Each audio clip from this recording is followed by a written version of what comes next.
water.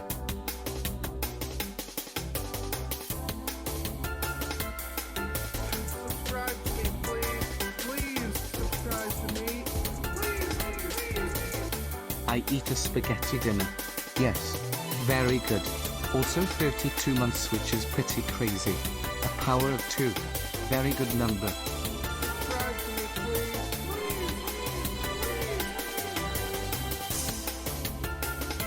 Go. Subscribe to me, please. Please subscribe to me. Please. Book.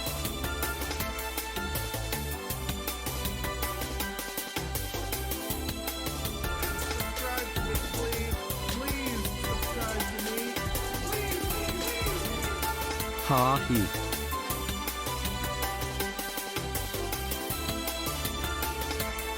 Subscribe to me, please. Please subscribe to me. Please. 34 moths. A. Triple A. Subscribe to Hello, everybody. me, please. Subscribe Hello, anybody. If you're here, you're anybody, and you're somebody. Welcome. Hello, sir. How are we It's so doing, good to see you, folks? sir. Welcome. Thank you, Kai's Kitchen, for the 5 gift subs. I see that there. Hello, everybody. Thank you, Mombasaurus. Let me turn on this music a little bit. It's probably a little loud. Hi, folks. It's your host. It's your host. That was a little Canadian moment of me. Was that? Did that sound Canadian, or did I imagine that? Fuck yes, sir. No, Midwestern, Minnesotan. Something. Something that's not me. I don't know accents. I can barely do them intentionally. Lord Laugh, thank you. Who at Goblin they go? Welcome to my stream. Welcome to Wayne Radio TV. Please.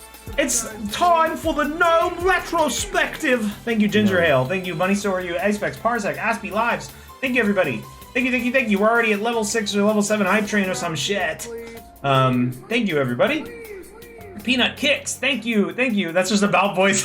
That is just a Balp impression. As bad as Balp's. Yeah, I was hamming it up a little bit. If I like really get myself in the zone and I do it to myself and not for anyone to hear me like 7 times, I can do a half decent like British accent nowadays. I used to be so bad at it. At some point I picked it up. I'm not really sure when that happened, but I promise you it's not as bad as that one. Do it? I don't want to. You're gonna make fun of me. But I believe that it sounds okay. Reality Love, thank you. Resonance Wave, thank you. Do it. Just pretend we aren't listening. No. Wayne, where did you put Real Gnome? We'll talk about that soon. Thank you, Pillow Shader, Cow Bastion Dior, the Zeke Record. Thank you, everybody. If you're just tuning in, and if you didn't see the stream announcements and what this is, welcome. My name's Wayne Radio TV, host of Wayne Radio TV, the only TV channel that's not on TV and isn't on YouTube. It's on Twitch. We are talking Gnome tonight. Half-Life Alyx Gnome Edition. It's a YouTube series. It's a Twitch stream series that just recently finished with its final stream last week. It was a week ago. It's complete after a year-long hiatus, and we thought it would be fun. A lot of people had a lot of different questions. Some we can answer, some we can't. So we thought it'd be fun to do a little stream where we just, look back on the last year and a half, 1 year, 7 months, 30 days, 6 hours, something like that, while the gnome existed. And talk about that, answer your questions, show off some behind-the-scenes stuff. Now, I should preface, this is not going to be like the Half-Life VR commentaries. I have some stuff for y'all to look at, both in the background and actual like showcased items. But we are not going to be watching every episode and talking about it because unlike Half-Life VR, there is not so much for everybody in the group to talk about. Because Half-Life VR, everyone was like very directly involved and had control over what you guys were seeing. Where in the gnome thing, only I really had control over that, and everybody else was just making the gnome talk. But this was a group effort in some respects. The gnome control was all my friends. Pretty much every gnome line except for a few that were added in post were generated by my friends. So we could talk about, you know, our thought process, the creation of it. We could talk about a lot of stuff can be talked about for the final stream because a lot more went into that. But we have a lot to tell you, a lot to reveal, a lot to show you. It's gonna be fun, but it's gonna be different. The gnome was TTS? Oh, yeah. Was Balb the guy making the gnome talk? Hey, Dag Adventure, it sounds like you didn't watch the final stream. Because that information is in the credits. You should go and watch that because we are going to be spoiling what happens in that last stream. Or if you're waiting for YouTube, I get that too. If you don't care about spoilers, I get that too. You know, do what you're going to want to do, but do it right. Do it right. Thank you, Parathutis. Toothis. Gonna leave and watch the final gnome VOD. The fact you recompiled maps to include different models and stuff was incredible. Well, I didn't do that. I just funded that and had the ideas for that and directed that. We're gonna talk about that. There were lots of people who helped from outside of Radio TV Solutions to make that happen. They were all listed in the credits, but we're gonna shout them out today. Whenever we get to that. It's all gonna be very exciting. Gnome Run was in Gmod? No! Not until the end. Four Eyes 802. I'm excited for the YouTube. Yeah, me too. You know what I mean. That site's gonna be crazy. They're gonna have all kinds of videos on there. I'm so excited. Oracle Milkman, thank you. Ooh, wait, those are recomps. Let's save the questions. We're gonna do questions in a little while once we get all my friends in, and I'll tell you guys how we're gonna be doing that. It's gonna be kind of like how we did it with Half-Life. Thank you. Give me $20. No wifing in the club. Thank you so much. We're gonna be doing it kind of like the Half-Life one, where like you guys can just dump questions in chat and you can donate for them.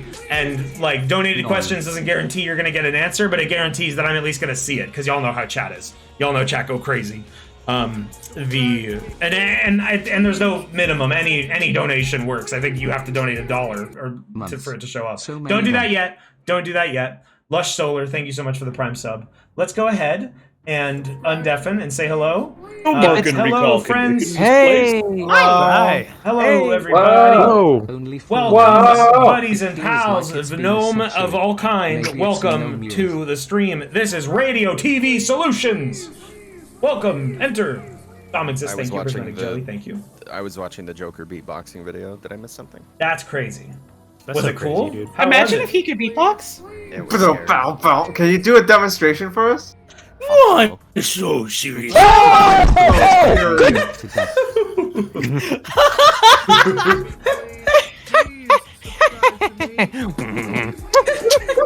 Almost a year too. Anyways, that was that shit. You're gonna hello, everybody. Scare all the viewers. I need everyone to talk because we need to balance audio. For instance, Mira is so quiet. And at the same time? Didn't we beatbox enough? Whoa. You had all that beatboxing time. But watch out. All right, I'm gonna introduce everyone in order so we can simultaneously have an audio test. Swain. Val! Hello. The star of Half-Life Alyx Gnome Edition, the main character. Yep, that's me. It's The Val. only character in it. How you doing, Val? I'm doing good. Wayne. I ate a candy bar today. It's Mike's I love that. birthday. Oh, and what kind of candy bar was it? I want to hear about this. It was a milk chocolate candy bar with little bits of tiramisu in it. That sounds so fucking decadent, and I want to eat it, and I'm jealous. Yeah. Thanks, Val, for your candy. Grr, Master Grr. I'll give you nightmares. I'll give you nightmares. We definitely have to play that full clip today. That is relevant. What Grr just said, wow, is relevant to the gnome. Holly. Good. Hi. Oh! Good day to you. Blue gnome. Good. Thank you for that. We'll reduce Holly's volume a tad. Dude, everyone do your loudest Bane scream into the microphone. Log. Simple audio balancing. Log. I'm revealing it. Secret identity. Helper. Sir Helper. Log is here. Yeah. We were being weird and secretive about that on the stream for some reason, but it was Log. I don't know. It didn't feel like proper to say hi. Well, you were allowed to the whole time. It would have been totally okay. You I don't like introduce that. stagehands to I everyone. like Yeah. that. I You like just that. pull back the But I want to curtain. credit my friends. Yeah, Hamlet comes on stage and he says, "Well, we have a We have a nice little helper behind the globe theater today. 21. He was always doing that. Yeah, He's I'm pulling like the that. I do curtain not from want back him there. in my home, but tell him Oh man. he is a good fellow. Hold on a sec. I'm getting the Discord. I mean, y'all can keep talking. I'm talking to myself when I Oh say no, 30 gnomes have entered the stream. Someone say something?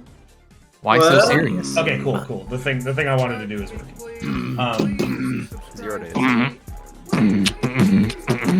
33. My voice is shot. Tell the gnome I love him. Yeah, we flew out Moopy from France to sit in Wayne's house and press buttons. That's so sick. Absolutely record. He brought us That'd be some really fun. chocolate Wayne, piss. That. Why are we If we Britishing? went through the trouble of an international flight, but Movie was just there to press buttons on the stream deck. Wasn't someone saying that in the chat on the day of the stream? Somebody, Someone Probably. literally just said somebody, that. somebody guessed. Yeah, it was Moopy. Sir Moopy. Another movie. How's Wow. Mike? Huh? Hey, Me? Mike. Mike was a Hi. big helper in the gnome Victory stuff. Royale, Mike yeah, did a very format important to part get of things that I didn't have. I forgot to render it in the credits. It'll be in the full video, but we'll talk about that when we get to it. Mira. Hello, Mira. What? She doesn't know why she's here. Hi. I just woke up. Good morning, Rex. Oh, yeah, I guess I'm here. I did Hello. generations and music suggestions. Hello, Rex. Finally. Yes, finally Rex was I get to responsible learn how for hard is actually the spelled. Asterix et Obelix appearing in the final stream. And Trog. Hello, Trog. I'm about to fucking kill Don't- him. 2 Wait, years. don't radio. Don't, God, don't, God, don't, he- don't, don't, because don't, he don't. didn't put Ben right in the gnome video. Trog's sick. That's a Today. treat for later. Welcome. Trog's sick We literally today. just talked about this, Holly. Trog is sickly. No, So I'm not. I thought- that wasn't me. I thought everyone would be in That good was health me. today for today's stream, but No, apparently that was not. me. I'm healthy. 11 AGP. I eat a spicy. That was apple. Healthy. Are you okay, Trog? What's your condition? I'm fine. You out That of the wasn't hospital? me. It's fucking me coughing, bro. Oh, that's all that was. That's all that was. It's Hello, from smoking everybody. all those apples. Welcome to a Gnome spicy Retrospective. I did a little introduction for what tonight's going to be a few minutes ago, but I'll do another one. Because people Wayne probably just Fund, tuned in. Wayne Assault. Hello, everybody. Say hello to the box. The box is here. I don't fucking know. I literally cannot. It's this specific camera. You know I what? have 3 of the camera that I use here because we have to do multiple cameras for live big streams. It's just this one that has this problem, and this is the one that I use for my webcam, so 14 I don't know. mods. I don't Also, know Wayne, the how other it's day going I to saw a Why do you- YouTuber that had the same box. What? The other day I saw a YouTuber who had the same box and he also didn't bother to get rid of it. Really? That's fucking funny. Yeah, The box is spreading, bitches. Okay, anyways, welcome. fuck it. Welcome to Wayne Radio TV. I'm joined today with Radio TV Solutions. Not everybody, but a lot of them. All my friends are here. Yeah, all of them. They're all here. We're gonna be talking about Half-Life Alyx Gnome Edition because it's all done, or Half-Life Alyx but the Gnome is Too Aware, which is the YouTube title. That's not even the original title. I don't remember what I had it. I changed it at one point. I think it was like Half-Life Alyx but the Gnome is Alive. Yes, that is what it was. Yeah. We're hanging out today because we're going to be talking about Gnome. We're going to be showing you some behind-the-scenes stuff. We're going to be talking about the creation of this, what went into it, ideas that were had, and we're going to be answering your questions. So I think the first thing that I want to bring up is that I'm going to turn down Focus, Streamlabs. baby. The very first thing that I am going to bring up is how this all came to be. Because originally, so it was late May 2021. I had just moved to Texas. I was a couple months moved to Texas. And I really wanted to play through Half-Life Alyx again. I had a very strong urge to return to Half-Life Alyx and play through it again because in my new place, I have a really big VR space that I can make a lot of use for with physical, like jumping around, rolling around, getting down on the floor, having a good time. So I really wanted to revisit Alyx. And I thought the intro. Whimsical VR, Zach, made the intro. Shouts out to Zach. Hell yeah. You did a fucking amazing job. I'm gonna spoil it. It's not finalized yet, but I've talked to them about it. we're going to be doing a similar little intro for the first episode of the final part. Because I figure it's been so long, why not end it the same way? It's not going to be anything too crazy, but little spoilers for you there. Get ready to see something cool. Yay! So the gnome came to be when I thought, okay, I want to revisit Half-Life Alyx, but I don't just want to stream that. How do I make that interesting? And the first thought was, oh, we'll do a gnome run. I think during the original Half-Life Alyx playthrough, I bet someone in chat would be better to confirm this than I could. During the original Half-Life Alyx playthrough that I streamed on Twitch, around the time of HLVR, I was like, yo, we're totally gonna do a gnome run. We're gonna come back and we're gonna play through the game and take the gnome to the end. I did? Yeah, chat's confirming that I did do that. And I was like, okay, let's do the gnome run. And I announced it on Twitter and Discord and all that. We're gonna do the gnome run, and I picked a day, and that was it. And you wanna know something, chat? Originally, it wasn't gonna be all of this shit. Originally, the gnome was not going to have a voice. Like most things, it spiraled out of control. It was originally it was just gonna be me playing Alyx and holding the gnome the whole time, and it was just gonna be a regular playthrough, and it was not even gonna be remotely special. I think it was honestly, it was like a day or two within the stream that I was like, I don't know if I just want to do that. That's not going to be interesting enough. What could I do to change it? And around this time, I think within a month of this stream was when Trog had just finished putting together the Uberduck bot. Y'all know Uberduck. It was Kami. Oh, sorry. I'm getting you mixed up because you know. The other bot. There's a second bot. Kami had just finished up the Uberduck bot.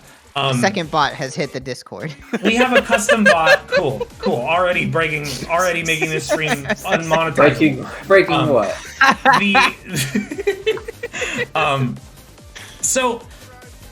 Kami in 2021. 2021 was when Uberduck, I think, started. I don't know who in the group found Uberduck. We didn't make. It was me. Chat room. Yeah, we didn't. Gers. We made a bot. I'm the resident TTS finder. He is TTS finder. We're gonna get to that later too. Gers' initial early contribution was that he discovered Uberduck on some site. We've always enjoyed playing around with that stuff. Like when 15 AI was the big one and was the new one, we would constantly generate shit from that and originally play it it in Lyrebird. Discord. Oh, rip. And Lyrebird was Joshua was. Oh, dude. I miss you, Joshua. 19. Lyrebird was the big one that we first used on stream. Lyrebird was it was a very early voice cloning website where you would feed it. You would read 15 minutes of predetermined audio, and it would recreate your voice.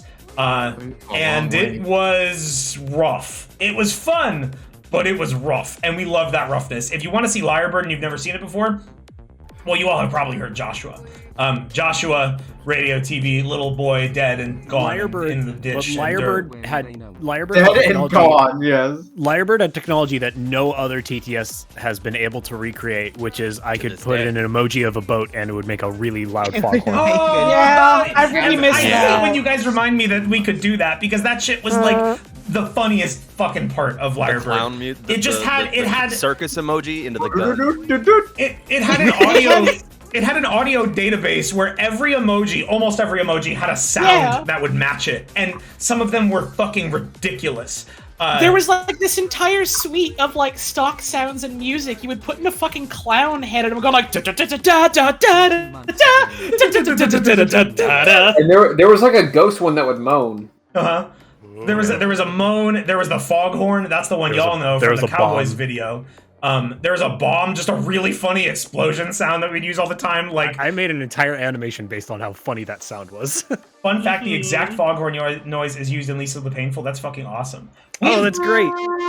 Yeah, there it is. R.I.P. Joshua. You were the original digital son, but I never carried you through a game. Not that the gnome is my son.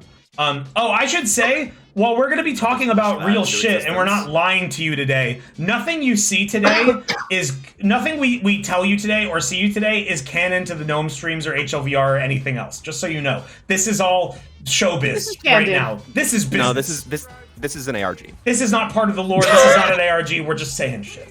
No, this is an ARG. I'm spoiling it. So yeah, Lyrebird was fucking great. And then in 2021, Gur discovered Uberduck, who Uberduck led by I believe the owner's name is ZFG, right? That's their name. Kami's not here to ZFG is confirm that. ZWF. ZWF. Oh, ZFG is a Dota player, right? ZFG is a speedrunner, I think. He's a Zelda ZFG is an speedrunner. Ocarina of Time speedrunner. ZWF, who runs Uberduck. You have been invaluable to Radio TV Solutions. Thank you so much. I don't remember your name. Invaluable. Kami's here now? It's 3 letters. Fucking, like, it's easy to mix up. You can't remember 3 Does letters. my mic sound okay? Kami is here. Hi, Kami. Uberduck was invented by BBC. Thank you. Thank you. Sorry, I'm typing something really quick. Hold on, I'm just making sure that appears as it does. Okay.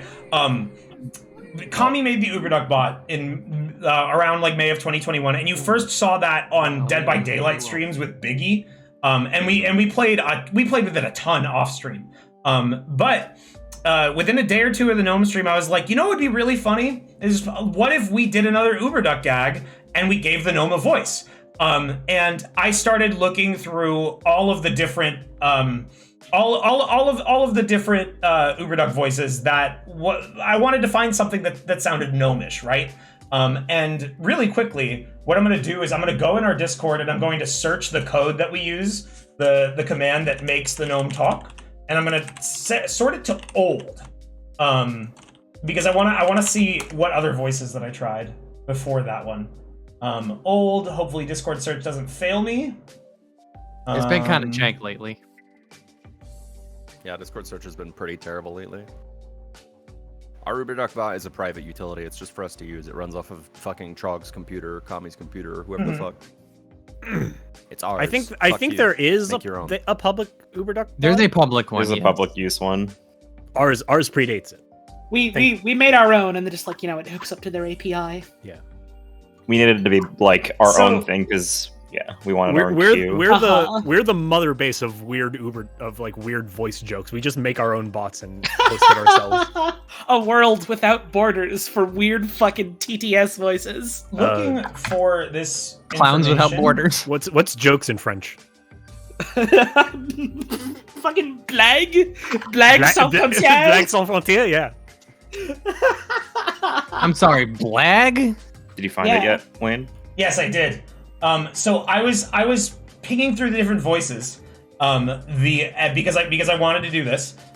We literally, so I was wrong. It wasn't 2 days. It was the day of the stream, hours before it, that the AI voice thing was decided. That's awesome. First, so I said, hey everybody, let's just like type in a bunch of voices and see which one of these could be funny for the gnome to be voiced. First one, Mike Matei as Inspector Gadget. I am a little gnome. Glad we didn't pick that one. That'd be a good one. Yeah, We should do it again. you guys won't be able to hear it in Discord, but in chat on Twitch through OBS, I'm playing the audio file. Gur generated this one. I am a little gnome. Feed me carrots and I'll grant you a wish. There was another universe where he had Mike Matei's voice. We didn't do that. Second voice check was Elmer Fudd. How are you? I'm the gnome. I have to call me hard. Please. That one was from Freya. Kami tried Yoda. Put me the blender. You will. I'm so glad that these files are still here. Gur tried Homestar Runner. Wayne, you have to call me. I'm just a little That ended gnome. up kind I of want to happening. see the end of the That game. was Put me in your pocket and take me I really with like you. that one. But We all love the Homestar Runner voice. The issue with that, and I was like, oh, that would be really funny for the stream, but everybody knows Homestar. I was looking for something that was funny and gnome-like, that would be not recognizable, because there was a lot of just like weird, obscure stuff on Uberduck.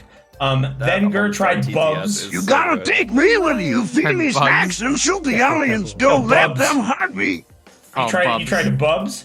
And then I was scrolling through, and at June 4th, 2021 at 5:15 p.m., I say, hey, @Gur, what the fuck is this? I am such a good little mom. I love you. Make sure not That sounds to drop familiar. me. Gur says, I have no idea. Can I have a snack or a treat or even a meal? If you fit me a meal, Yeah. I'd scream. Those were the first two. Those were the first two lines that I generated. I found the gnome voice, and I was like, what is... First of all, what the fuck is Lightning McQueen Cool Videos? That's the name of the UberDuck bot, by the way. We had no idea. We would find out at a much later date what that was. And I was just like, what the hell is this? This sounds like a little gnome.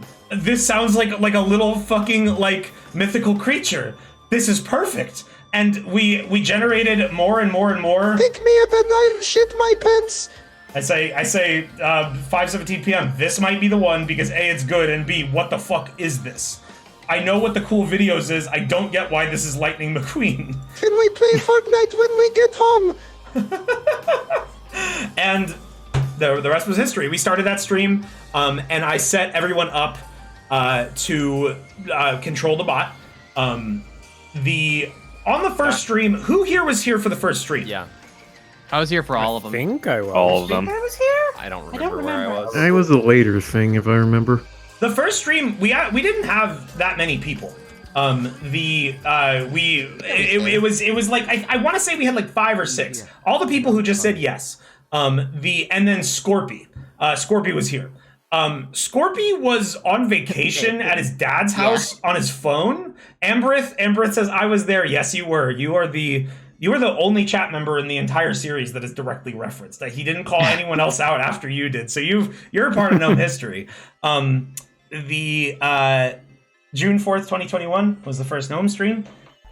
And that was when this fella became a part of my life. Yippee! You got something to say, little buddy?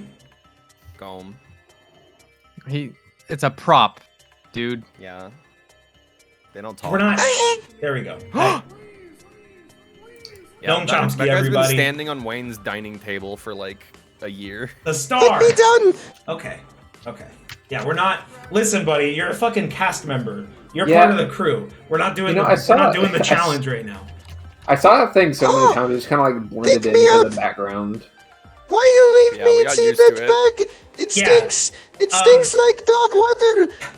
So we're kind of jumping around in the timeline, bringing this guy out. But I said there was a special guest. I love Pepsi. That's who this is. #1 Pepsi fan, Gnome Chomsky, a titular gnome of the series. I am so special. The stream is titled Spoilers. If you tune in now, you've now got your spoilers. We're jumping in the timeline a little bit, but by the way, you owe me like $50,000 in back pay. You know what? I have a confession to make, chat. I didn't pay this fucker a cent. I didn't give him any money, and he's not getting any money. What? Where could he even put it? He can't take his fucking hands out of his pocket. He's full of coins. You have plenty of life coins. I didn't get to keep any.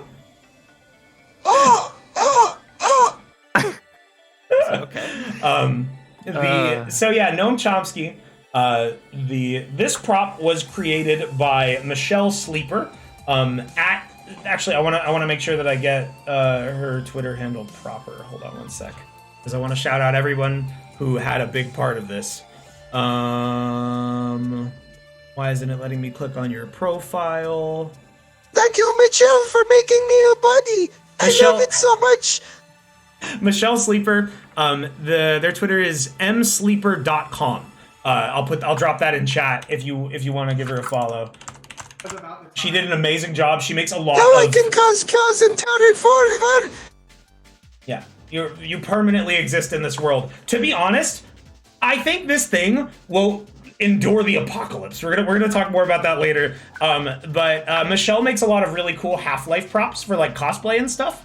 I have some behind the scenes stuff, and like I guess we can talk about it now since it's on topic. She made the gnome. I was introduced to Michelle from another friend of the show Kimberly, who is the mapper that made the Gnome Theater map, as well as some other stuff that we've worked with them on. I was introduced to Michelle. Shoutouts to Kim. I love my movie theater. Kimberly's handle is Ebohars. I wanna shout her out too. I'm trying to find that Twitter because she did an amazing job on the Gnome maps. We'll talk about that a little later. Oh shit. Kim, are you in chat so you could link your own handle? I can't find your Twitter. I think I just know the URL typed properly. Yeah, here's Kim. Thank you, Holly. Thank you, Holly and Mira, for grabbing that for me a little bit faster. The Kim made the Gnome map. Thank you.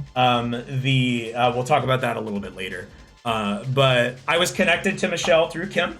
The Half-Life 2 mapping and modding community, Half-Life in general, it's very tight-knit. Everybody knows each other.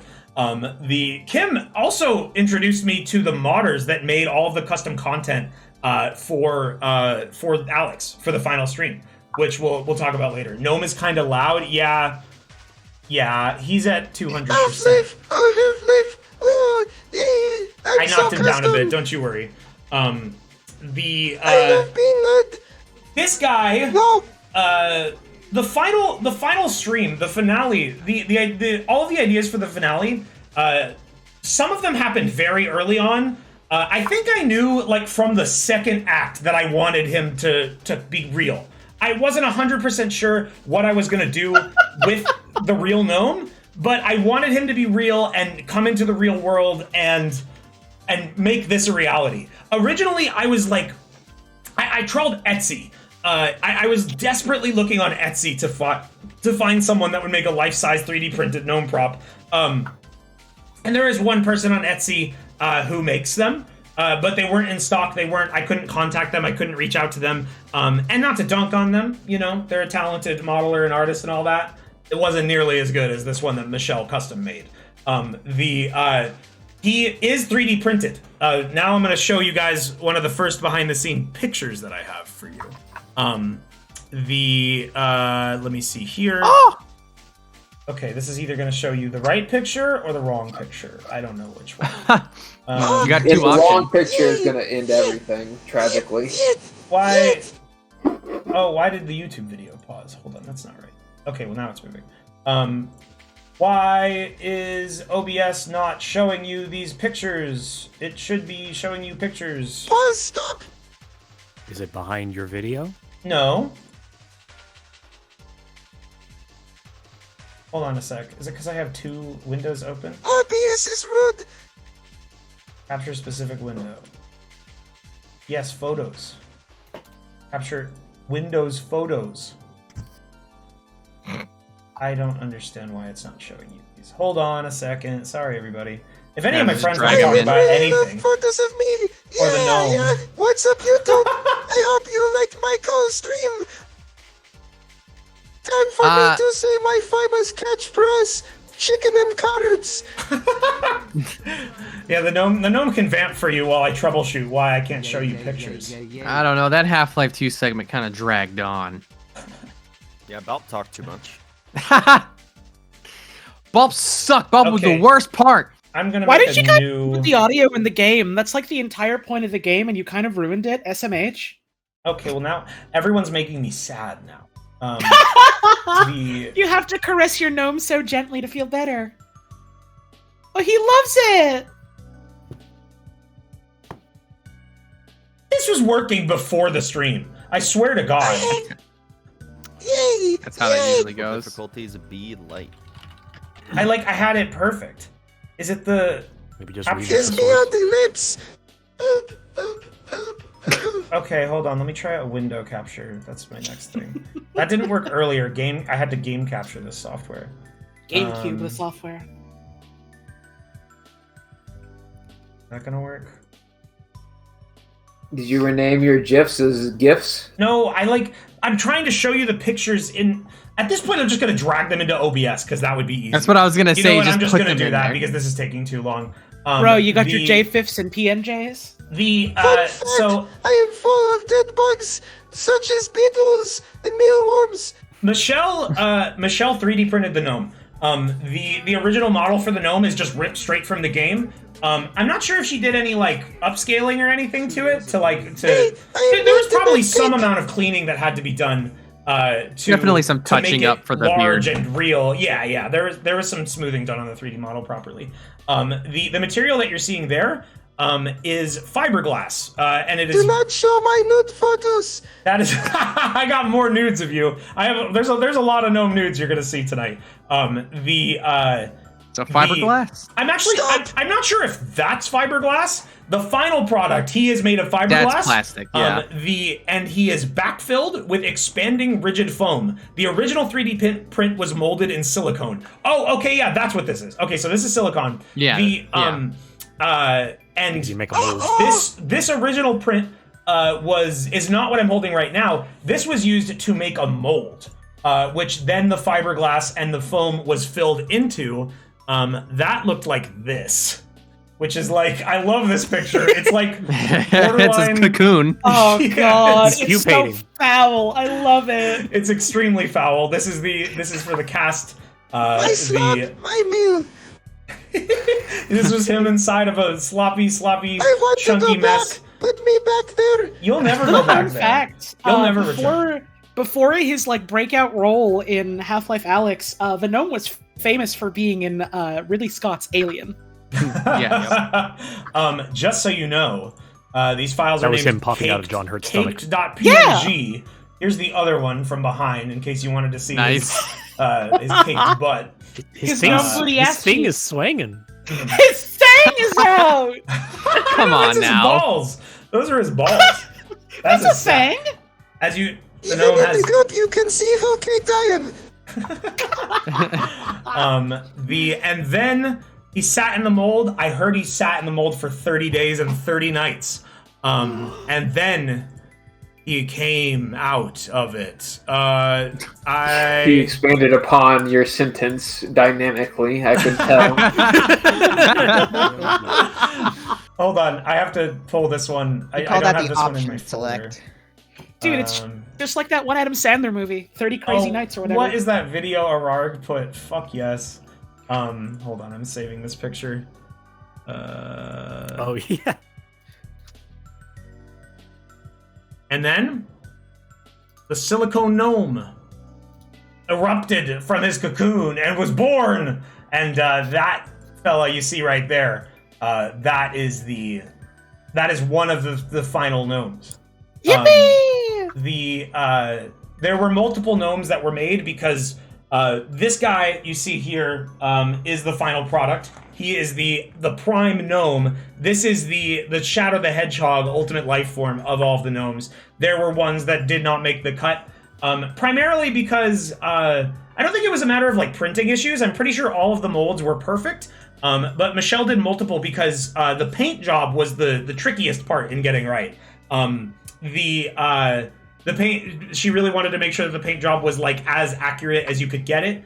And for the most part, it is. I've seen a lot of gnome recreations. And Shadow and Droid are gonna kill Dr. Eggman together in the next year series. We are going to do that. Dr. Eggman's going to appear. Remember what I said about nothing that happens tonight being canon to anything. And for the most part, this recreation is like super solid. I was so happy. I have a picture of the day that I got him home. I can't see anything that stands out as inaccurate. God, that's so fucking high res. Good box. Y'all can fucking like scan this photo of my house and pinpoint my location with that resolution. Yeah, 1, 2, 3, 5. That's me. That's when I got him home. He busted out of the box, big and hardy and beautiful. I was so happy when I got this thing. Hale and hefty. I was like, I could not be happier. I have some more pictures. Here's him with some of his failed brothers. Here's gnome. Here's gnome with bio lizard. Kiss on the lips right now, mister. It's part of my contract. That's fine. I don't have any shame in kissing my little buddy. I love this guy. You sir. This fucker right here is responsible for one of my favorite things that we've ever made. So, everyone say thank you, Gnome. What did he just say? He said now with tongue. No, I won't do that. I won't do that. Here's some more pictures. Here's the gnome sliced to bits. Why not? This is the gnome missing his body. Because the silicone, the 3D print, like, this is a very large gnome. Life size, folks. Life size. Like, he is almost 2 feet tall, if not 2 feet tall. This is the actual, like, 2-scale size of the gnome. Like any good gnome, he's the size of an average human torso. He's huge. And that's a very big thing to 3D print. So he was originally made in pieces, and then pieced together. Here's his hat and his little His boots. cute little booty.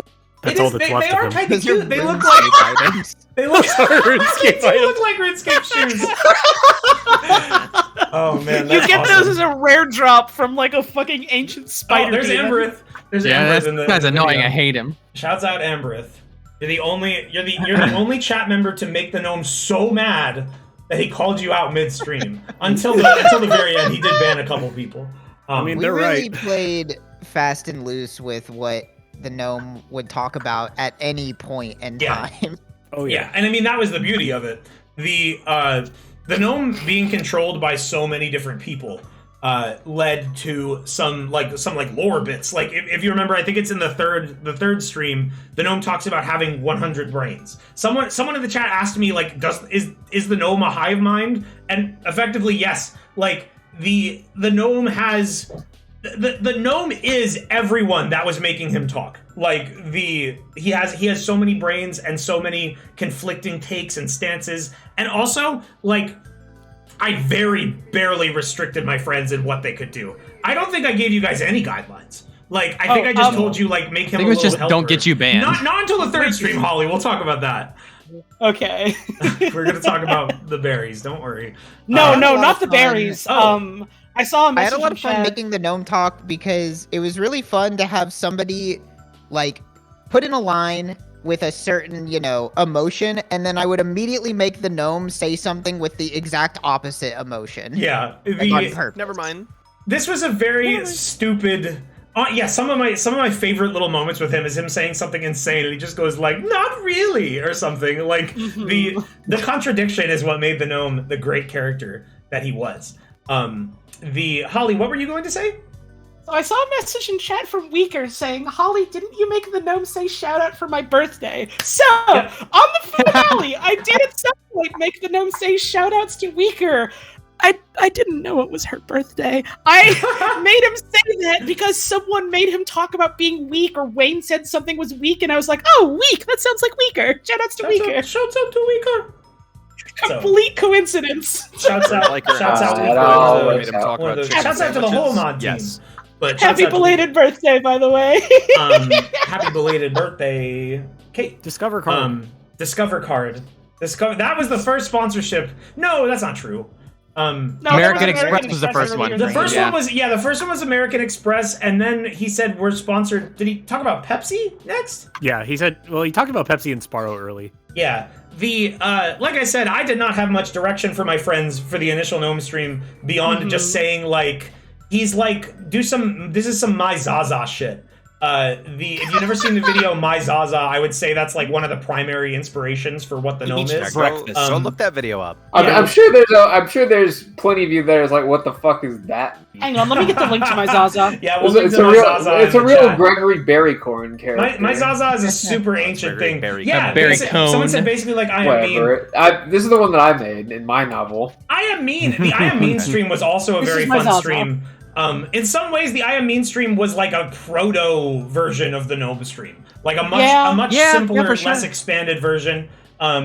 Slightly different tones. Like the gnome was antagonistic, but he was also very like sweet and funny and cute. Like I Am Mean was vulgar and mean and wanted me to die. And, yeah. He address and he wanted to kill you. The gnome was just like making jokes. He doxed me. I had to move from my beautiful home at 123 Flower Street. It was so nice there, and now I don't live there anymore. Was I Am Mean that long ago? Yeah, I Am Mean was. Now I live 3 years ago, I think, right? I moved You one live on house over. 125 Flower Street now, yeah. Yeah. I just jumped to the next house. It's fine, they'll never whenever I find get you. doxxed. The I Am Mean stream happened like very shortly before this. It was less than a month before the gnome. I think it was like early May, right? I'm pretty sure, anyways. I don't remember shit. The inspiration was just like he's an annoying, like talkative companion who should give me like a lot of commands and stuff. I didn't even come up with like the whole like fixation on the words like the challenge. That happened. I mean, we skipped over it in the first video because we're not doing like a proper commentary. I put a bucket on his head. And someone made him say, "You have failed the challenge." Something else that we'll be able to do as part of this stream, whenever we get to like questions, is we can actually pinpoint who said what. If I type in "You have failed the challenge" into our Discord, I think it was Trog. I actually think it was. It was Scorpy. It was Scorpy. I got sidetracked, but Scorpy was involved for the first stream and the last stream. Scorpy was on vacation at his dad's house on his phone, and he was there. Hello. Hey, Hi. He's here. Hi. Nice, welcome, Scorpy. I'm here Did you now. just pop in? I came in like 5 minutes ago. Oh, okay. Hi, Scorpy. Scorpy. So tell me where you were that first stream. I was in my dad's living room on the couch beside my stepmom and my dad, with a laptop on my lap. And right as the stream started, we got a video call from a relative that I haven't seen in 10 years who had just had a baby. And they were like showing the baby to my parents, and I was just like, I can't just make this gnome talk while this is happening. I kind of have to stop. So I stopped after like 5 minutes. I had to go. I'm gonna put a picture on stream. So Scorpy was there, and I believe I think I might have had a hard time like getting everyone together because these are the first like lots of lines. One sec. This was right at the start of the stream. The very first line the gnome delivers is "No, please," right before I shoot him. So like I believe I start the gnome's appearance by like waving a gun at him. And like Scorpy said "No, please" at like the instant before I shot him, because I wasn't even like prepared for him to talk, because that's where we identified the early problem of the UberDuck bot, where that first stream generations could only happen like they took like 10 seconds. So there was a lot of delay on like making the gnome say anything in response to me. But yeah, Scorpy did all of those original lines. He was the one who made him say hi.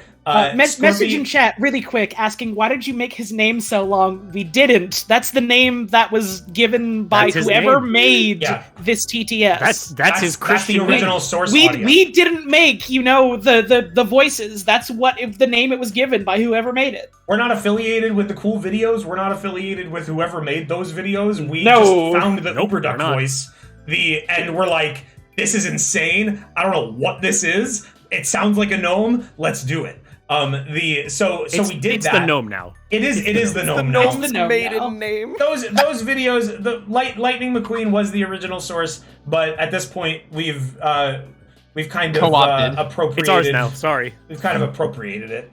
It's ours now. Sorry. I really love Log saying, "What the fuck is this voice?" after those initial generations. But Scorpy was only there for like a couple minutes at the start of that stream, but laid the foundation for a lot of the most important parts of it. Scorpy was the one who said haha, which is that's how, by the way, everyone asked this in the comments when people, because at this point, like, who cares? At the very people ask this all the time in the YouTube comments and in Twitch chat when they go onto UberDuck and find the voice and try to play it. How do you get him to say "ha hey" like in the video where he goes, or no? Can you? No. Give us a giggle. Who's gonna do it? He's gonna do it. He's great. One more time. One more time. Give us a hi. One more time. That's his famous laugh. in order to get him to do that, you just say ha ha. It's just for some reason his generation, when you just type ha space ha, sounds like that. Ha he. And it's great. What? That laugh is crucial to him. Scorpy did that. Scorpy did the challenge. And then Scorpy also made him talk about the life coins, which was brought up once at the very start of the series. And was something that always stood out in my mind as something that was like super fucking funny. Mod made for it. Yep, and that tied into the final stream. That was one of the big things I wanted to call back to. And even though I knew what it was, during that final stream, I really had to pretend that I didn't know what the fuck he was talking about, because it was so long ago. It was so long ago that shit was brought up, and I have a feeling like 90% of people in chat, even people that love the series, like, do not remember that one line. But I always thought it was so funny, and to be honest, I was always tickled by the fact that you could shake him and he like jingles. That's just, it's apparently has something to do with Source 2's like default ceramic material, which is what the gnome is classified as or something like that. Like, if you pick up a flower pot that you find in the game and do the same thing, it'll make the same sound. I see. Yeah. But yeah, that's why that happened, and that was super important. So Scorpy was there, and did all of that, and that was a big part of it. And then I had to go talk to this baby. Yeah. Baby. I debated. There was a very strange moment where I had the laptop in my lap, and I was literally right beside my parents doing a video call, and I'm just like, I can't not. It is strange. I don't blame you. I have to go meet this baby. It's a really weird situation. I don't blame you at all. So yeah, that was you should have sent them pictures of me instead. That was the process of like how that first stream went. We had like 5 or 6 people. The second stream happened when did that second stream happen? I feel like it was it was like early July. I want to say it was like maybe like a month after that first one. I was gonna say like a month maybe. Yeah. There was only like a maximum of 5 or so people per stream, basically. Yeah, it was very small up until the last one. Yeah, I was never able to lock down like a ton of people, and I think also it was like we might have limited it to make sure. Who remembers being involved in the second stream? Yep. I don't remember which one specifically I was involved in. I just remember I was there. Absolutely there, because the second stream is when Foo Berries come up. Oh yeah. You were there. You were there. We're gonna talk about Foo Berries in a minute. Blue Shadow 54 asks, Wayne, what does it look like in the bot when you made him make funny noises like the crying? Funny story about that. Most times the gnome cries, not intentional. We discovered the gnome crying by accident because we wanted him to shout help a bunch. But for some reason, when you make him do that, instead of going like, help, help, help, he goes, help, help, help, help, help. He just whimpers. He starts whimpering. Also, and just something else that you'd be familiar with if you've ever used UberDuck, sometimes UberDuck just gets kind of carried away and it'll get to the end of the phrase you put in and just go on for another 20 seconds just with random consonants and vowels. That was a problem during the final stream where I feel like it kept happening more than usual. It did, Put in like a line, whenever it and then became we started going like, the gnome did so well for so long, and then he got in charge of the stream, and it was just happening every single time. One time where it mattered. The fucking it like so some UberDuck voices are stronger than others in that they're made with cleaner audio or they have a lot more audio to work with. This video Mira just tried to answer this. Someone asked why is this part censored? People were being like horny about the gnome or something. Like I don't remember entirely. How the tides have turned. I think it was literally like one message. There was like one message from someone that I was just like, I don't want that in my video, and I just censored it. I censored it. It was people, and it was that, and it was people fixating way too much on like the girlfriend. I see someone saying nussy. It was people that were talking about like ships or something, and I was like, I don't know. I'm just gonna get rid of that part. But yeah, I think that's the only time I ever had to cover up the chat. It was just a personal choice. It wasn't anything too terrible. It wasn't like the HLVR thing. The HLVR thing was genuinely like unfortunate. That removed chat from those. But for Gnome, y'all were well behaved enough that we didn't have to remove anything. Well, I say y'all, but it was not 99.9% of people here's fault. It was like we so naughty we and essentially so got like rude. raided. What happened during that? We got raided. People were. It was like the chat was like people spouting like transphobic shit, and we were just like, okay, we have to get rid of that. Well, it wasn't so much that as it was so. Whenever HLVREI was gaining a lot of notoriety, I feel like who was it? Fucking Notch. It was Notch. Found it. Yeah. Oh yeah, yeah. I forgot about that. So he linked the stream. Yeah, Fucking Notch Notch. QRT'd the stream, like, and so some people like less than an hour before we fucking started. Yeah, and some people in our community were like, "Oh, well, if Notch QRT'd it, that means a bunch of shitty people are gonna be here. So we're gonna scare them off by spamming trans rights and shit." And it's like, okay, don't kick the I get it, but don't kick the bee's nest. So then chat was just a bunch of fighting. I mean, we'll start by saying trans rights 100 million %. 1 billion %. 1 billion %. No, actually, Let's make the gnome say decided the trans people is gone now. Sorry. Oh, Holly.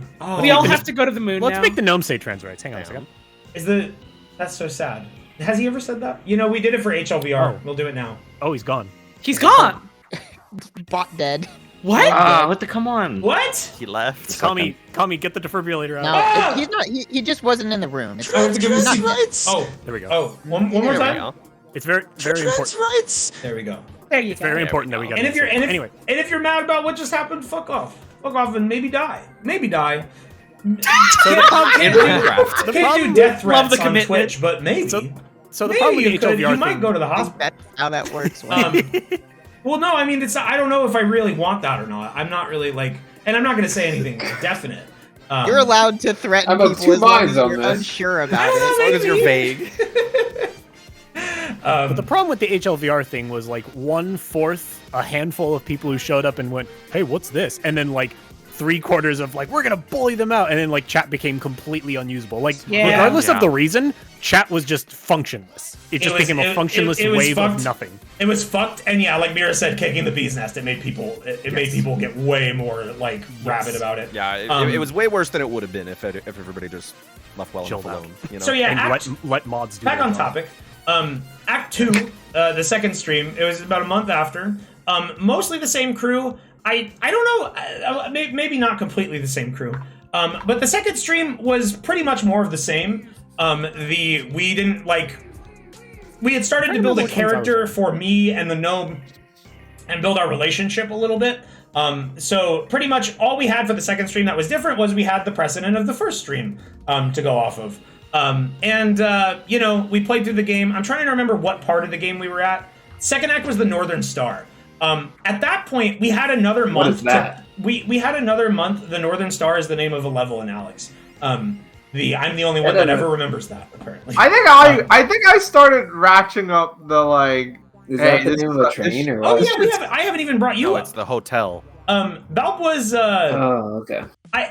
In the first stream, Balp hung out just because I was like. I think the original plan was like I wasn't super sure. Like, oh, I love this joke that he's doing right now, by the way, where he tells me to break my lighthouses. He tells me to smash the boxes in the corners of my room, and like I knew people wouldn't know what that meant because not everyone is familiar with Steam VR. So I faded in little pictures of my mounted light boxes, and I was like, that's a joke only for people that are into VR, and it's so funny. Smash your lighthouses to complete the challenge.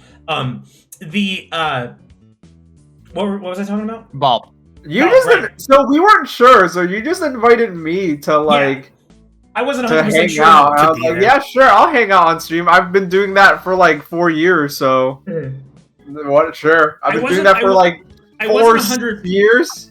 I wasn't 100 on like how good the gnome bit would be. I wasn't 100 on like what direction we'd take it in. So I just told Balp like, yo, hang out with me and role play with me and pretend that I just found this like crazy mod or whatever. Oh, the box is on the gnome. Is it? Oh, it keeps showing up on him. It doesn't know which one's the primary. Who's real? Now and then. Who's the real? It's having a hard time. Nope. Yeah, he's been getting boxes here and there. Yeah, sometimes that happens. That happens with like my shirts too that have faces on them. There it is. Yeah, so Balp hung out and like Balp like I didn't really give him any direction for how he would react to things. I don't think. I think he just came up with it. No, I just thought it'd be funny if there was someone who didn't believe in any of it. Yeah, it was good. I liked it. you make some people mad. My which we'll role talk is about very soon. minimal. Yeah, the Valp's character in the gnome streams is fun. Just kind of like an extra presence. Valp decided that he would be like sort of antagonistic in a different way than the gnome. Oh, he's got a big box right now. That's it's detecting like his beard as part of the face. Oh, or yeah. something. His beautiful beard. The Valp kind of loud. I can reduce him a couple %. That could be a one guy. What if I'm just loud, bro? Oh no, I have you at 200%. You're quiet now.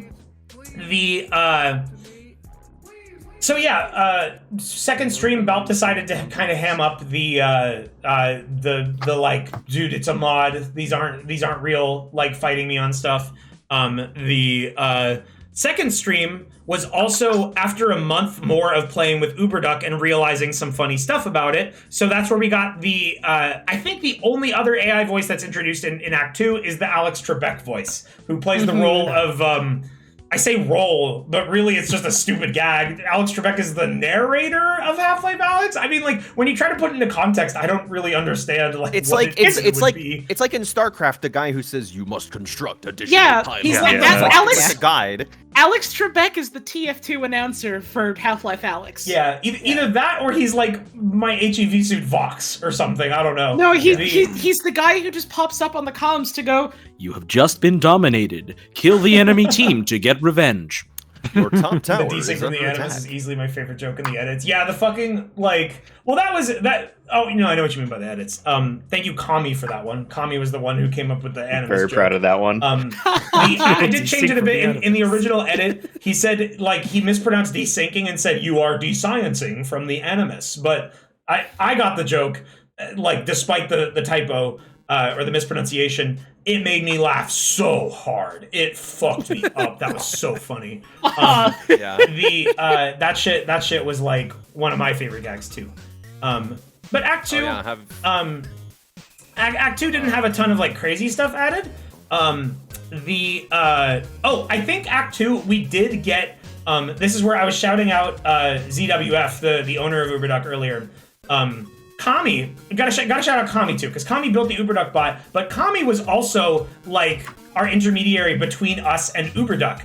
Kami actually worked with, wait, it's ZFG or is it ZWF? No, ZWF. ZWF. Okay, that's fucking time that person out who just did that because they know what they're doing. The ZWF owner of Uberduck, Kami reached out and was able to get in touch with them and give our API key like priority access to the generation queue or something. I don't. Kami, you want to explain the technical parts of it, or did I get it? I mean, yeah, like, so originally, like, Uberduck runs on, like, everyone that's using the service, like, at the time, there was probably, like, 2,000 people trying to, like, generate stuff. Yeah. And we're like, we need our own server. We need the lowest latency possible, so reached out to them. We needed to reach out to Apple for the best servers. The best powerful servers. To use their strongest servers for our Thank DJ Khaled for making these streams possible. DJ Khaled hooked us up real good. God did.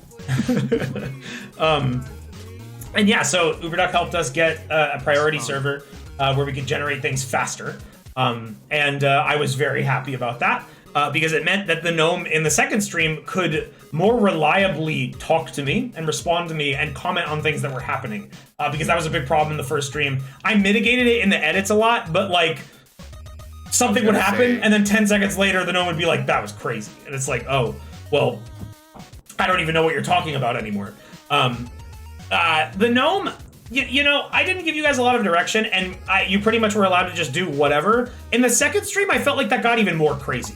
Like, the second stream, the amount of sponsors doubled up. We got, like, way more sponsors and shit. The second stream, the gnome started talking about his favorite celebrities, his favorite band. We started to learn a lot about the gnome's favorites and tastes. Was there like any like shit? I don't remember. Was there any like event on the internet that like was just like, did like Twitter get even like? I don't remember. Was there something that like inspired us to do that, or were we just generally pissed that the internet is so full of ads? What, the sponsors? I think we just thought that was funny. That was just funny, funny, dude. That is honestly, that is just a gag that in my brain originates all the way back with like Tim and Eric. Like when they would do their night live, they would just pretend to be sponsored by things that they were absolutely not sponsored by. Hell, so that's just like always stuck with me. And that, like, I feel like that's inspired all of us because I feel like we've been doing that joke since. Yeah, just pretending to be sponsored is just always lying funny. about sponsorships or having real sponsorships and then lying about those. 10,000 films and games. 10,000 games and movies, PlayStation Plus. Oh, hey, it's your favorite scene in the background. Yeah, this made me mad, kind of. Who said it? Oh yeah, let's find out who said Gordon came on me. Looking it up. Typing with the gnome in my lap. We're gonna place your bets. I'm gonna guess your bets. Chat room, place your bets. I'm gonna guess Trog. Gordon came on me. Nope. My it's bet's somebody wrong. who's not in here. Oh. Well, there's 2 generations of it. Oh no, the second one I was wasn't Gur there for that. repeating it. The person who made the gnome say Gordon came on me was Trevor, Trog's husband.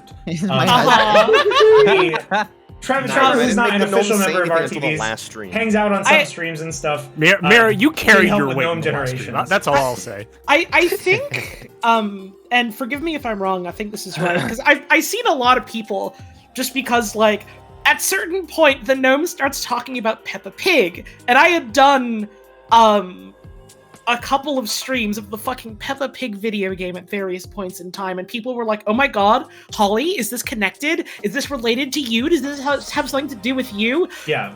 No, I literally think the reason Peppa Pig came up is because Trevor put it in randomly once. Yeah, I put him in front of the TV. Voice. I think it was because I said, like, you want to watch a movie, and Trevor came up with, like, what would because I mean the gnome's character is very childlike. What would a child want? And Trevor typed Peppa Pig movie. I want a Peppa Pig movie right now. The second stream was also when the meters joke happened a lot. I want to diverge a little bit. See how the chat's censored right now? That's not because anyone was horny or was like shipping the gnome or something or whatever. The chat is censored right now because all of the gnome lines that you see in this final edit, he did not say any of this until a certain point. Because this is when the gnome star thing happened. So this was during the first stream when I did not give everyone a lot of guidelines, and also I didn't realize how funny and cool the gnome bits were gonna be. Like, cool is a weird word for it. Oh, I forgot we did that. I didn't have much direction and I couldn't talk to them directly. Without my permission, someone started making the gnome talk in Homestar Runner's voice and started saying things like, I'm the gnome now. I'm the new gnome. I'm the new gnome. And I was like, hey, I have the culprit. Are you ready? I'm gonna post a picture of it in general chat in the stream zone. Okay, cool. I'll show it on stream. I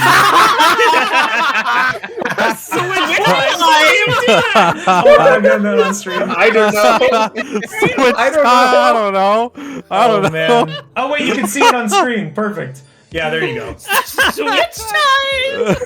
I thought it was good. I thought Gnome Star was good, but we went on a little too long for it. I think maybe it was like funny. Switch time. I don't know. I think maybe. Okay, hold on. I have an important question. Okay. When I downloaded that didn't show. No, it wouldn't. Okay, that's very important. There's something. If my download window popped up, there's something there that you people cannot see. No, not like we would get banned from Twitch. Not like we would get banned from Twitch. You can't see it. More so like major spoilers for something that none of you know about. Do you still have Flaming Cunnilingus Man on your desktop? Probably. Or was that on my old computer? Look at your desktop ever. I don't look at my desktop. Yeah, that's been my defense of why my desktop is so messy, is that I don't look at my desktop.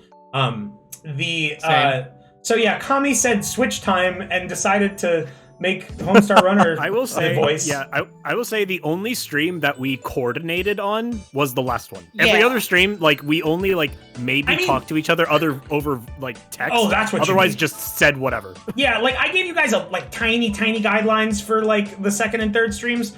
We'll talk about the third stream's guidelines in a minute. But Yeah, there was very rare coordination. I think for the most part, not even everyone was in voice. They were just watching the stream and typing. I mean, I feel like there was at least one session where like we did it without even knowing who was going to be there. Yeah, I think so. And then there's like a section where it's like, all right, well, like nobody's here to do this. I have to type the noble things for now. Yeah. Yeah. So yeah, that happened, and Gnome Star started talking, and I was like, I was like just talking out of character, just like, no, that's not your voice. No, because I was like, Overduck is funny. The Homestar Runner voice was very funny, but I was just like, no, and I was like, you guys did it for like a good couple minutes, and I was just like, no, stop talking like that. Change your voice back. Like I was trying to like play it in character a little bit, being like, dude, there have been so many instances of you thinking that we're gonna pick up, that you're telling us to stop doing something. You gotta think of an actual fucking safe word at some point. No. We caught on. Yeah, I think whoever was there caught on, and then we just chose not to. I think next time that you should. I think next time you should talk about surveying the area. We'll and talk getting about the that bearings. soon. Shouts out to A-Trab, by the way, who made the original graphic in the background of the end of these videos. Hell yeah. So yeah, that happened. Gnome Star happened, and I made it very clear after that, never do that again. Never change his voice. Feline Esquire is asking, was there like no voice coordination between the people running the gnome? Because we had to hear the gnome. First of all, there should have been. There should have been, but not at all. First of all, one, you can local mute people on Discord. So in the last stream, we were all in a call. In the last stream, we were all in a call together, like we were in the fucking studio, leaning over the buttons and the switches, like turn this dial up a bit more, you know. Yeah. But for the other ones, no, I don't think they were. I mean, I think there might have been like a very vague amount, but like I basically I did it like HLVR. I local muted everybody. For the most part, everyone was just coordinating in text. I feel like for at least the third one, a couple people were in a voice call, and at most the coordination was, "Hold on, I got one." Yeah, and that was it. Pretty much. Yeah. So yeah, second act. Another thing I want to talk about. It's very important.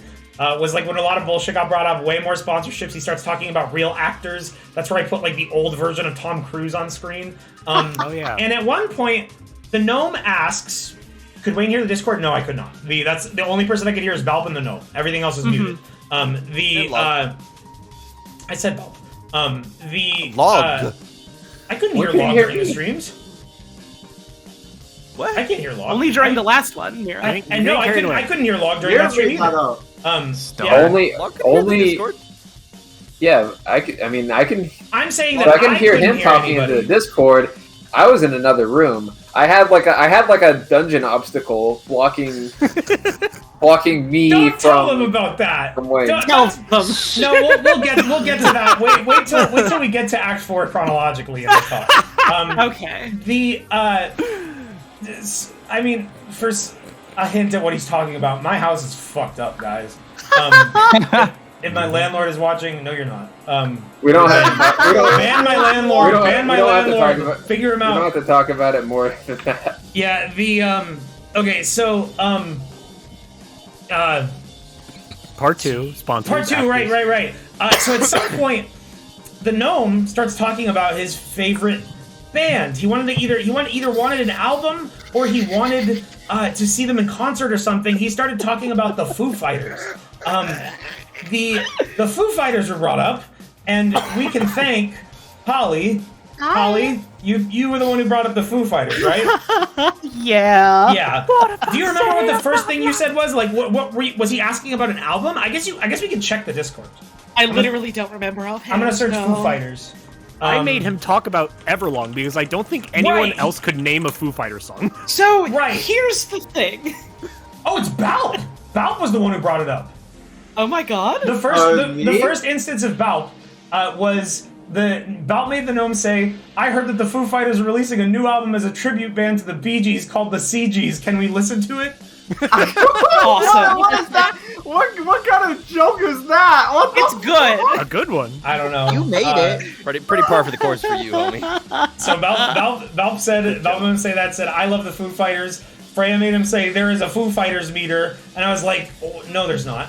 And then Holly made the gnome say, Did you know the Foo Fighters released a new type of food called Foo Berries? Can we taste one?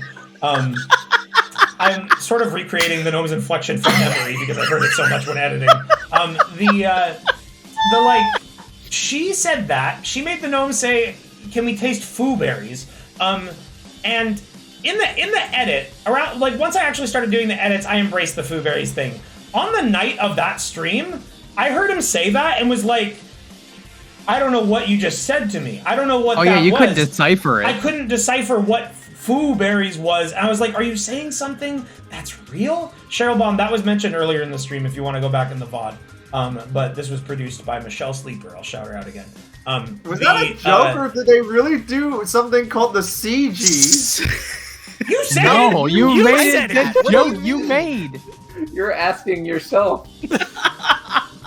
Am I allowed to talk about the Foo Berries? Yes, you talk about Foo Berries, but just the one thing I want to preface is just like, Holly said that, and then kept talking about Foo Berries, wanting to eat them, wanting to have them, a Foo Berries meter, just everything and anything about Foo Berries, and the entire time, sometimes when the Gnome says something, I don't fully understand what he's saying because the TTS is fucked up, and it was quiet in the early streams. That was another issue. I heard him say Foo Berries 30 times, and I couldn't figure out what he meant. I was just like, what is that? All right, Holly, you can talk about Foo Berries. So, the Foo Fighters is one of the funniest goddamn bands in the world to me, and I've never listened to a single fucking song they've made on purpose. I just think they have a really fucking funny name. And they do. I want to say the year is 2015 or 2016, and I just have the idea of man, what if some 2-bit nothing band just gets really into GMOs and patents a new type of food that's for them specifically. And it was the funniest shit in the world to me, and I was like, oh man, the Foo Fighters and their patented Foo Berries. This is the funniest fucking thing in the world to me, because this name is fucking nothing. Why are they selling berries? What berries is it? This is great. I made a Tumblr post about this fucking years and years ago. Oh, really? It's probably long gone by this point. It's an ancient concept. Yes. Fucking, friend of the stream, Catherine, can back me up if she remembers, because I was talking to her about this at some point years ago. And so, the Foo Fighters come up, and this is a joke I've had in the back of my head, literally for years, because it is still the funniest goddamn thing in the world to me. I am just tickled pink by it. And so I'm like, okay, shit. The Foo Fighters have come up. The stars have aligned. This is my moment. I have to seize this opportunity. Let's make them talk about the Foo Fighters' patented Foo Berries. And so I do it, and Wayne doesn't fucking understand what is being said and what is being talked about. It wasn't just what? The Foo Fighters have a berry? I don't get it. It was what is that? Conceptually, right. you know how there's those tweets about what level of apple can you manifest in your mind? I was at a 0 for Foo Berries. I couldn't process even the word. It's whenever I hear a Foo Fighters line in a Foo Fighters song. Right. What am I saying? I'm not So Wayne kept saying that he couldn't understand this, and I was like, oh, and that means I have to keep trying, right? That means I need to keep making him talk about fucking Foo Berries, right? So that he will understand, right? This will work. This will work. No. And I think, in the moment, just because, he was frustrated at the time about not being able to understand it, at some point after the stream, he said something along the lines of, I fucking hate the Foo Berries. I can't stand the Foo Berries. No more Foo Berries. And that is genuinely one of the saddest moments of my life. I genuinely felt so fucking miserable in that moment. I was like, oh no, I fucked up. Context is that I did turn around on Foo Berries, but it ended up being fine in the end, which is why it's a really funny anecdote to bring up that the Foo Berries made me miserable. And it wasn't personal. It was just no, it wasn't. It was just after the second stream, I brought that up. I was just like, who the fuck is talking? What the fuck is a Foo Berry? What were you saying? I remember that. I was annoyed because I was just that kept coming up and I had no idea how to riff with it because I couldn't understand it. And I went and checked the logs and I was like, oh, Foo Berry. Okay. It's his It was also the request, can we taste one? It was what I don't get it. Berry! Yeah. And one more Fooberry comment. This is like for later in the thing. But shouts out to our old friend Cosmo Starpoke. I love very him. talented They're great. artist. They made the Fooberry's logo, which appears in the ending. If you don't know who that is, that's Dave Grohl. That's the lead singer or guitarist or something. Cosmo knows more about the Foo Fighters than I do, aka they know Dave Grohl is part of the Foo Fighters. I didn't know that. I mean, Dave Grohl was mentioned. Dave Grohl was mentioned during that stream. He like Not brings by it up- me. No, Like it was I someone else said, I think I was the only person who knew stuff who about had the Foo any Fighters, amount so of Foo Fighters knowledge. Uh-huh. Yeah. My music knowledge extends largely to like jazz, 80s dad rock, and chiptune. Yeah, that's none of us know Foo Fighters except for Mike, and that's why he asked, "Can we listen to Everlong?" And I didn't know what that was because I didn't know that song. So that was another one. That was another one where I was like, I don't know how to respond to that. I'm not sure what that is. There was a running gag. One of my favorite running gags that had zero payoff, and it was mine. It was the gnome having a girlfriend, and he kept asking you to call her now and then. Yeah, no payoff to that. No payoff to that. The joke was expanded upon in the third act, but like it was. We didn't. That was not one that we called back to for the final bit. Yeah. So I think that's about everything. Holly is so loud. Oh, sorry, I can be louder if you want. Well, Try I'll turning reduce down her the volume on your bit. speakers. Holly's at 112%. She's not that loud. You're being a baby. Okay. Tell it like so it is. That was Act 2. Act 2 ended with I put him in a garbage dump. Sorry, I'm zoning out. I put him in a garbage dump and I wake up. Act 3, the third stream happened near Halloween. Oh my God. It was October 2021. So this was like what? Sorry? People found the Foo Fighters post May 16th, 2016. Wow. 11 notes on Tumblr. Wow, long con. Holy shit. That's crazy. That's fucking awesome. ADHD moments, yeah, and I'm on Adderall right now, and that still happens. Next up, Act 3. Act 3, the third stream, happened October 2021, so that was a good, 4 months after the second one. There was no real reason for the delay of this one. I think it was just I wasn't super feeling like playing Alyx, and I put it off for a while. So we put it off for a bit. And during the time between Act 2 and Act 3, we learned more about UberDuck. We got more effective with making it say funny things. Adderall sucks. Why are you on it? Who are you? What are you talking about? Hello? Who are you? Adderall is the reason why there was a fourth gnome stream. If I didn't get medicated for this, that shit wouldn't have happened. What the fuck are you talking about, my man? Adderall is turning my wife around. I'm not even joking. Sorry to interrupt the Adderall talk. I made an even earlier Foo Fighters Foo Berries post. What? When? You made the exact same post. We're not gonna ban that guy. I mean, a real talk, with psychiatry and psych meds, it affects someone might take Adderall and it might make them it might hate their life. But for me and Mike, and I think we have a couple other Adderall takers, fucking miracle drug. Whoever invented that, oh my god. I don't take it every day. Shout out to Speed. I take it when I need to do shit. Yeah, shouts out to meth. You know? Just regular. Turns Now out we're talking. medications have different effects on different people. I don't even know why you would have a reason to be against it. I mean, they might have had a terrible experience with it. They might have taken Adderall and it made them throw up It's and true. puke and hate the People world do and have die. terrible experiences with it. Yeah. But that's like saying, well, I hated it. Why do you like it? It's just funny. I don't even have a problem with that person saying that. I'm just laughing about it. It's just funny. But we hitting all the TOS I'm just laughing highs. about it. It's a joke. No one here's ever smoked meth. Well, I don't know about this guy. Yet. So Act 3. I love you carrying this You spent so much time carrying this goddamn box around full of grenades. Yeah, the box. It was the little arc, the box arc. It was really good. There's a moment here where we have to run from the cops while holding the box. To be honest, this whole sequence of fighting the big shotgun guy while I had the box gnome and everything is one of my favorite, like, just emergent gameplay things. Like, fighting this guy was a really good, like, plot moment. Because full on Buster Keaton stream. Just yeah, like... it was great. It was great. This moment is also when I like blast the gnome's fucking face. That was one of the YouTube shorts. So Act 3, we had more experience with Uberduck. We learned how to make it say funnier things. Act 3, I don't think we introduced any new voices, but that was between Act 2 and Act 3. Uberduck introduced their voice. What's the name for it? I already don't remember. I don't remember. Yeah, it listens to what the fuck is this music? It's Lisa, motherfucker. It'll copy your intonation. Yes, they released the ability to make the voices sing. It's primarily used to back then. Reference they don't have this audio anymore, but they used reference audio. Yeah, reference audio.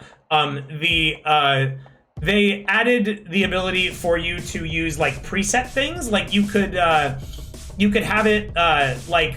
It could say like stop posting about Among Us. I hate that, and that was one of the default ones. It's actually gone. That feature's gone now. Yeah, actually. they removed that because like some of the audio was copyright, so they took it out. Yeah.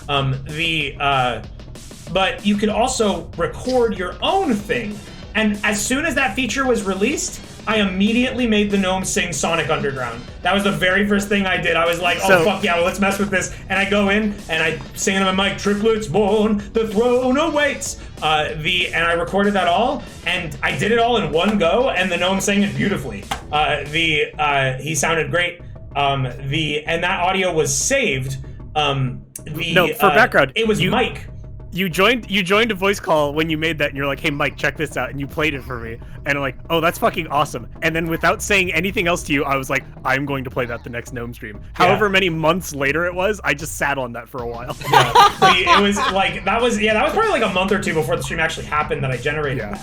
I did not indicate in any way that I was planning on doing that. Yeah, so it was really funny watching him react to it in the moment, knowing that it was his voice. That was all pre-generated. And then so when that stream happened, I was like, okay guys, so for this one, y'all actually have a new power. You have a new ability. You can make the gnome sing. So I instructed them to like. There was no way for our Discord bot to make the singing generations happen themselves. So I was like, y'all can go onto the Uberduck site, make something, and then take the MP3 and play it through the bot, which is something that we had the ability to do. This was done a couple times.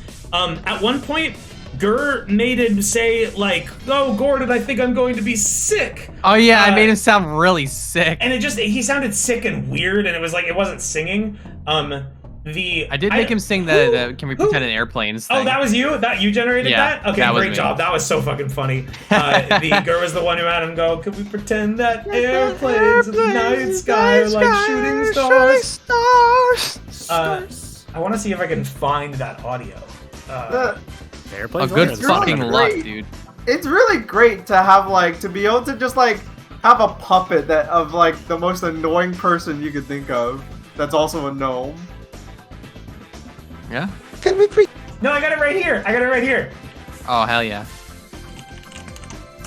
Can we pretend that airplanes in the night sky are like shooting stars? There's that.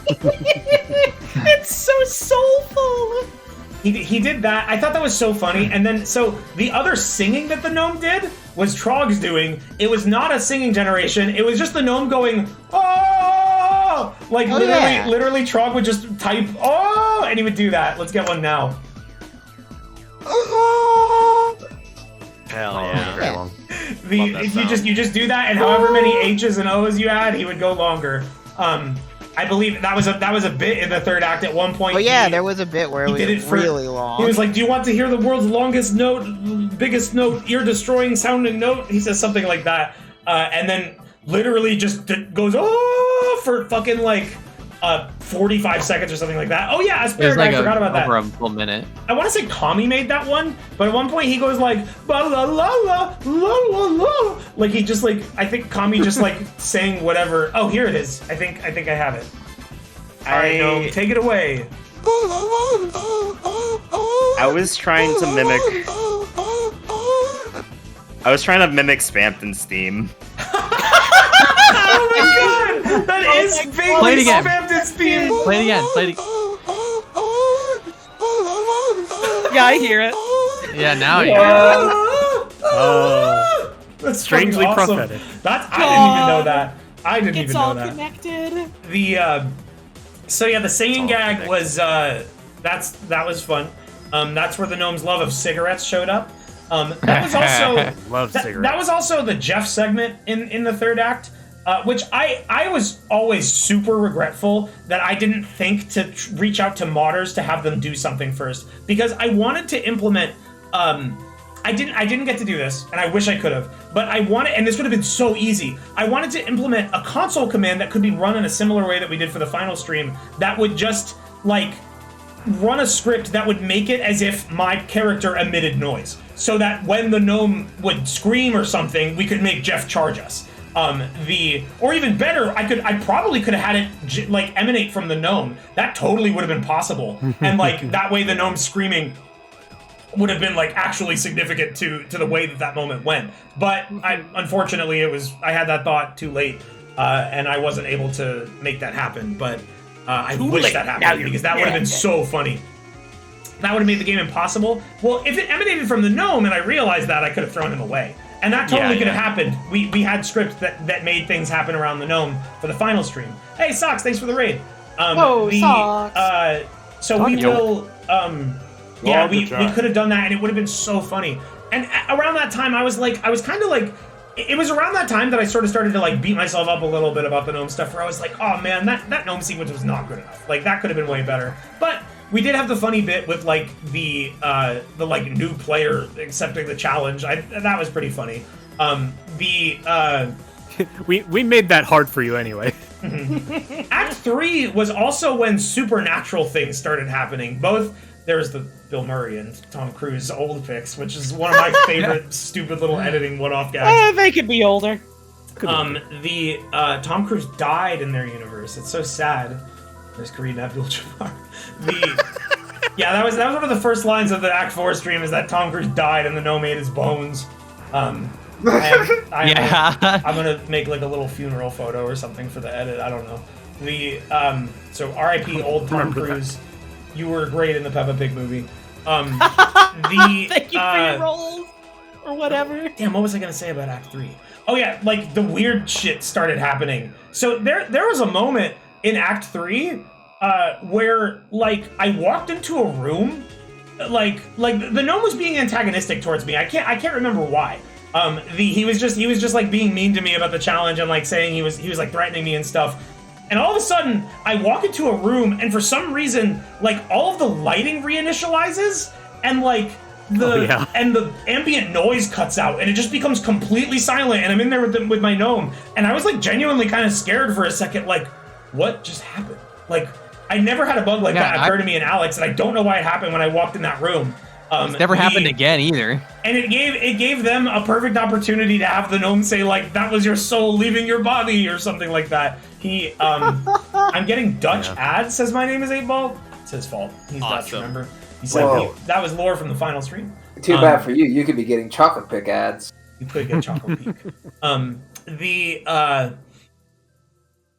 So yeah, that moment happened, and I was like, I loved editing around that, because I made it, like, a little bit extra scary, and I added, like, a little flash. I had a sound effect from Inscription. That final gnome stream happened around the time where I played Inscription and fell in love with it. Or not the final gnome stream, but the third gnome stream, and when I started prepping for that last gnome stream. So there's a lot of Inscription sound effects and a little bit of music in the ending, because I was, like, I had ripped all the sounds out. I was in love with that game. I still am. Inscription's my game of the year 2021. Go play it if you haven't. It's fucking amazing. I should play it. It's so good! That game is great. Game of the year 2021, Inscription. I heard I'm Scared in the fourth act. First game to sell one in Scriptillion copies. It was the song that plays when Leshy is about to take your picture in the cabin. Spoilers, but minor spoilers. Of course. That's okay. I've already had most of it spoiled. Anything else anyone else remember about Act 3 that we could talk about? It was lots of fun, and I had a good time. I can take my solitary credit for having the idea of what the concept was with Jeff. Oh, you were the one who came up with the new player register you? That was my one. That's my one idea. That was one of the few moments of coordination. Like, Log came up with that and it's like, all right, here's my idea. And we were like, okay, and we all played with it. Yeah, and that sold a moment that otherwise would have just been lacking because we didn't have that mod. Was Act 3 the one where he starts talking about like diapers or something? What are you talking about? What are you talking about diapers? What we remember? There was like, I feel like there was a bit in Act 3 where he starts talking about diapers, and you were like, "That's too far." Yes, he did. No, it was like he was talking about like crack open a refreshing polar seltzer, then pour it into the Pampers. It was like, wow! It was something. I don't remember that one. Yeah, he did have a diaper sponsorship for a short while. And that's when I started questioning. I'm like, where the fuck are you getting these sponsorships from? Trog and Freya. Yeah. So that was why I remembered it. The third act is also where we noticed. I held up the gnome at one point, and I noticed that like the gnome cast a shadow, but my player model didn't. And one of my favorite lines from the gnome is him going, "You no longer cast a shadow in this world," which is like such an amazing dramatic thing. Oh, another thing that we did in Act 3, another like little meta thing, very tiny thing, was we Act 1 and Act 2. Originally, we sold it as like, this is just an Alyx playthrough. So we had the dialogue, we had the subtitles on, and like we were sort of interacting with the original dialogue of the game. Act 3, I was like, okay, it's nothing is being added to what we're doing here by being able to hear the dialogue from the game. So let's cut it out. But let's also come up with a reason for that. So I turned out I muted the voices and I removed the subtitles. This isn't apparent. Occasionally, a couple people in chat would be like, "Wayne, I think the voices are muted. You need to turn them back on." Or they saw the zero volume and they'd be like, "Wayne, where are the subtitles?" And people were like upset at me, and I was like, "What? Shut up." And people thought they were being so smart, like, haha, Wayne forgot to turn on the audio for the voices. And I was like, fuck you, fuck you, fuck you. It's intentional. And then we run into the first talking NPC for like the entire game. What's his name? He has a name. Remember. It's like Dave or something. Russell? It's like, no, it's like there's just a dude in Jeff's warehouse. Larry. Oh, the other Valve's guy. Portal 2 remembers Larry. Dersh. And we run into him, and he's like moving his mouth but not saying anything, and I'm like, why can't I hear you? And the gnome says like, I've removed their ability to speak, you can only hear me now. And that was the other like paranormal thing that we wanted to do, because we were building up to the fact that the gnome like was not just a stupid little dumb. He has some powers, as you see in the final thing. So yeah, it was fun to do that stuff and start to build up to that.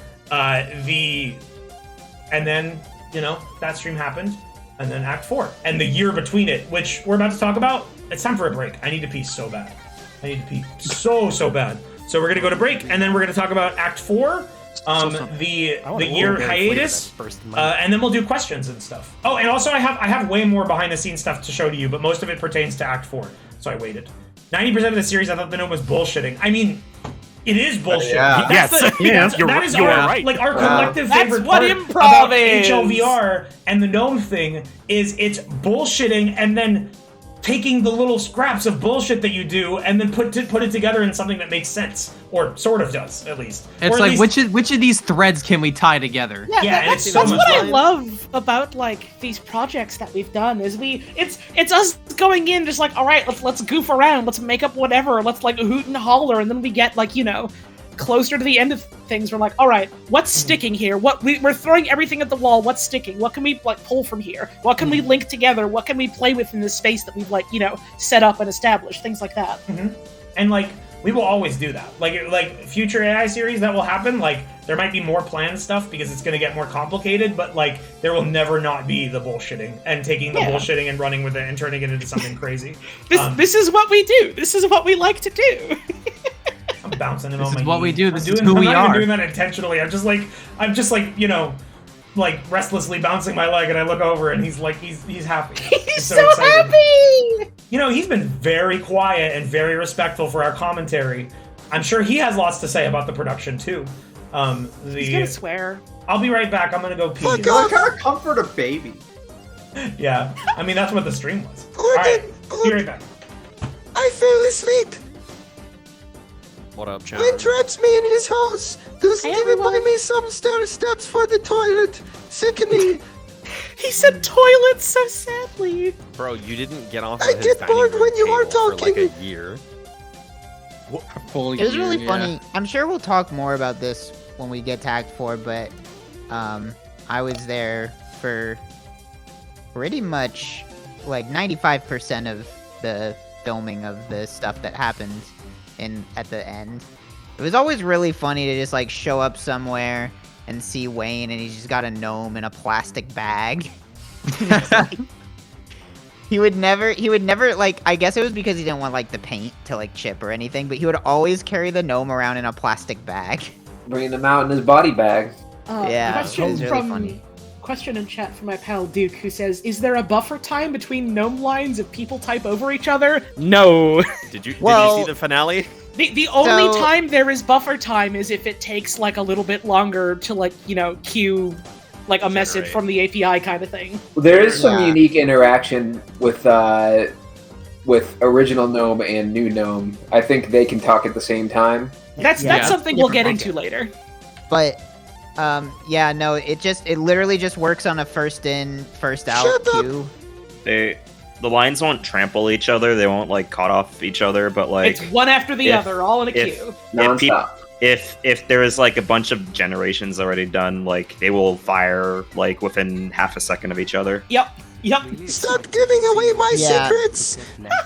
So that really leads to a situation which you see a lot in the fourth one because we just had so many people making him We talk. had a lot of where, cooks like, in the kitchen.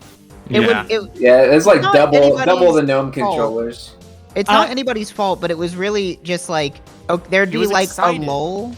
There'd be like a lull, and like so then like 4 people at the same time would be like, okay, nobody's talking, time to talk, and then we'd all send it at the same time, so it just like queues up 4 messages all at once, and then we'd just all go, "Aw, queues shit." them out. Yeah, we didn't start communicating more about like pacing and tempo and shit until later in the stream. The beginning of kind Act of a 4 is a related little rough. note- Wayne's gonna have a real fun time editing around that nonsense. On kind of a related note, I keep seeing people, since we did the finale, be like, "Oh yeah, the blue gnome was just this one person, right? The blue gnome was just X or Y, right?" It's no, Nah, both of the it was all- gnomes were done by everyone who was in the chat room together. All of them are everyone. Anyone who ever It's done by wants to Gabe make Newell. him talk. It was I think no. a lot Gabe of people- Newell was done by Gabe Newman. I think a lot of Newman. people misinterpret. Done by Gabe my Newell, who's tweet. done by Gabe Newman. Yeah, I think a people lot of people misinterpreted definitely my did tweet where mirror. I said, I remember that. Hope The, y'all let you're Blue muted. Gnome- I made Blue Oh. Gnome say some stupid shit, but I think they thought that I did all of it. I did not do all of it. Yes. It was all of us. Everybody did everything. People did on misinterpret that note, who Everyone was did the everything. most horny with the blue gnome? Again, all of us. Literally everybody. We'll get to that. Yeah, there's a lot to say about the We'll Blue elaborate Gnome. on that later. So we just went over Act 3. There was a lot of sorry, my brain just fucking short circuited. The Act 3, Act 2, we just kind of kept doing the same thing. But so Act 3 finished October, and it was after I finished that I started editing the videos. I believe I want to say that's true. I want to say that I finished the 3rd stream, and then it was like, okay, let's start turning this into a proper series and start editing it and stuff. And around that time, I went extremely hard. I was not streaming a whole lot, but I was editing like all day, most every day, for like 8 or 9 hours or something crazy like that. Yeah, like, we didn't hear from you for like a week or so. Yeah, I pretty much I remember it was cold in my house, so I bought a foot warmer, an electric foot warmer, and I stuck my feet in that thing, and I would just sit there and edit and edit and edit and edit. Like, the edits for these videos are not very, it's me chopping up a VOD, adding text, and then doing additional bits. But there are so many little factors of, either it was, extra touches, or just, challenges that would come up that would make these things take so long. Also, I have a problem with editing where I tend to, fixate on a tiny little thing and then try to make it just right, and if it's not right, I can't let myself move on. So I would get stuck. That's on little ADHD, things. baby. Like the meters and stuff. Some of the meters took me a very long time. You To fucking get killed it with looking the right. editing though, man. That shit looked awesome. Thank you very much. He helped too. He did the Act 2 editing. He did the whole video. No, I did that. And it was around that time that Kim Ebohars hooked me up and connected me with did he ask me to hug him? I'm not sure what he said, but I'll hug him. Kim hooked me up with Eagle One. She connected me with Eagle One. Eagle One is a group of designers. They are programmers, they are modders, they are modelers, they are animators, they are everything. And they are a team of developers who work on. Actually, I'm not 100% sure what I can say they work on. I don't know what's public information and not, but they have experience with Half-Life Alyx mods. I was connected with them, and that was when I requested Zach, Whimsical VR, to make the intro for the first video, and we did that while I was editing it, and we got that along. I couldn't find it, but there's a video somewhere of me like very, very roughly explaining what I want. If you remember, the first video's intro is like Alex is walking and there's like piano notes with the footsteps. There's a video of me walking with my fingers across my desk to the beat that I wanted the animation to be. And like that's what I sent as my fucking reference. It was a mess, but once again, you're like the funniest reference sender I think I've ever. I was gonna say it's better than your MS Paint stuff. I have one tonight. No, your MS Paint stuff's great. I have an MS Paint one tonight to show everybody. Oh, okay. You do, yeah. Yeah, some of you might have saw it. I posted it earlier, but don't look if you didn't see it because we'll show it on stream. Whatever works, you know. Yeah, and it did work. It did work. Zach did a really good job. So. That was while I was doing that editing, I was connected with Eagle One, and while I was doing the edits, I was working with Eagle One, and I was also connected with Michelle Sleeper, who made the gnome, and I was working on getting everything right for the ending. And we had a lot of ideas. The earliest ideas, of course, like I said, real gnome had to happen. But I believe the first things that I instructed Eagle One to help me with was the blue gnome. The blue gnome was an idea that I had very shortly after the third act, which we'll talk about soon. The gun, and then the ending being changed. Those were the first original 3 changes. The very first version of the mod only had those 3 things. And while that was worked on and while I was editing, I had more ideas. Some of the ideas were mine. Some of the ideas were like, it's very collaborative in terms of like how we all come up with this shit. Sometimes someone will just spew some bullshit. Yeah, it's very hard to pinpoint like who came up with what. Because someone sometimes it's literally just like someone shooting the shit in a voice chat, and then I'm like, I'm gonna remember that forever, and then that becomes like a bit. So like it's hard to say who came up with what. But those are the original 3 mods, and I started the edits. I went and like Dobie would go to daycare, or he'd board sometimes because I would need to be completely zoned in on these really, really long edits. And I made the videos back to back to back with occasional streams in between. While I was doing this, we were prepping for Super Faxmas. Everyone came down while I was in the process of finishing these videos. I believe I actually did some editing like while everyone was here. So yeah, we had a lot going on. But those edits took a lot out of me and burned me out super bad. I was going through like some other mental health shit at the same time alongside the thing, and I was like, I wasn't like upset with the way that the gnome stuff performed, but like there was like, I was really fighting the algorithm and stuff and like trying to get everyone that was like, that had watched HLVR to see this, at least as many people as possible. And it wasn't doing like, it was doing like, I mean, while it was still a lot of people, it was a fraction of views. And I was like, and that kind of like, that got me down a little bit, and my other mental health stuff. And it was just like, it pooped me out bad. And like, when the final video was finished and I announced the finale, we had a bunch of the mods lined up. We had this guy here. We had a lot of shit shot. I just like could not get myself to do it. I could not get myself to finish the edits. I think that was a big part of it, to finish the finale edits. I was hung up on some of the things that I wanted to do, some of the like gags I wanted to do, or editing tricks I wanted to do. For instance, the like IRL bit in the ending, like that, like getting that right. I had it like 90% right, except for like a little bit at the end where like specifically it was the transition of like taking my headset off. Like that was fucked. I had a really hard time figuring out. I had a really hard time figuring out how to zoom in on the me gnome in Act 4, or in the ending, like when he's playing Half-Life 2. Originally, that was just a digital zoom, and it looked like shit, and I was so upset about that. I like could not figure out like how I would transition from like an in-game zoom and have it look smooth. And I figured that out like within a week of the final stream actually happened. I think it was literally like 2 weeks ago now. Yeah, like it was very close. The HLVR AI was near the Alyx announcement. The reason that's off topic, but the reason we did HLVR, if you look at the description for the original video, it was like I wanted to revisit Half-Life to prep myself for Alyx. It wasn't during the announcement. It was like a month or so before it came out. My Alyx playthrough was like between Acts 3 and 4 of HLVR.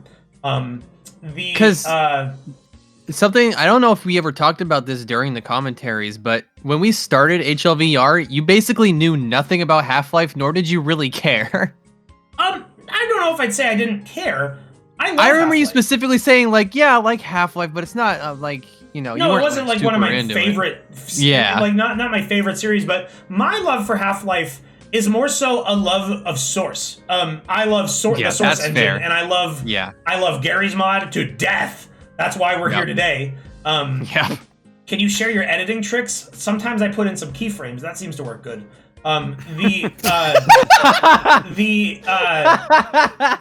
So I love TF2. We played so much TF2. And I did love CSS for a while in my life, but primarily it was Gary's mod. Prior to HLVR, I'd never beaten a Half-Life game. I played Half-Life 2. I played the beginning of Half-Life 2 a million times. But like, I was never the biggest Half-Life guy. So HLVR was like, HLVR made Half-Life a very important part of my life, and I do love it now. Like, not just in our creations, but like the games and the story itself. I love the story. Oh my fucking god, they need to make another one. I don't know when that's gonna happen, but like, I mean, if you watched my original Alyx playthrough, the ending had me going crazy. Like, that was like, I was so mad about that. Don't forget you played Roblox 2. Well, that doesn't have anything to do with that. A lot of people think that. Really? A lot of people want a new Half-Life game? No, I don't think so. Haven't you technically only really beat one Half-Life game still? Well, two, because I beat Alyx. But yeah, Half-Life VR was my first time beating Half-Life 1. And I mean, we only like, that was like beating it. We played all the content. Sorry, everyone. Half-Life 3 was cancelled because none of you loved it enough. You could have stopped it. Thanks for nothing. I've still got the gist. I've seen all of Half-Life 2 in episode 1 and 2 to prep for Alyx, but I've never played them. And I'm not like super familiar with every step of Half-Life 2. Yeah. So I know more about Half-Life 2 than I do Half-Life 1, or did. But still, it's not like, I don't know it as well as, say, like, Master Gur. Gur knows Half-Life like the back of his hand. The edits, I got hung up on the edits. The finale was dated in the final upload, and I wasn't ready. I couldn't finish the like final pre-recorded bits for the ending. I couldn't finish the edit there. A lot of the mods were coordinated and done. This guy was ready, and I had a lot of the IRL segments shot, but I just couldn't finish it in time. So I gave myself a week. I couldn't do it then either. I gave myself another week, and then it started to become a problem of like, not necessarily not being able to finish it, but more so like anxiety about the fact that I couldn't do it, you know? And then it just became like, okay, clearly this fucking gnome is not good for my brain, so I'm gonna step away. And I took an actual hiatus, like I didn't stream for like a month or two, and then Elden Ring came out, and I streamed that entire game, and then that like, yippee! And I also streamed on April 1st. I streamed a hot dog or something, I don't remember. So the gnome, this series. What is the Squidward hot dog spinning? Look at the wiener. Look at Squidward's weak. The series pushed me to the brink. Not like the actual brink. Don't worry about me. I'm okay, and I was okay. It was just really hard for me. But like, it really took its toll on me. Primarily just the burnout from all the edits. And then it just became like a thing of like, you know, months and months and months of people on YouTube not really you guys in chat. It's mostly people on YouTube being like, "Where's the fucking stream? This guy didn't fucking do it. This guy's lying. He's out here playing fucking Elden Ring. Where's the gnome?" And it was just, you know, a lot of impatience and I don't know what it is. A lot of kind words, but also some disrespect. What were you saying? I don't know what it is about fucking YouTube that turns some people into ghouls that forget that the people making videos are people. Because they see you as like the channel and not so much the person behind it. Like, yeah, and it's fucking weird. Yeah, it's not good. From then on, time progressed, and 2022 happened, and lots of shit happened, and we learned about lots of stuff. The mods, like the Alyx mods that we were working on, just kind of sat around for a while. I think like in the middle of the year, like in the summer, I reached out and was like, "Hey, let's finish this. Let's finish these mods and let's get this going." That never ended up happening. We were busy with other stuff. Spamton happened. 2022 was not a terrible year. We got to work with fucking Toby Fox. Oh yeah. So 2022 was like a recovery year for me, but we did do some awesome shit. Game Clam 3, I got to spin on a platform. That was one of my highlights of the year, is spinning. We got to work with Toby Fox. And the gnome thing just sat around for a while. A year progressed.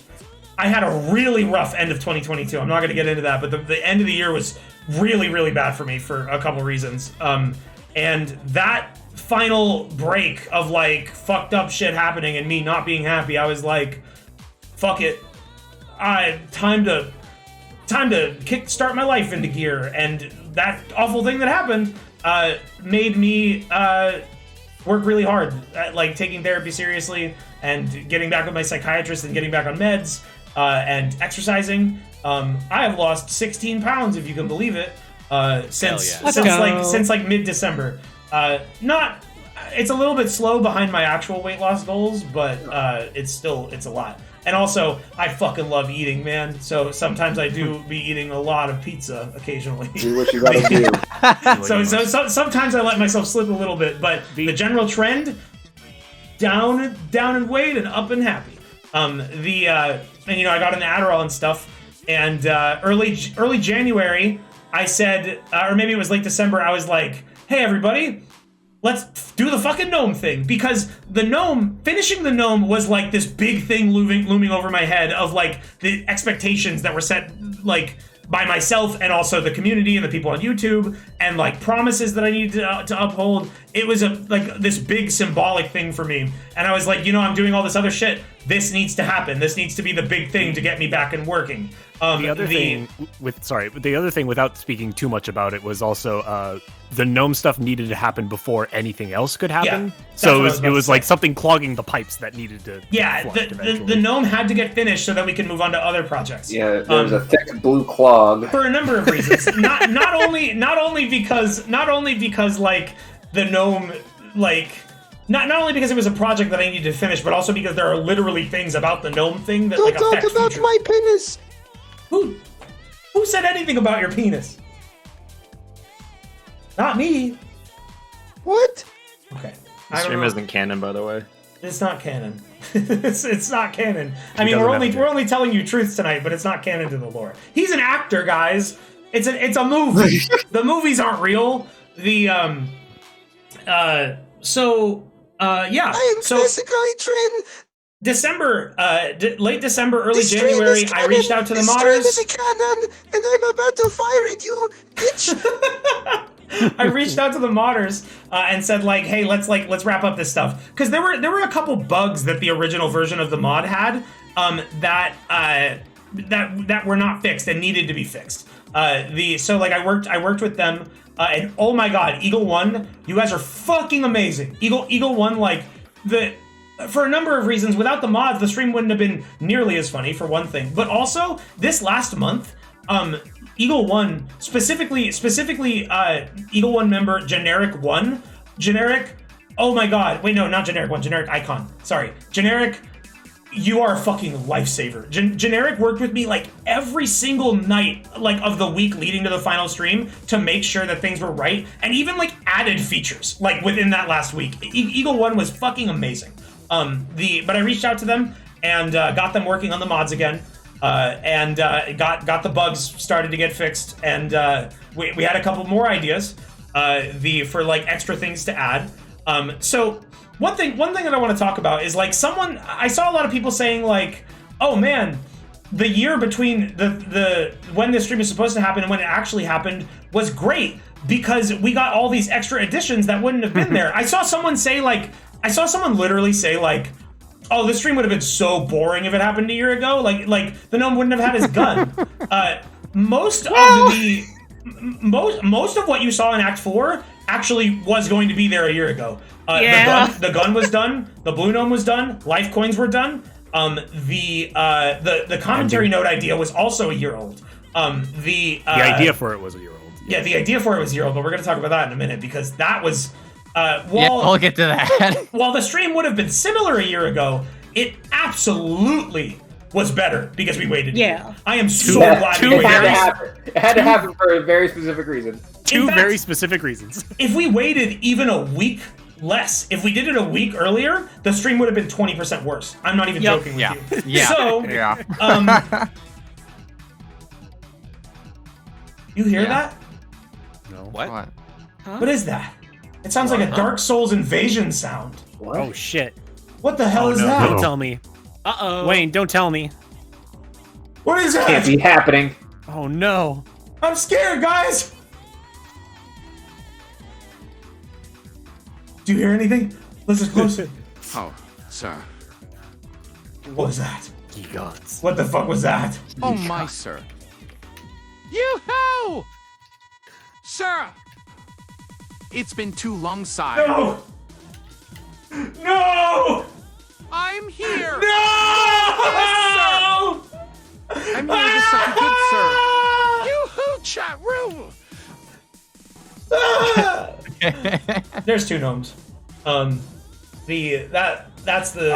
have two of them. Blue gnome is with us today Three in using the movie chat magic. if you love the blue gnome. I'm the one and only sir. So yeah, Hollywood trickery right here, folks. So I told you, I showed you guys the picture of like I am ready to the naked. I showed you guys the pictures of like the naked gnomes. Fuck yes. Sir. Okay, you're here. You're allowed to be here, but don't interrupt the commentary. We'll ask you questions soon. Begin blasting. Dobie's trying to Dobie help me. Dobie helped me a lot through the year. If you hear him barking, he's just trying to get my attention. He's okay.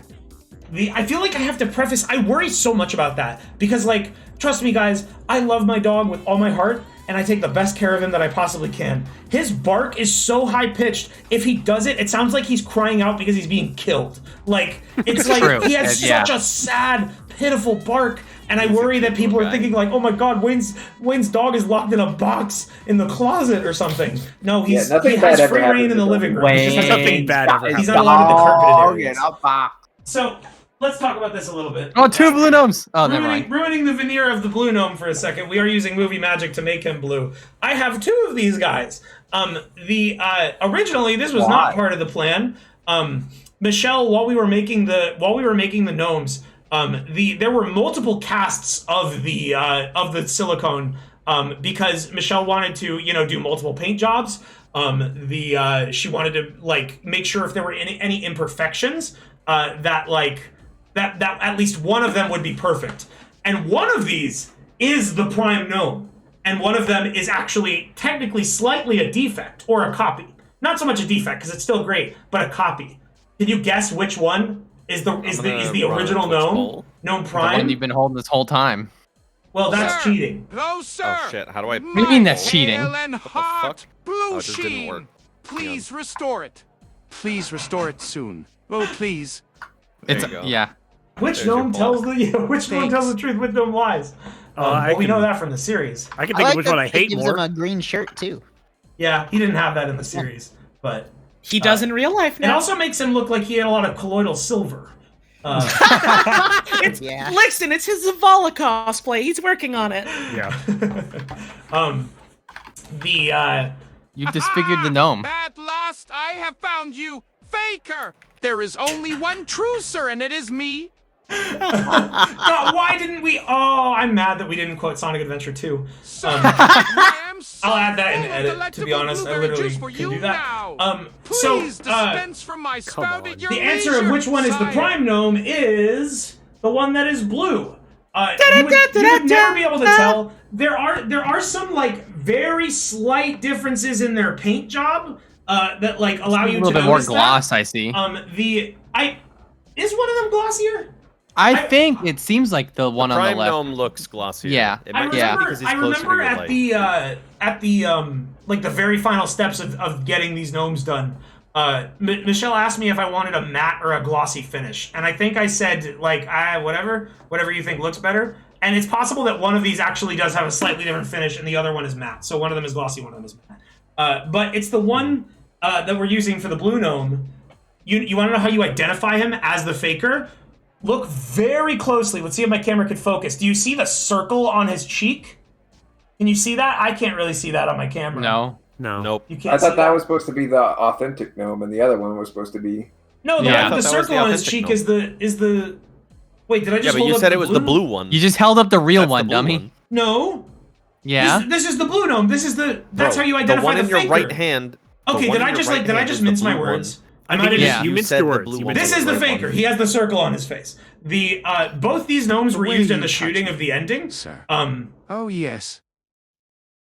You just wiped my smile right off my face. We're gonna talk. We have a lot to say about the blue gnome. But now that I brought up the blue gnome, I can reveal that we do have two of these. Now I haven't cemented this idea, but of course the main gnome I will keep till I die. It is like not a question, but I swear to God, the way you're holding the prime gnome makes it. The fake gnome I'm gonna hit with a bat. Can I have the other one? Oh my God. The main gnome I'm gonna keep till I die. The second one, now I'm not sure when I would do this, but the original idea when I was sent this, because like, so I was sent it in case like I wanted to do something destructive to the first one. Like hit him with hammers or bat. He took a couple swims. There were a couple bits where he got wet. He was standing in the river. In case I wanted to do something destructive, I had a second gnome so that I could beat one with a bat. Remember at the beginning of the stream where I said that this fucker could probably survive the apocalypse? I wasn't kidding. It being made of fiberglass means that it is like so tough. Please annihilate me with your hammers. Oh yes. Fuck. I had the option of receiving a gnome that was made of like something breakable. To be honest, I'm a little sad that I didn't get that. But yeah, fiberglass, these things are tough as fucking rocks. The only damage that they have is like, we were filming out in the woods, so like sometimes they get scratched up from the branches and shit. But what I was saying, my idea, I'm keeping the main one till I die. It's like one of the most sentimental objects in my house.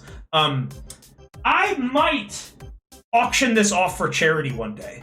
For a big charity stream, that might be like the big draw, is that we would like auction it off or raffle it off for charity or something. So maybe one day, one of you fuckers is gonna get the blue gnome. Sell me! Sell me! The winner would have to be responsible for the fact that the gnome holds the blue gnome's soul, and that would be your problem. Yeah. I'm not promise anything. I'm not sure like if or when or how that would happen, but that's the idea. Is that one day a lucky fan might own this gnome, but this one's mine. Do you have any spare human dog keychains laying around? Because that would go well with the blue gnome. I have extra. Mine's at Trog's house. I don't know if we have a lot of them. I know I have two. Is that why I have so many of those things in my house? Is one of them yours? I don't think we were. Mine, yeah. I can't remember if we were given extra. I never took I it. can do good for you. Oh yes. Oh yes. Someone said what keychains?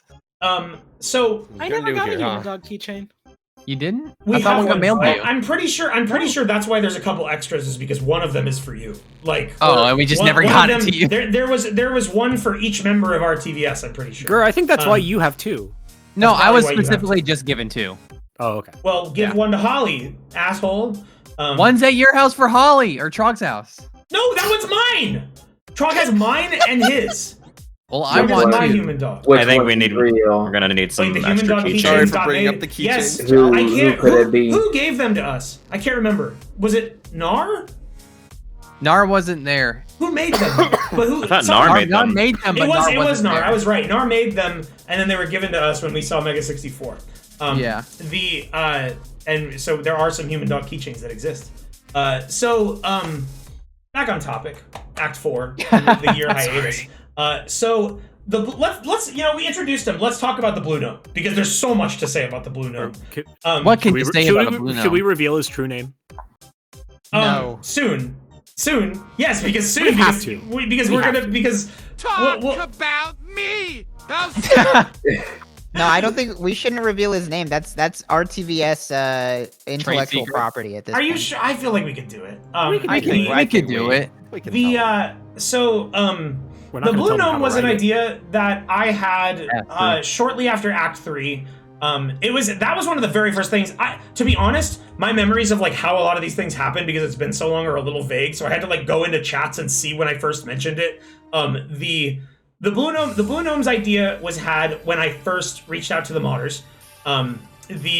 Originally the core idea of the Blue Gnome was like a second gnome that would be even more annoying than the main gnome would appear and would give us like a common enemy.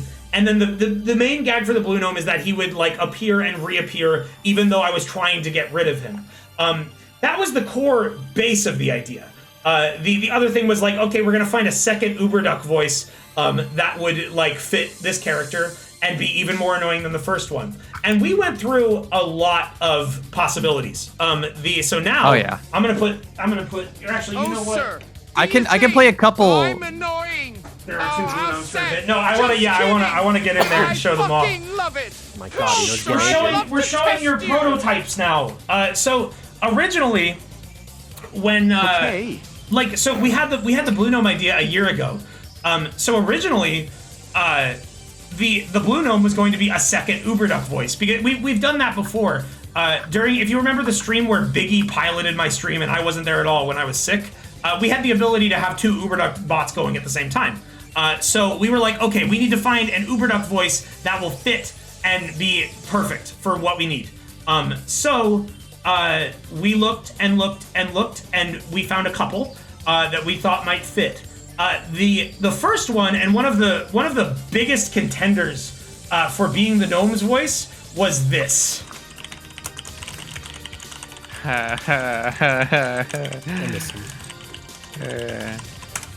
This was the earliest one. What? Oh, that voice isn't there anymore? Oh no, it changed. I see. It's BFBI. Oh, I thought you were talking about the other one. Yeah. No, this was one of the first ones we found that I thought would fit it. Yeah. Hello, I am the Blue Gnome. Lick me up or lick me or something. Oh, wow. That voice. Oh God. People in chat recognized it. That voice is called X. It's from something called BFDI. I think that stands for like Battle for Dream Island or something. I'm not sure what that is. I think it's a YouTube series. But we found this voice originally. Originally, this voice was called X. Originally, this voice was just called X, and I was like, "Oh my god, what is this voice called X? This is so fucking annoying." Here, if you guys want to make X say some stuff, you could go ahead and play with the bot. I don't really want. I'm good. Not really. I don't want to hear it anymore. We have better toys. It's true. I don't want to play with them anymore. But that was a good. That was a good candidate for like a really shrill. It was another gnome-like voice, like tiny, shrill, high pitched. And I was like, oh man, this one will be really funny. But I then looked into like what it was, and I was like, oh, this is from like a YouTube series that like a lot of people know. Or I don't know if it's a YouTube series, maybe it's a TV show. I don't really know what it is. No idea. None of us knew what it was, but evidently other people did. It's popular. It's popular enough that there's like a million wikis about it or something. Yeah, I see like a ton of people in chat that are like, "Oh, it would have been so traumatizing. You would have hurt us. Please don't do that." And it's like, we don't know what that is. Yeah, we don't know who this character I've never is. heard about this thing before, and now I know. I immediately know now that teenagers online argue about this, and I want nothing to do with it. It's like fucking Bluey. So basically, we I don't dodged know what the that bullet. is either. Also a children's show dodged that the grown bullet with people that get one. into arguments. It's the children's show that they insist on showing at the gym 24/7. May suggest a spot of blue eye. Blue eye. Childhood. Oh, he should have. So- He should have said that. So, the next voice was this one. What even was the next one? Oh, you know.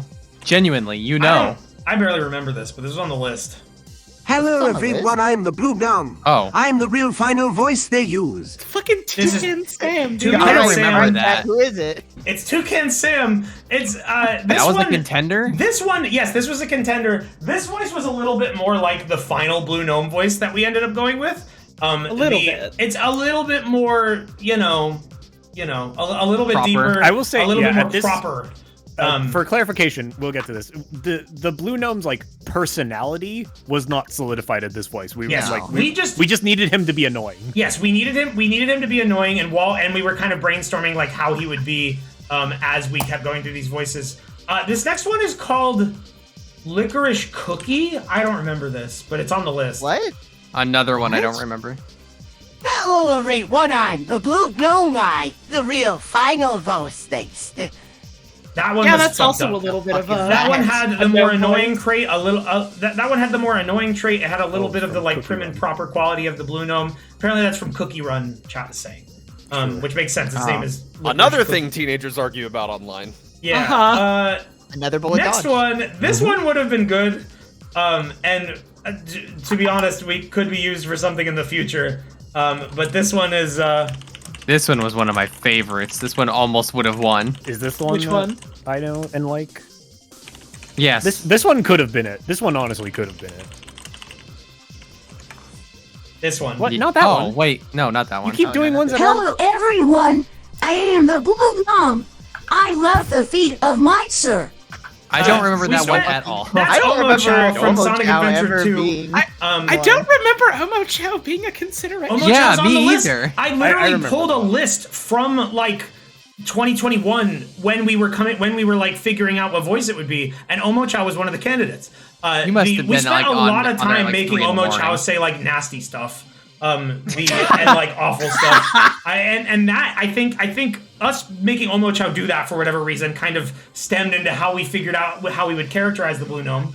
What if he was just a pervert? There was a Yeah. specific voice I remember being the catalyst, though. And it's Was the it one that we all Rottenwich? keep thinking of. Rottenwich just said that the final Blue Gnome's voice sounds like Q. We'll get to that because you're right, but it actually has nothing to do with Q. Surprising. That was It does just just a sound weird like that. coincidence. Next Blue Gnome candidate was this.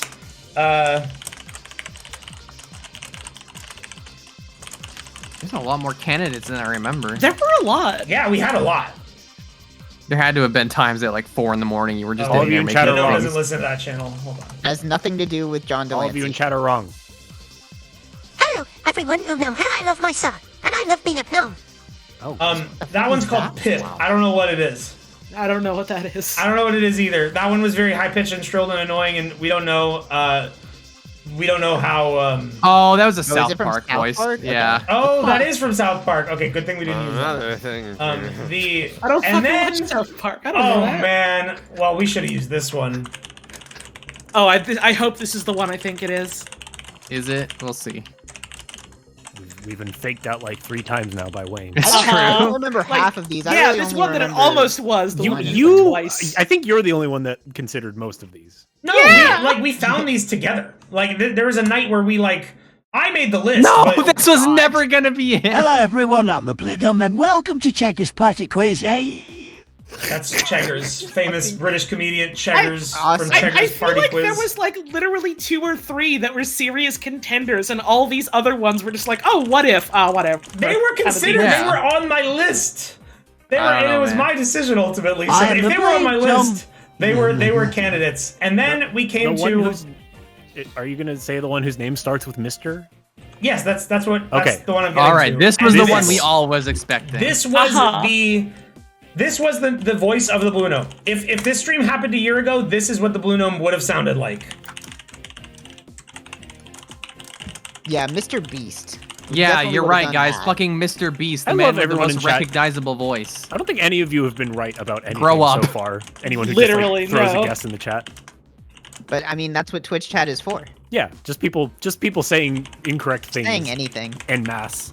This Wait, is you're what he typing in would the have. wrong channel again. This is. I know. I don't know why I'm doing that. This is what he would have sounded Mr. like. Magoo? The original Blue Gnome. Hello, everybody. I'm the Blue Gnome, and I love my wonderful sir. Let me shine your shows and tickle your innermost secret. Right, Still I good. remember this Mr. one Monopoly. specifically because I made him say something about milking your prostate till the cows come home, and everyone loved it. It was something else. By which I mean they all hated it. I remember the exact line. That was that. So we were running through all these Uberduck voices, like which one will be it? May I please tickle your prostate? It was so. It was this. I know the line that made us come to the realization that this should be the characterization, because I was like, you remember it better than I do. We were coming up with voices, yeah, because I'll never forget it. We were figuring out all these voices, and it was like, okay, Blue Gnome has to be more annoying, and he has to make me hate him so much that I want to kill him. So we were like playing with these voices and saying things that could like make me feel that way, and then. It might have been Moopy. Someone said this. I mean, it might have been Holly. I'm not sure. I'm pretty sure. I think it was Holly. This.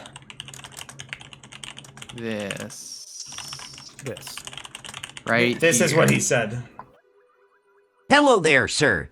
Make my prostate giggle and dance with glee. Oh yeah, that was it. That generation was not as good as the original, but it was specifically the lines, something along the lines of "Make my prostate dance with glee," and it was like, and we had this idea. Oh my god, the Blue Gnome should be a fucking pervert. The Blue Gnome should be so putrid that I can't help but hate him and want to be away from him and want him to die. Like. We had this idea and we were like, oh my god, and Moopy was there. And Moopy made him say a lot of putrid things because Moopy, out of everyone in the group, is maybe the best at saying the most disgusting and awful Moopy just things. does that. He just Moopy does it on his own. Moopy will do it. Goes into a channel by himself and makes the fucking text-to-speech talk to him and say terrible quick. Hours on Can end. you do me a favor, done? Help me out, cram a We good don't old talk- pipe the up only my thing we tell blowhole. Make Shut up. my prostate dance with glee. Was The that only the thing we exact tell line? people about Moopy is that like all the weird shit he does. I want to applaud him. Moopy is amazing. He doesn't do these things like oh haha he's like being crude and funny. He does this like an artisan. He will just go. He doesn't do it to impress anyone. He just goes have a into reference chat image. alone. He studies it. Okay, you keep chat. posting. You just keep posting shit he does. What is Here, that? chat. Look at this. He's like an It's the picture I anthropologist. posted in the, in He's the an stream anthropologist, zone. exactly. He'll He's just sit in our AI generation channel and just like for a good like 2 weeks there. He would just sit in our AI generation channel and just generate pictures of like butlers He's and an sirs. artist. Yeah, Moopy. So Moopy sometimes is hesitant about us crediting him for stuff because, like, I'll be real, and I mean, like, I think I'm okay to say this. Moopy does not want your attention, and I'm gonna say right now, like, if you think like, oh, haha, Moopy is so funny, I'm gonna look him up, or like I'm gonna try and follow him on Twitch and watch his streams or anything like that. You can't. He doesn't can't or do that. 2, don't give Moopy attention. Moopy doesn't want your attention. If you give Moopy attention, he hates you, and he's our friend. So please be nice to Moopy. So we hate you by extension. Yeah, don't give Moopy your attention. We're just gonna say that flat out. Like, Leave him alone. Don't. He is Like, not. He's not a cryptid. He's not an ARG. He is just there was our like a very period funny of French time. friend.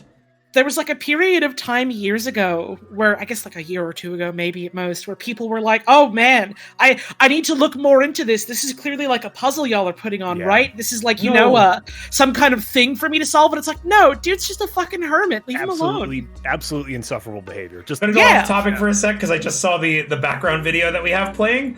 This is one of my favorite parts. Alyx Trebek joke is the shit he says here. I forgot about This is also my favorite meter, in case you were wondering. This was one of my favorite parts of all of it. It's dangerous. It's dangerous. the fucking your kindergarten meter is dangerous. I love that your edit is just putting like a class photo and me. We can't hear it. Oh, sorry. Well, he says your kindergarten meter is dangerous. I don't know why that's happening. Oh, it's because I don't have a Firefox. Yeah, hold on. Firefuck.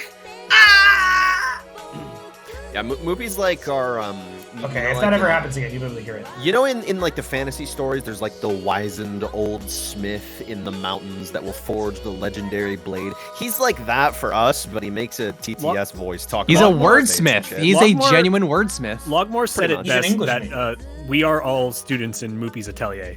Yeah, that was such a funny fucking way to put it, because you're completely right. Like, Moopy will just come up with turns of phrase. For instance, one of the Blue Gnome's favorite things to say, and also something that we say a lot now, is "fuck yes, sir." Fuck yes, sir. That was something Moopy made up, and like just said it so fucking much that it like stuck with us, and it's so funny. And like, we love our friend Moopy. The Blue Gnome's character, while he is a pervert and is awful. The other character trait is that he was very sincere and wanted to help me. But the other thing, someone said, "Oh, you should have made a gnome Bible." I did for the final stream, and in that Bible it says Moo-esque. That's the description for the gnome. He is Butler-esque and Moo-esque. That's how we describe him. So Mr. Monopoly was going to be the voice for him. That was our final voice, and we were pretty set on that. No, there was other considerations. There was also the guy from I Am Mean. Oh, Norris. Yeah, do you want to generate a Norris line? Hello, everyone. I was almost a blue gnome. Please don't turn me into a pervert. The boss will get really mad. Yeah. Norris actually a gnome from I Am Mean. Norris is a very good Uberduck voice. It's a very funny voice, and he can do a lot of like. He can be really pathetic. He can be like a different kind of pervert than the Blue Gnome could. See, for like the entire like year between like when we almost did the finale and then when we actually did it, like in the back of my head, I was still like, oh, we might still end up using Norris for this. Yeah. Please, so let me see every your time teeth. I said Please I turn like me into a warthog. every time warthog really I said great. please, like in the back of my head, I was just like, please, and I had to catch myself because I was like, fuck, I don't want to spoil this. Yeah. The Norris voice, super fucking funny. The only reason that we were more privy to the Mr. Monopoly thing, I think, was because like honestly it was like 50-50 between those two. But I think Mr. Monopoly was more so it because Norris was like, that's a voice I Am Mean is not the most prevalent thing. It's kind of obscure. But we literally streamed the game. People would recognize the voice. We wanted something that was like harder. And while Mr. Monopoly is like a big famous thing, I don't think many people in chat could tell me like what Mr. Monopoly. I'm a fucking pig man. Like, no, please don't take my trough of slop away. When does Mr. Monopoly even talk? Like, what is that source audio? In like the PC Video games. Yeah, like the PC games. Like most people do not know Mr. Monopoly's voice. Yeah, he has a voice. That's Mr. Monopoly. But time passed. The year passed. We had Uberduck, and we had these voices back then, and we were going to do one of them, and we had the character, we had the pervert element of the gnome locked in. A new weapon was unearthed. Then to all the people in chat that are like, wait, Monopoly has PC games? You just outed yourself as fucking babies. They included those in like cereal boxes. Go eat some cereal. I played the cereal box Monopoly game a lot. I think I got it at like Cinnamon Toast Crunch or something at a friend's house. I took the disc. Bad friend, you stole No, from him. he didn't have a computer. I got it. He was gonna look at it really hard and think about playing it. He's gonna read the disc with his mind. Just scan it with his he eyes. was gonna be the disc reader. Still hurts. It's not like I took it from you, Scorpy. Maybe it was. That's a terrible way to justify theft. What wasn't you? They agreed to give it to me. It wasn't that. Okay. It's not like I stole from my friend Balp. It's fine. Could have been you. Okay. So yeah, at some point, an ancient weapon was unearthed. And in 2022, we also started using the service called Novel AI. We did a couple Novel AI streams. Similar to AI Dungeon, it's a text generation thing. You can do text adventures and write stories and stuff. At some point, they added a text-to-speech feature. Kind of unceremoniously, it just sort of popped up. Like, there was not much, like, fanfare for it. Like, it wasn't, like, a big announcement. It was just like, hey, we have text-to-speech now. We messed with it. Trog messed with it, I think. And something about Novel AI's text-to-speech is really, really good. It's one of the first text-to-speeches that, like, had... it emotes. It like UberDuck, when you enter an UberDuck entry, it listens to the words you say, your punctuation, that's it. If you type in all caps, it doesn't really listen to that. So like you can maybe make them yell with an exclamation point. With Novel AI, if you type something in all caps, it will know that that's what you mean, and it will fucking yell. If you watch our Halloween stream, we use Novel AI TTS there. The Blue Gnome is Novel AI TTS. Can we hear some Blue Gnome speak? Fuck yes, sir! Yes! That's why he has so many lines where he's like, look at me now! Like where he's like yelling and commanding is because we could put him in all caps and it would know. So like fuck. To make UberDuck voices emote, you have to like Hello there, officer. You have to game the system and like use things that the voice is already familiar with as a jumping off point for it to do something else. The Novel AI voice is like, if you just put the word fuck, it will just say fuck. Like, it's amazing. It's really, really great. Novel AI isn't, as far as I know, I mean, the voices are definitely trained on human speech, but it's not like based off of a person, like a famous person or character or whatever. It's probably just they hire some voice actors to. Yeah, the Blue Gnome generate bot has died. How did you get a like that? We're not telling. The way Novel AI works, we told you some of our UberDuck tricks. Novel AI is still too new. But the way that Novel AI generates its TTS voices. Sorry. That's okay. Oh no. The way I Novel AI TTS works is that you give it a seed. It doesn't have a preset list of voices, and I think this is like so crazy and interesting. You just type words. You just give it a seed. So Trog made a bot that should I say that? I remember you like. No, it's fine. It's fine. They okay. expose the. I mean, well, kind of. It's Trog, probably fine. we're definitely using Novel AI like for a uncommon use. Hey, here's the thing. I'm paying for it. It's true. And the it's Novel true. AI people are fans. I'm a It's true. paying customer. It's true. They give us the keys for the giveaways sometimes. Novel That's AI, true. We've worked with them. I just want to say, fuck this fight in Alyx. This shit took me so many tries. This is one of the roughest ones, yeah. And I was like low on ammo. I was struggling hard. Yeah, the ammo really sucks here. What was I going to say? The voices. Novel AI. Yes. Oh yeah, so seeds. The way Novel AI works is you just like give it text. You give it a name. You basically name your voice, and it generates a voice based on the name. So once Trog got us the bot, we didn't really know like what the good ones were, so we just had to make up shit and generate names. So we have a lot of different like voices and characters. Can you guys put in just like a couple other ones that you know you like? Yeah. One of my favorites. Can we show Master? Bring in the Cummer. Yes, here's you want to hear Master? I want to say we should save the Cummer. We should save the Cummer. I don't know. I think we can. No, like, the people deserve not to doing know the about whole Cover. Fuck. Oh, fuck. That's Master. Fuck yes, sir. I am Master Gur. Fuck yes. Fuck. Master's voice does a good voice. All right, let's show. Like if he does good like action stuff. We had a lot of fun making him say El Fuerte so. lines from Street Fighter. Make him say Tortilla Bomber. He does a good job. The Cummer is another very good one. I have a feeling someone is typed. Yep. Hello there, officer. Yep. That's the Cummer. The Cummer is like. That's the Cummer. The Cummer reminds me of Tortilla like. Bomber. Swing attack. Yeah, I love the Master voice is really good at announcing moves. Oh yeah. The Cummer reminds me of like a fucking character from like a Cartoon Network show or like Fairly Odd Parents or something. Yeah. Like a little Southern like girl. a country An fairy. extremely high-pitched Southern accent. An early It's a odds My Little cartoon Pony character. voiced by Tara Strong. Yeah. It sounds like Tara Strong. One of the reasons why the Blue Gnome says hello there, I'm officer. voiced by Tara Strong. One of the reasons. I will do anything with my power to make you so sick. And then By the way, break into your fucking house and make a mess of your pots and pans.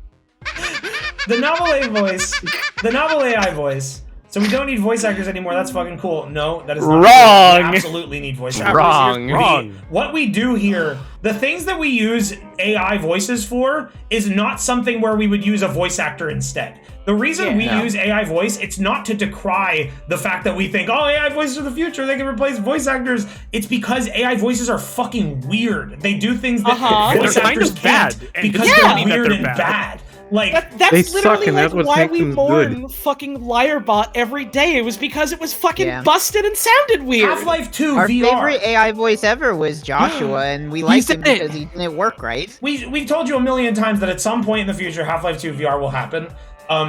We are not going to replace characters with Uberduck and AI voices. Like we're still going to be doing voice acting. Like most of what we do is acting on camera. What we use AI voices for and what we would use voice actors for, completely different things. Like if the gnome was voiced by a person, the series would not have been the same. It's not like it would have been. It would not have been funny. I mean, that's not necessarily true. We could have done something. It's just not like it's just not the same kind of like apples and oranges insanity of like feeding a million lines into like 10 people feeding 100 brains. lines. Yeah, that's another reason why adds to it. That's another reason why we love the AI stuff is because you have so many people talking to it. It's just this like insane thing that thinks in a way that humans don't, because there's 10 different people with different thoughts and ideas of how this character should be affecting it. It's completely different. Comedy hive mind, yes.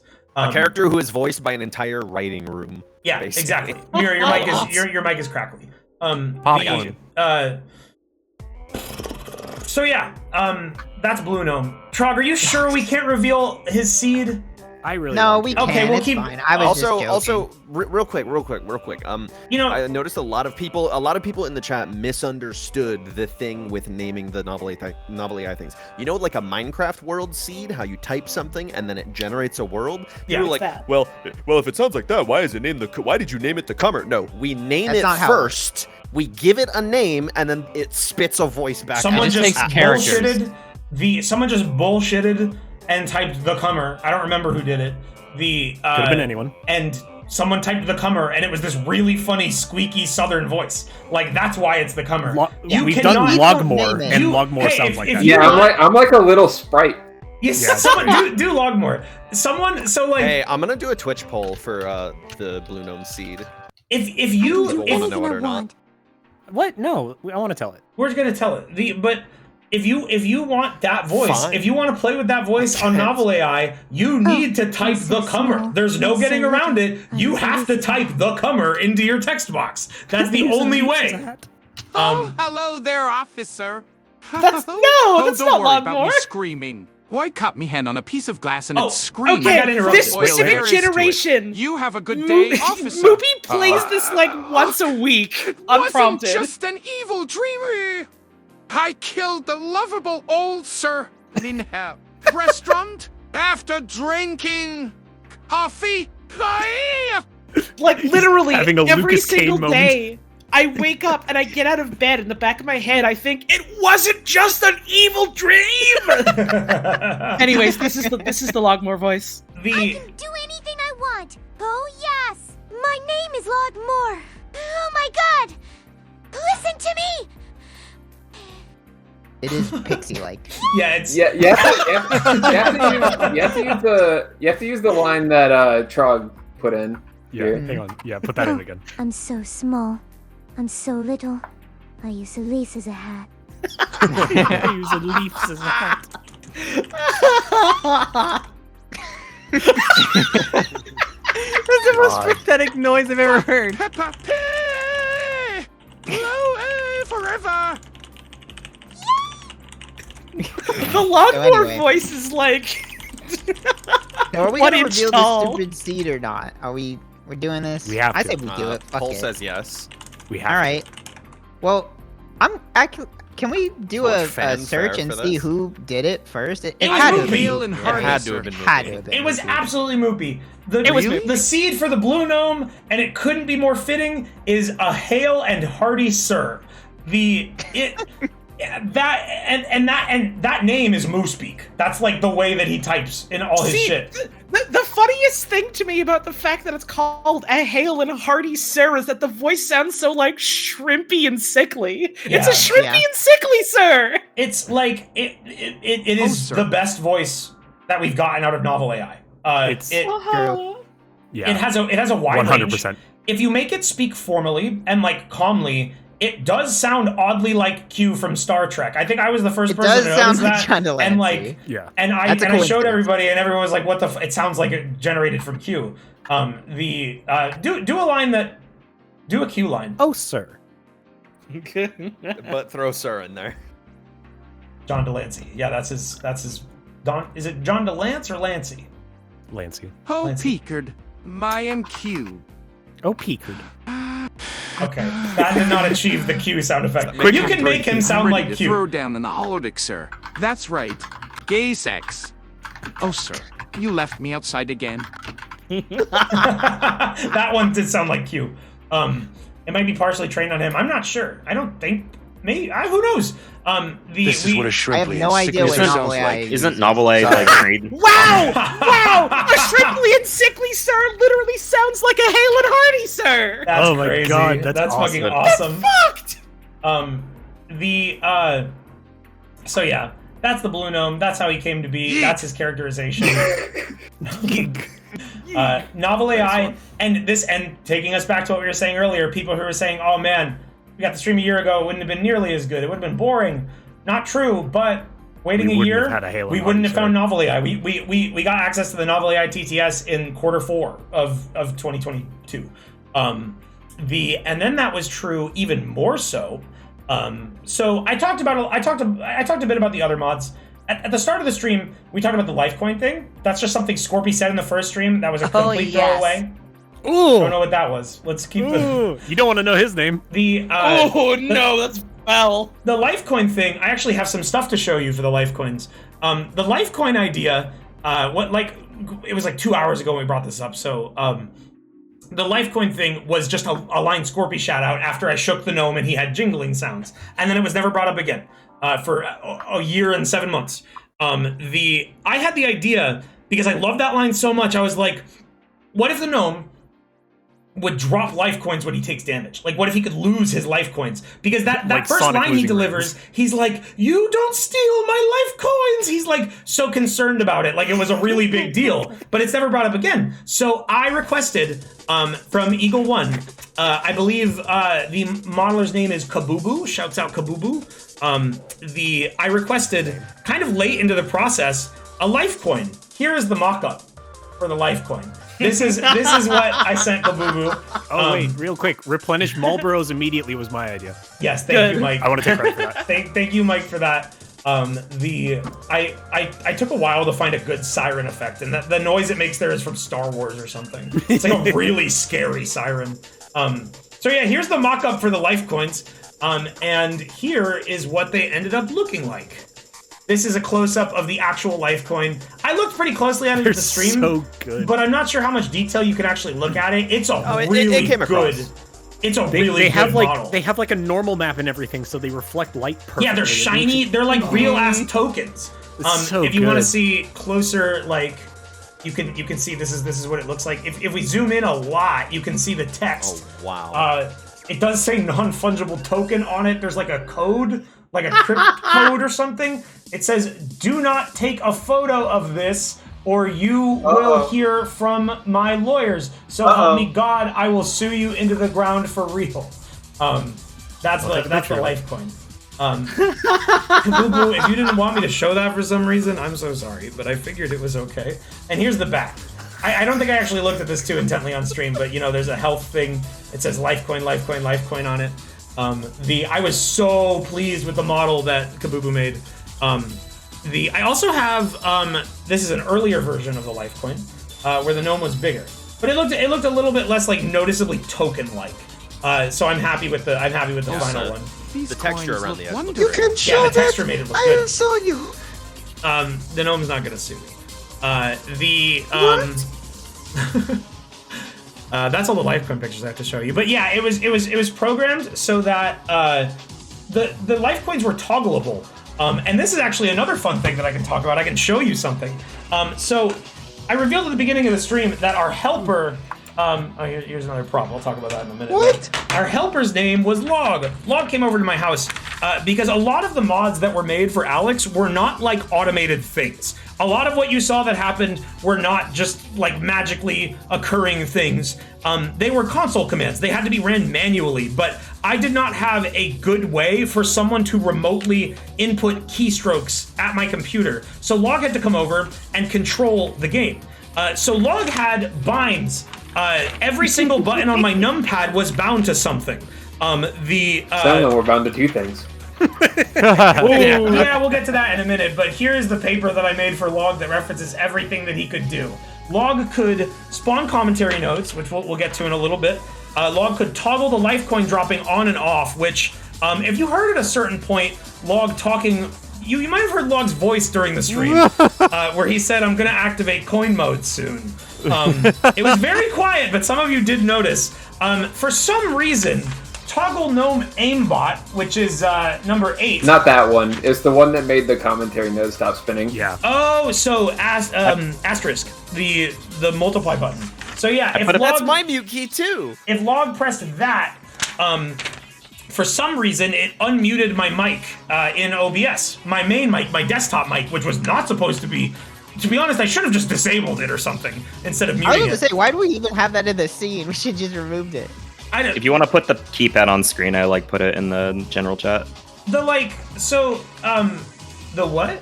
Oh, the picture? The picture. Oh, like the photo. I mean, I have keys. the paper here. I can just hold it up. Yeah. So originally, I had asterisk and divide bound to start recording and stop recording, and I noticed in OBS that there was like a warning symbol next to those, and I was like, "What is that? What does that mean? I don't know." And then I deleted those. I deleted the binds. That little caution symbol comes up because there are 2 binds on that button. For some reason, mute mic was on there too, as well as start and stop recording. So Log was not able to stop the commentary notes without unmuting his mic, but he did realize it at some point. Really? So yeah, Log could do that. Log had a lot of different things that he could do. Let's talk about one of these. Number 7, spawn a cigarette. Okay. Someone asked in chat, multiple people asked, what was the bit where you were pretending to throw up?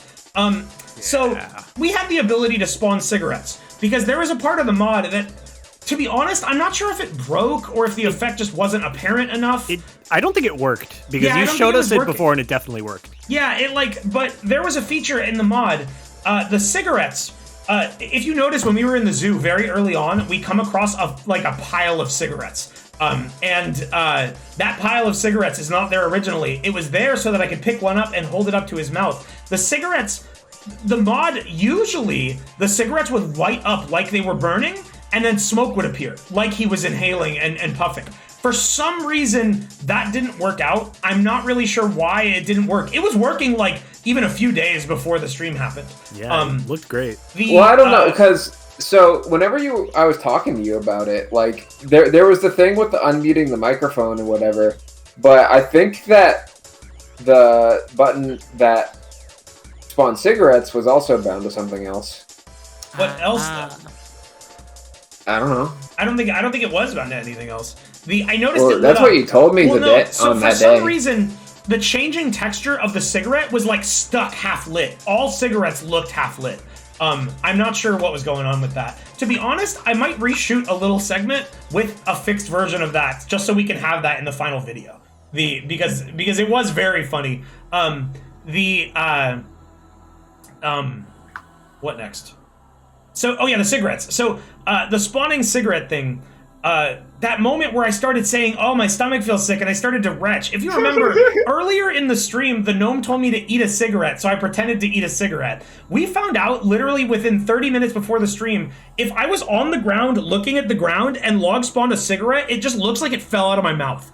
And it looked perfect, so I was like, hold on, Log, let's test this. And I went, blah, and he hit the cigarette button, and it looked like I coughed up a cigarette. And it was perfect. And it was such a stupid little thing. And we had that idea very last minute to do that. But for some reason, I set up for the gag, and Log, you obviously knew what I was doing, right? Yeah, I pressed it. We were all ready. I literally I pressed the button 20 times, and just to see if anything would change. Yeah. And after that, I thought, oh no, did every macro break? So we spawned a commentary node just to make sure that other stuff was working. Mm-hmm. And then we had to justify a node by making Gabe tell He the just gnome said, to "Shut that damn gnome up," and then he fell over or whatever. It's just a line we hadn't used. So yeah, that moment I was like, I had to explain it, because if I didn't say something in the moment that like what we were doing was a bit, like I was playing it real, like I was sick. I was like, oh man, guys, I'm not gonna stop the stream, but oh, I'm feeling something. And then I pretended to like retch, and I did see people in chat that were like, "Oh no, is he okay?" And I felt bad because I was like, you know, we joke a lot about people saying that jokes we do that aren't incredibly truthful is us gaslighting you, which it's fucking not. It's comedy. That was a moment where I was like, okay, so I looked away. It was like my looking at the camera moment where I was like, that was a joke that was gonna happen. It didn't work. We, for some reason, cigarettes would not, the spawn button was just not working, and I couldn't cough them up.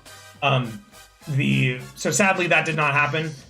Maybe we'll reshoot that too and add that into the final edit. We totally could. I think we played it off so well within it's character. True, but of also the gnome. I'm not sure if I want to keep the that was a bit, guys, in the final video or not. You'd I don't have know. to cut We'll around see. it, We'll too. see. We'll see. I've started the edit. I only have like 10 minutes of cut down footage. This final edit is gonna take me a while. It is fucking dense with both with good shit that happened, and also it's dense with the gnome is saying so much shit. It's so much shit. We didn't get our shit together until later in the. He was just excited to see you. It had been a while. So he had a lot to say. Another thing that Log was able to do, looking at my reference sheet again, if you look at the Enter and Plus buttons, Explode Gnome, which says removes Gnome Caution and Gnome Special Attack, explosions, but he lives. Oh, I'm so sad I didn't record how fucking hard we laughed. I wish someone did. I know. I feel bad. Originally, these additions, these were an early part of the mod. Or actually, no, I think these were add-ons in December of 2021. In the middle of the mod production, I requested these. I remembered rewatching the gnome streams. At one point, the gnome says, "If all my meters are full, I can unleash my attack." And I was like, "That's nothing." And then I just picked them up and moved on. But I thought wouldn't it be really fucking funny if the gnome had a special attack? At one point, the gnome also says, "If you leave me too long, I explode." And once again, I just play that off. I was like, no, you fucking don't. And I pick him up.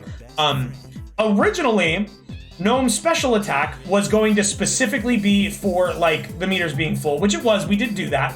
But Explode Gnome, the point was I was gonna have them say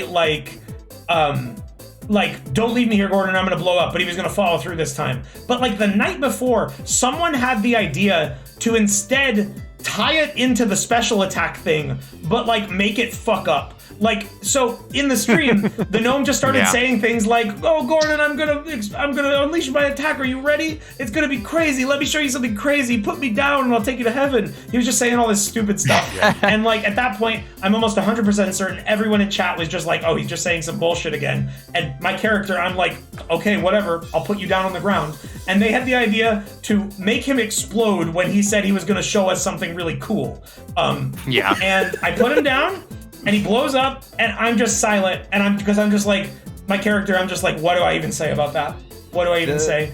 And when that happened, I could hear Log dying in the other room. The mic did not pick that up, but I could hear Log dying over that, and apparently everyone else on the call was also losing their shit. Behind the first time the gnome we blew were up. losing our shit. It was so good. The comedic timing, everything lined up miraculously. It's the planets aligned. Everything was perfect in that scene. It was amazing. I can't remember if I said this before the stream or afterwards, but when you mentioned the idea, because the important thing about him exploding, I mean, we could spawn a gnome. That was a thing we could do. But if the gnome disappeared, Wayne would have to reload his save. Yeah. So we had a ruin Wayne's game button just available at any time. And just the idea of him being put down on the ground, Wayne standing back like a good 6 feet away, and him saying, check this shit out, and exploding was the funniest fucking thing to me, and it happened. And the best part, he goes, check this shit out, he blows up, and he's just a stain. That's all that's left. Yeah. He's just on a the ground. stain on the ground. If it didn't leave a mark, it wouldn't have been nearly as funny. I actually think, when I heard Log dying, it wasn't the first explosion, it was the second one, where I threw him over my head and missed. He just died for tumbles nothing. over the enemies and just blows up on the door. Everything was perfect. That dude. whole Everything was string, that whole string of explosions, we were fucking dying, and then Yeah, and then the one where it worked, we were like just fucking cheering, like yes, yes, we did it. The third one, the third one happened where a zombie hits him and then he blows up, and that one was pretty funny too. After though, I kept saying things. I would be like looking at the gnome and trying to signal to Log where we were talking about him not having a special attack, and I was like, no, you wouldn't blow up. Don't do that anymore. You're not gonna do that. I was trying so badly to get Log to make him blow up in my hands again. Unfortunately, I did not get the message across. Or no, I did, but Log, didn't you say you just didn't want to do that to me? Yeah, we made him up 3 times. But also, I think I didn't want to overdo it, and also I was like, I think it could have been great if it happened one more time, while I was just holding him, talking to him. He could have just blown up and gone away. I was also kind of hesitant to disrupt the gameplay session. I think that was more about it. You said you didn't want to do that, but I was trying to get you to blow up the gnome one more Wayne, time. we for sure talked about it. We were like, because we knew it would be really funny. One of us was like, oh, it'd be so good if it blew up right now. But I think Log made the right choice. And I thought so. It was at that point in the stream I where need we started telepathy. going full NASA mission control mode. They need to invent telepathy, and they need to give it to me because I could use it for funny Half-Life skits. I would be the best candidate to give telepathy. Yeah, man. So the explosion gags are great, and then the special attack thing popped up in the antlion fight, where he started listing off all of his meters, and then his meters are full. I threw him at him, and it was actually kind of cool. And you timed the explosions good, Log, but using the gnome in the fight was neat. The throwing him at him, and it also thankfully didn't blow him away, so I could find him in the aftermath. J-Tank just linked a clip of that moment if you want to see it. So the explosions were cool. We were cheering. That takes us so fucking funny to Gabe, which I think is something that everyone's been waiting This is talk the about. best story of the night. This Gabe, literally a week before. So not even a week. Literally within the week before the stream happened, Gur was in voice call with me or added me or something, and he was like, "Yo, Wayne, check this out," and he links me an audio file. I think it was of a Half-Life scientist. Was that the first one? No, it was Dagon Ur. It was Dagon Ur, and I was like, holy shit, is that text-to-speech? And it was like, yeah, there's a new voice cloning thing. And I was like, oh my god, link that to me right now.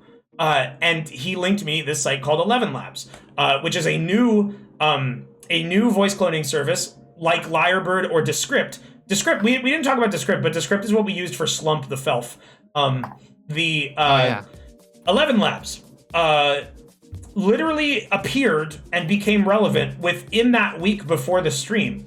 Gur linked me it, and we played with it a lot, and we put all of our voices into it, and we just fucked around with it a bunch, and we had a lot of fun, and it was a great time, and we were blown away by it. 11 Labs is insane. 11 Labs is the final straw. AI voice cloning is going to become illegal because of 11 Labs. Yes, for sure. We found this. Literally, I think it was recently, there was some video about Sonic.exe or whatever on YouTube, and Mike Pollock was like, hey YouTube, how can I take down a video where someone's using an unsolicited AI clone of my voice? Mm-hmm. It's already starting. Yeah. 11 Labs. Yeah. So they're gonna make AI voices illegal, and they're gonna have earned it. Mm-hmm. Mm-hmm. Yep. 11 Labs. 11 Labs popped up within a week of the Gnome stream. Could 11 Labs resurrect Joshua? We tried. It's not right. It's bad. not him. The problem is because their voice service is good, and It we're makes trying him, to make a voice too that sounds real. bad, and I might it can't have it. reconcile And he that. loses. Yeah, I'm trying to find the line Moopy generated that I love a lot. I want to show you guys. You have to understand that Joshua came out of like a thing that's turned by a crank and like spitting out smoke and shit, like some Mickey Mouse. No one Willie knew that shit. Joshua would sound the way it did when they first made it. Right. We can't possibly make Oh. that again. Where's the voice? It's something Moopy made. Oh, Joshua here it is. was Here a it is. lab Here it is. I got it. I got actor. it. He was This a is lab the actor. attempt. Exactly. This is what Joshua recreated with 11 Labs sounds like, and I can show you because this will never be used in anything. Yeah. Daddy Way, something terrible happened. Whilst I was out and about enjoying my day with you, I was viciously murdered by the motherfucker Creed. Because of that bastard, I was cast down to 7 hells, where I was inflicted with vicious torture. Mega pain. They made me play odd diddums for 25 hours a day. Oh, Daddy Way. That is not Joshua anymore. Yeah. It Daddy, it makes him Daddy, real. I want to go to the farm. Yeah, it makes him real, and it puts him through puberty. It's not the same person anymore. So unfortunately, our Uberduck ghost is probably the only version of him that will ever The exist closest ever. simulacrum. Yeah, it's a bastardization. Man, I'm glad that movie line exists. That shit was so funny. Mega pain. Mega pain. I was laughing about that for days after he made that. But yeah, 11 Labs is fucking crazy. The other scary thing about it, when you make a voice with the script, so second to 11 Labs, Descript was actually very good at voice cloning. Scorby did a stream once where he was sick or something, and he used a Descript voice of himself. It sounds very much like him. It just has like kind of weird intonations. But the thing with Descript is that one, generations are not freeform. It's very awkward to generate something on the fly. And two, for Descript, you need to record 5 minutes of audio of you reading something and then dictate what that text is to it. 11 Labs is freaky because you just give it anything. You just take audio and it automatically transcribes it and makes the voice out of it. All you have to do is give it an MP3, and it's fucked up. For better or worse. I literally just babbled into a mic, and like of my own voice, and it made this. Actually, this probably is going to sound fucked up because of the settings, but Well, we'll hear it. Wait, no, that's not right. That's not how it generates. Nope. What is it's 11, Wrong right? command. It's 11. Exclamation point 11. Any second now. Unless my bot went down. Oh, my bot went down. Oh, there. okay. It's going again. Yeah, You're good. it's because I gave it a fucking play command. Oh, it's asking me for my shit again. Hold on. PayPal required. Look, my Tell bot. it to shut up. Tell it to shut up. Yeah, tell it to shut up. Don't tell it to shut up. It'll crash. Where's that really good line? Hold on. I'm gonna play this one for everybody. Oh, fucking this one. Listen, this is 11 Labs' interpretation of my voice. Here you go, everybody. Hey everyone, and buddy, I'm Wayne Radio TV, and I'm here to tell y'all that there's not much time left. Real people will die if you don't click this link. Type it into your browser now. MarioBlueGloves.info. I don't know why it gave me an accent. It made me southern. There was also this one that I did cheekily play at the start of the stream of Trog. I'm about to fucking kill Wayne Radio TV because he didn't put Ben in the gnome videos. Trog's fucking voice is so good. 11 Labs. I just want to gotta make them say something so good. fucked out of anybody. 11 Oh my Labs. god. Shafted by this service. It turned him into a fucking insane I've person. like Make 11 him read a Labs, YouTube script. 11 Labs is like fucking doing a microaggression against Yeah, they me. gave you like a stereotypical white gay voice. They made him. Yeah, they made him sound like a fruity like theater kid. Until he explodes. Insane. Until he explodes. Oh, Wayne, we did something right before the stream that we have to show you later. Oh, can we play it? Can we play it? Show me later, because I do want to like. Yeah, do it later. The big thing with 11 Labs is like. Gabe. Okay, if you're gonna go aw and chat's gonna be sad too, just play it. Play. Okay, What is hang it? on, I'll get it. Amazing, but Oh! No, We not still that. need to show Gabe. Oh. Okay. Good. This. Oh my gosh. The gnome stream. Oh fuck yes! Fuck yes! I can't wait. he just rushed it. So fucking That was One literally voices- just like typing O or something. Oh we, my we made God. 11 Labs voices of almost all of us. The Trog and Scorpies are the most fucked for some reason. Yeah. They consistently create the most fucking weird results. So the Gabe Newell thing with the commentary nodes was actually an idea that did happen in 2021 after like when I was prepping for the original finale. We were looking at Uberduck voices one day and someone made a Gabe N voice and we played with it and it's really fucked up, but we could make him say a couple funny things like let me generate one for you right now. This was the original one that made us want to do it.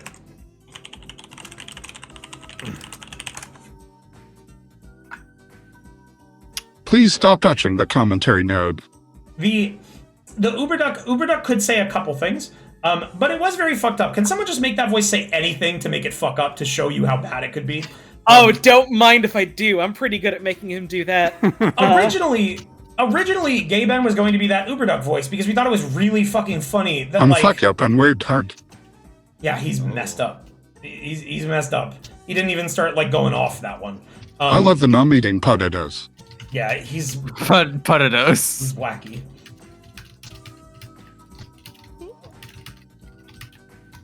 Welcome to Half-Life. It's messed. He can say a couple things, right? Such as, Hey ma'am, we're wondering what you think of my Gabe Newell voice in the streams and video. What is the but originally the Gabe Newell voice was going to be like pre-picked voices. And my favorite class is the spy. Yeah, he can say that. That was actually the one Uberduck generation of Gabe Newell that we used in the stream. That was a last-minute addition.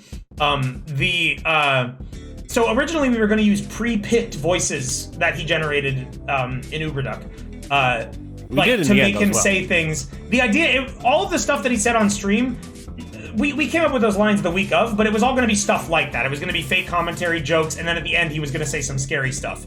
But we found 11 Labs, and I think Gur had the idea to plug Gabe N's audio into it. And when I started the final leg of prep, and one of the things I had to have people do was come up with things for Gabe to say, Gur was like, why don't we try using 11 Labs? And I was like, okay, we'll use the Uberduck voice, but maybe a couple of the voices could be 11 Labs.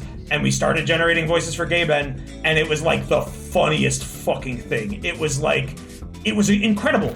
We were losing it. The only audio that we plugged into it was the Half-Life 2 commentary audio. Or maybe it was episode 2, I'm not really sure. I think it was just episode 2. Someone uploaded the audio and we each plugged it into our respective 11 Labs and we all started playing with it and we got so much good shit, as you saw. The Gabe is the funniest thing in the stream, full stop. Honestly, I don't disagree. I mean, to be honest, it's kind of a hard tie between Blue Dome and Multiple Gabe for me. people thought it was me, which I don't fucking like. I can't. I'm do really that. glad I was in the gnome stream. It was fun. People I can do a lot of asking impressions. me- I can't do that. No, people also kept asking me for like fucking days, literally up until today, until this second. Like, hey, Holly, was it you doing the voice? Were you the one doing the voice? Were you Gabe Newell? Did you do that in the streams? Were you Gabe Newell? Did you do the voice? Yeah. No. They thought Mike, they thought Holly, and the most bizarre was they thought fucking Vinny from Vine. I saw, like one person said Vinny. So I saw like half a dozen. And then the biggest one, the most common misconception, someone named Hugbees. I don't know who that is, but a lot of people say they think it's someone named Hugbees. I saw people also say, "Wait, is that supposed to be Benry?" Which was very funny. There was a lot of misunderstandings, and as we talk more about the ending, we'll get to that. I just want to say really quick, one of the funniest things that I saw very, very briefly come out of like the response to the Gabe Newell thing was people, like a couple people were like, oh man, I love that commentary node character. He's my interpretation of him, and Droom is like a fucking skinny dude in a suit instead of, as you know, Gabe Newell. I've seen that. Well, I did see some people do that and joke and say this is Gabe Newman. Because he does call himself that. Oh my and like if you want to joke, the Gabe Newman line is our like it's our legal pass. That's not Gabe Newman. Gabe Newman was my that was Holly's line, yeah. The Gabe Newell stuff. So like we saw that we could generate that, and we said like, and it was something I said is like, 11 Labs. This is the peak. This is the boiling point for voice cloning. This shit is going to be used for evil. I think it's going to cause. I genuinely believe that 11 Labs is going to cause like a political snafu, and it's going to be outlawed. It has already resulted in 2 people I know getting doxxed. Yeah, like some people are being impersonated. Some people are using it for really bad purposes. We will only ever use it to make jokes. And like, sure, we made Gabe Newell say some stuff that he wouldn't say, but it's all obviously in jest. Some people are using it for really, really mean shit. There's a very small YouTuber that I like a lot. I won't name them. But they're just someone that's on YouTube just having a good time, and they are constantly being harassed by people making videos of them saying heinous shit, like anti-Semitic awful shit in 11 Labs, and I'm like, I have to like constantly go and report them to like cover this guy's back, and it's horrible. People are really, really bad with it. To combat that slightly, they did make it so there's no longer a free tier of 11 Labs. You have to pay for it, but that's only going to stop them so much. It's either going to get outlawed or it's going to be regulated very heavily. So when Gur generated the Gabe lines, our fun will be over soon. We said we have to get on this before we can't do it anymore, and we did the Gabe lines. And we made sure that it was nothing was like defacing him. Yeah. As for who, there were a couple lines we generated that were very funny, but we couldn't say them because it would be kind of like it could be considered defamation, right? Or just when you're saying like that. When you're saying like jokey foul shit with a voice that's very clearly like, yeah, this is computers saying this, it's all fun and good, and then as soon as it's like, oh well, this actually legitimately sounds like the real life person, it's like, maybe we don't. Yeah. So the Gaben thing, the Gaben thing is the main reason why I say this stream was 1,000 times better if we waited a year. Because literally, like I said earlier, if we waited a week less, if we did the stream a week sooner, we wouldn't have had this part. It wouldn't have been nearly as funny. And the ending, where he says like the big like scary lines, the lore shit, that wouldn't have been even remotely as cool. Like, that shit was so good in that moment, and it would have been stupid. It would have just been funny. It would have just been like, Half-Life is an evil game, and do not play it. Like, it would just be like really bad. Half-Life is an evil game. If you play it, you are going to go to hell. So people were asking who came up with the Gabe lines. Everybody. We all contributed. Like everything else we did in this. We remember which specific lines we made. I made most of the lines that he said for the end, the lore stuff. There were a couple that were not generated by me. For instance, Log came up with the idea of the obsidian tablet. That was his line. I was very happy with that one. We collaboratively came up with the lines, but I think it was me, Wayne, and Gur that actually made them. I would like to say I can claim poo and the power of pee. Yes, don't worry. I was gonna credit it. That was actually, I think it was like maybe the first or second thing that we had the Gabe N voice generate. It was pretty early. Was the please enjoy our new game. It's called Poop and the Power of Pee. We made it bad on purpose. That was like one of the first things that Gur had it say, and I was like, "Oh, that's so fucking funny, but it's so stupid. When can we use that?" Hang on. I see in chat who made I hope you liking my game. It has a certain smell. I typed that out, and then Gur generated it for me. Yes. So Yeah. It was really good. High five and Gur on that Who one. said they would kill Dollboy with hammers? That was collaborative with me and Mike. Mike wrote the first half. I wrote the part about Dollboy. The second part of that, the Dollboy part, like I listened to that at least 10 times before the stream started, and I've listened to it times since. It still makes me laugh every fucking time I hear it. It's like Mike generated the line about the shooting mercenaries. rockets at your house was my part. And that was making me laugh so hard. The way he's like, I'm gonna bring all the TF2 mercenaries to your house, and they're gonna shoot rockets at you and beat you and your dog with hammers. And like, Mike wanted to do a second generation where he said that second part more intensely, but I thought it was perfect, and it inspired me like to generate that. And I did one generation. This is how crazy 11 Labs is. I did one generation of that Dollboy line. It was perfect. The bit where he's like, yeah, that's right. You scared? You scared, fucker? Like, we didn't tell it to do that. It just did that. Like, the same thing.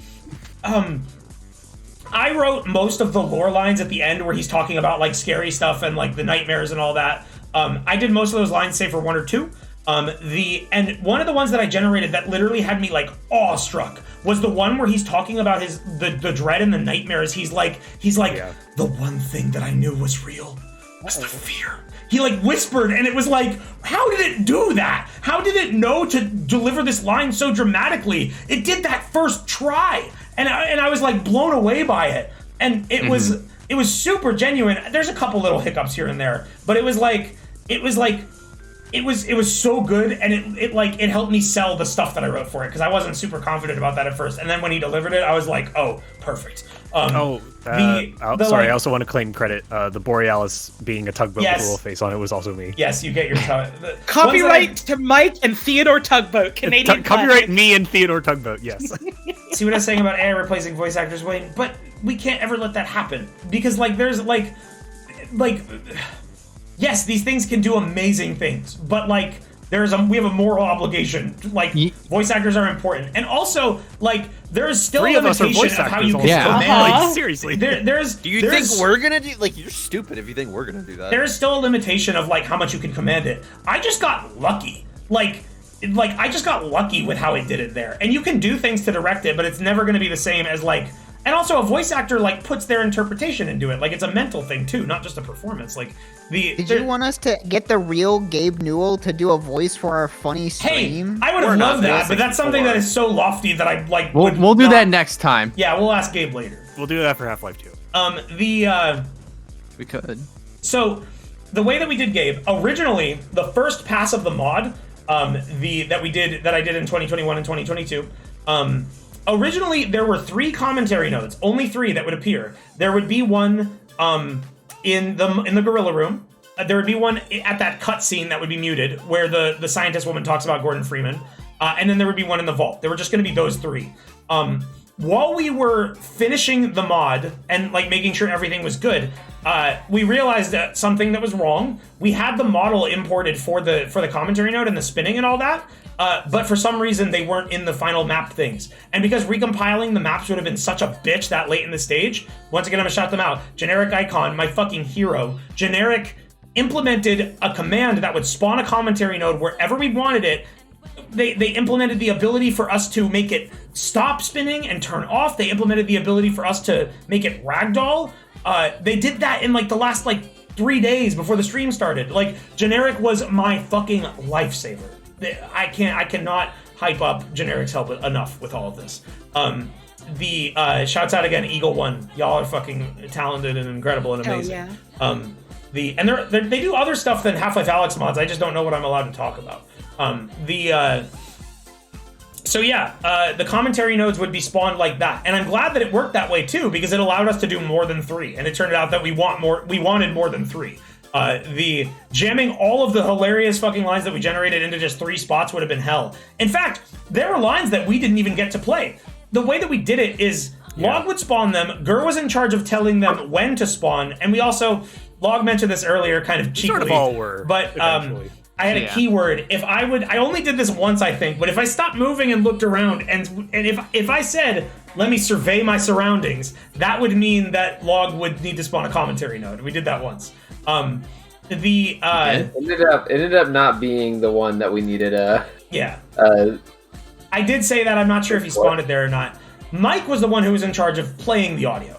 Mike was picking we all generated lines, and I categorized them into 3 different tiers. There was intro, where it was more like commentary, mid, where it would get more absurd, and then final, where it would get scary and lore stuff. The final one was basically straight through. Final one was a script. It was lines that I generated and just lined them up, say them in this order. And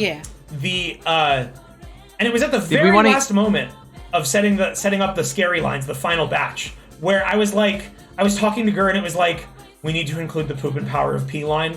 Let's make it be the last thing he says, and it will invalidate. I needed an element of my character not wanting to believe what Gabe said, because he says very pressing things, and very rightfully so. Wanted to make sure I didn't go to the end of the game. So we had the idea. Let's just have him say the stupidest line we generated right then, and it was perfect. Yep. And it was not just for invalidating the warning, but also it's just so fucking funny. The tone, the whiplash is perfect. Power of P. Yeah, that it was was my favorite part of the stream for sure. Yeah. The build up was so steady and the atmosphere was so heavy, and then we smash it with a fucking hammer. No, not even. The sound that a TV makes when it's dropped down a stairwell is what happened. Oh shit! It was great. The timing that was one of those minutes where like, and I had this a lot with HLVR too, but just kind of like Wayne can't hear me, but just being like, please do this, please do this, please do this, and just like waiting for like the exact amount of time it took for Wayne to like, is there anything more, and like reach out and swat at the commentary node for me to play the second line was just like fucking pristine. Yeah. Did we want to hear some of the unused lines? Yes, that's what I was gonna say. So Mike. Oh, and Mike there's was some in charge... gnome lines that didn't get played that we wanted. Oh yeah, so in the vault there at the end, there was like the gnome's ghost, and there was one that I made the implication was that something fucked was happening to him. Man, I keep looking at like me watching the gnome stream for the background thing, and I'm like, is Trog producing? Why did he just put the Dairy Queen logo on the screen? I like keep forgetting. It's about the same fade up rate as OBS would have. Yeah. So yeah, there were some gnome lines that didn't get played at the end there, where he was all like post-processed, because I had to make those in advance, because otherwise it would just sound normal, and I wanted the live stream to have the effect of him like being, it's a fragment of the gnome. And there are lore implications and stuff. We're going to talk more about the ending, too, before we wrap up. But there are some things I'm not going to tell y'all, because you have to figure it out yourself. The one thing I'll say is, like, some people are like, it's all nonsense. I'll say almost everything in the ending is deliberate. So we have Gaben lines that didn't make the cut. Well, they did make the cut. They just didn't happen to get played. Let's hear some. Mike, do you remember which ones you didn't play?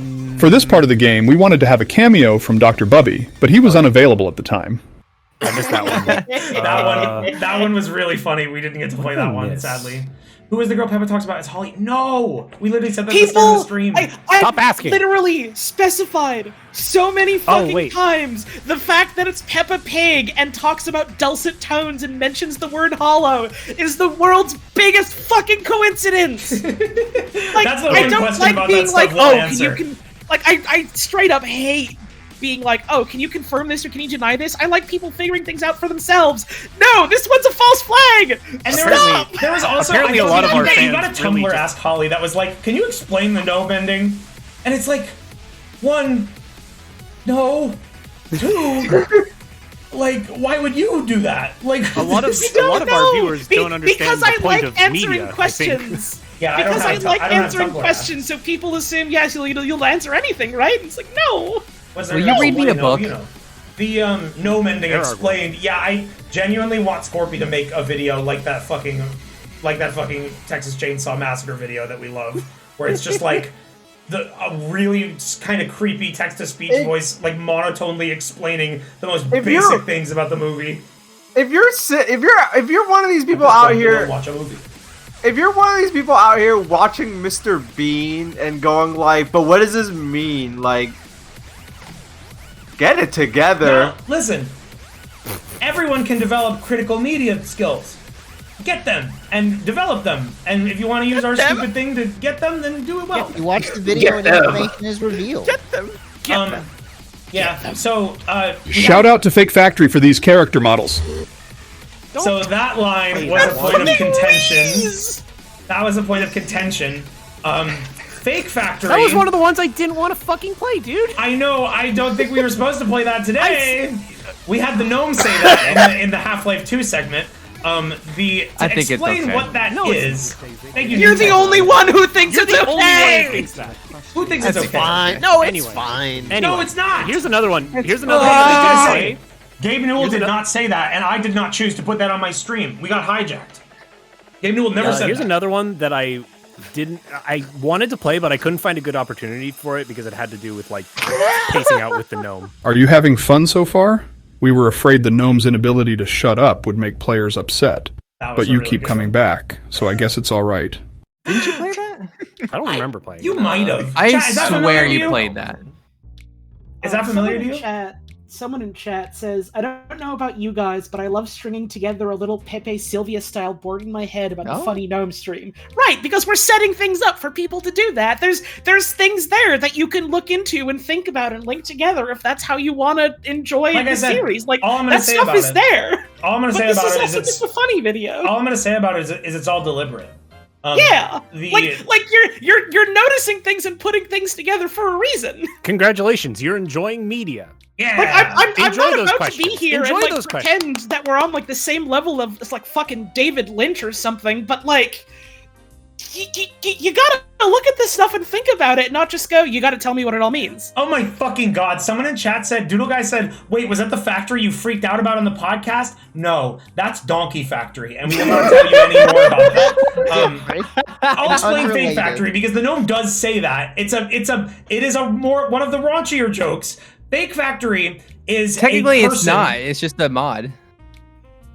bro. Except for the one character. The reason why it's notorious, Fake Factory was a modder from like late 2000s, like a long ass time ago, that made a cinematic mod for Half-Life 2. And the cinematic mod made every female like really weird. Oh wait, looking. I forgot about that aspect. It made every female in Half-Life 2. How did you forget about that aspect? It made every woman look like scary and sexy, big air quotes on that. And the most notorious part about the Fake Factory thing is if you should be 18 plus if you're watching this right now, but if you're not, cover your ears. That mod, Alyx had a fully modeled vagina. And now you see why I didn't want Massacre to the cervix. Oh well, it happened. And now you know Ger's a huge fan. Yeah. Yeah.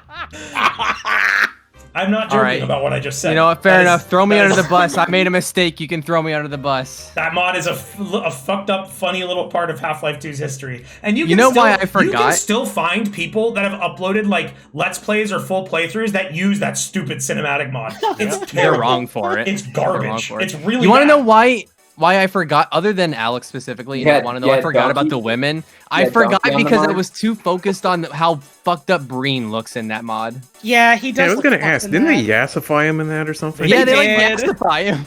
They did. Yeah, they fucked up all the NPCs. If I can just like very rapidly pivot away from her cervix for a second to bring something back up. Please do. Yes. We're done talking about that. Just like one last thing on like the topic of like people looking at and like analyzing the streams and the videos and things like that. I saw one comment along the lines of like, oh well, I wasn't sure if things were deliberate or if it was just like jokey nonsense.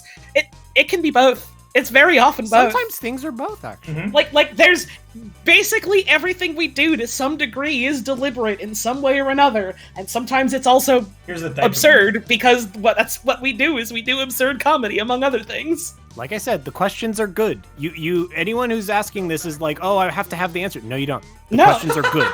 Sit with the question. The question is let great. the questions wash Think over about you. it. Dwell on them. Make some. Yeah. And I love... The question is the answer. I absolutely love mixing inane bullshit and shit With that real means stuff. nothing and like serious like plot that It's is great. careful and It's thought great. about. It's so much fun. And the gnome is like my current peak of that, and I'm very proud of myself, and I'm very proud of my friends, and I'm very proud of what we made. Yeah. So do we have any more game lines to show?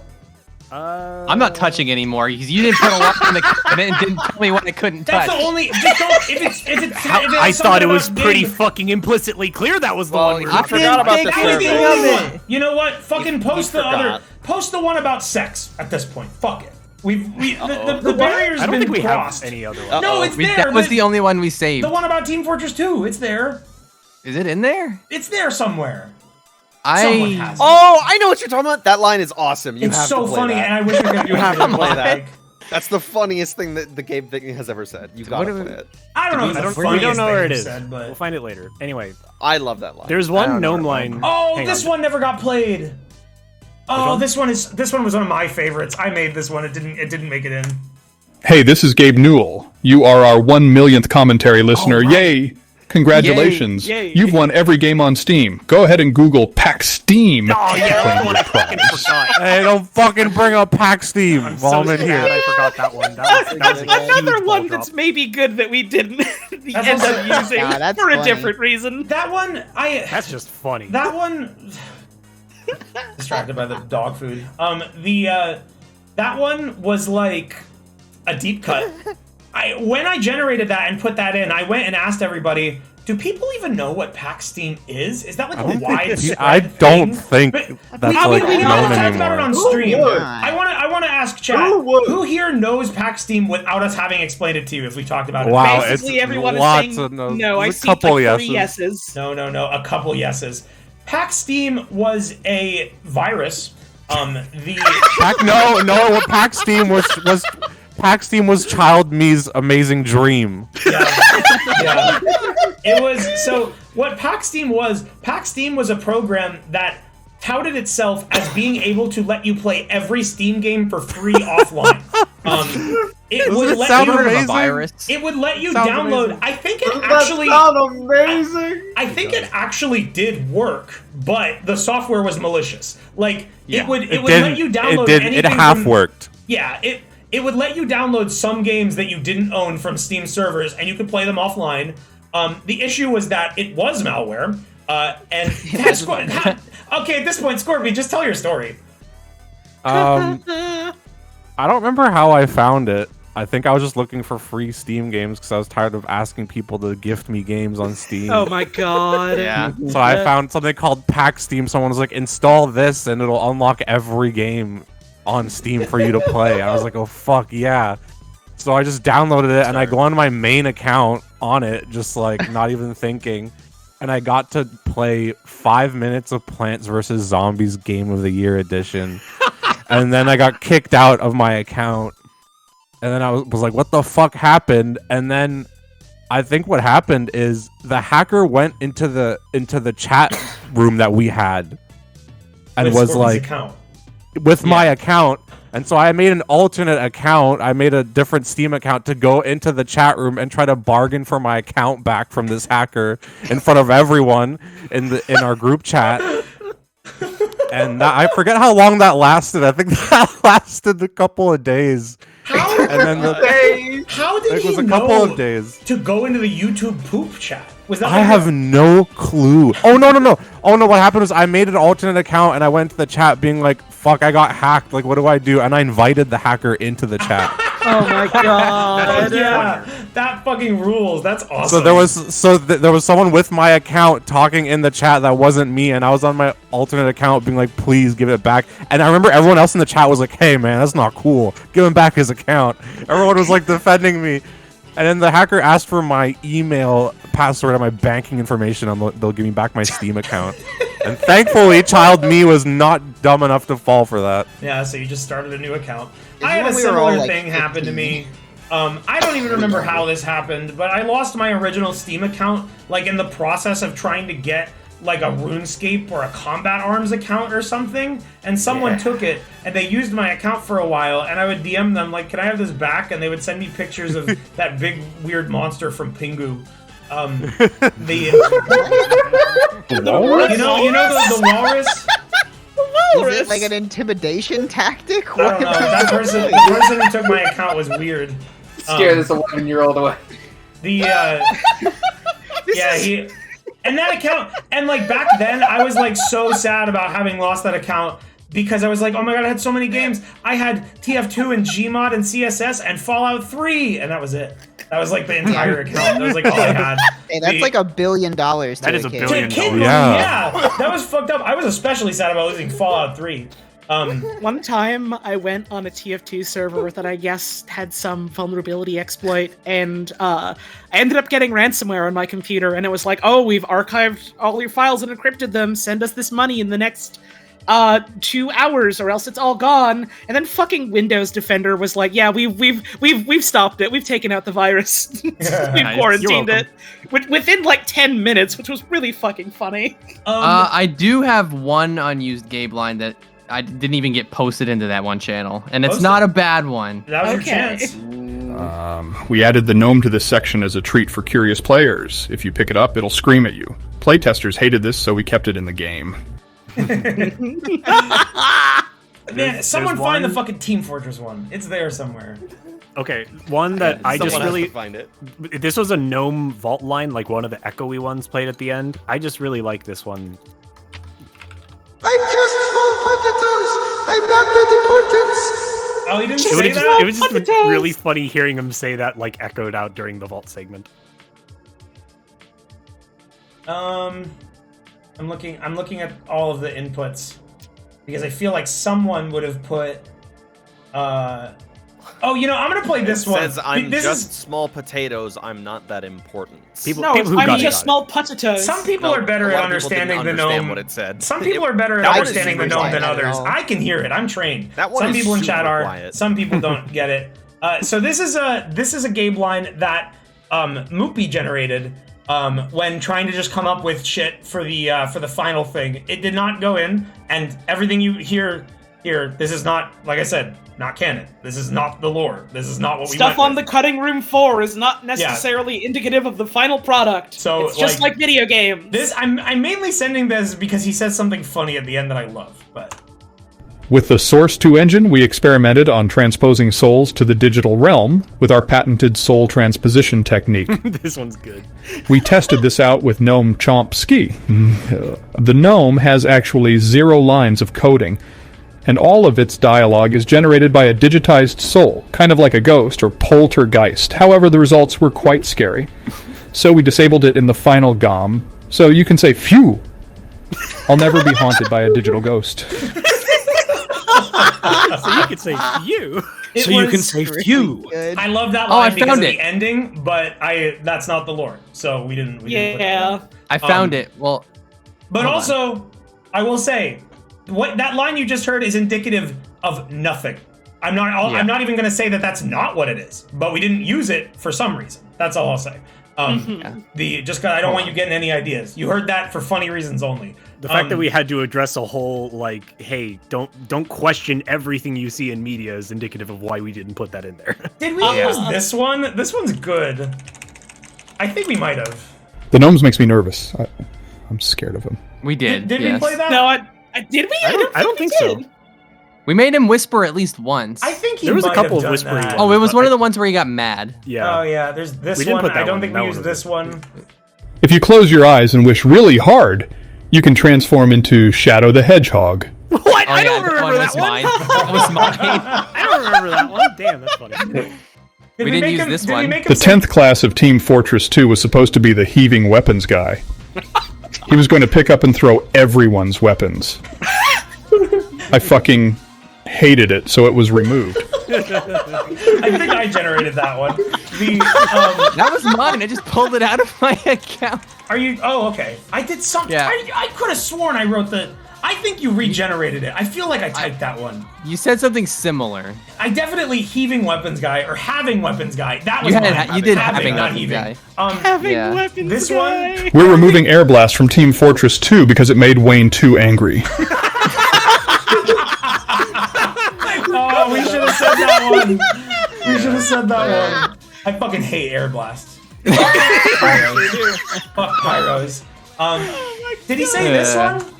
If you spin the gnome around 3 times and whisper his real name, you'll unlock the liquid ass bomb. No, that was one of mine we didn't use. Not. Damn it. I forgot about that one. I mean, Liquid the ass beauty of it is that I bomb. could technically make him say any of these. Yeah. Would in you the edit. would you like the Team Fortress 2 one you've been asking for? Drain Gang. You did that one, didn't you? Yeah. Yeah, he did say Drain Gang. Most of these have been mine. All right, here's the Gabe Newell. We respect you a lot. You would never say this, but here's this line. I had to change my email account, as everyone kept sending me pictures of the heavy weapons guy and the medic kissing.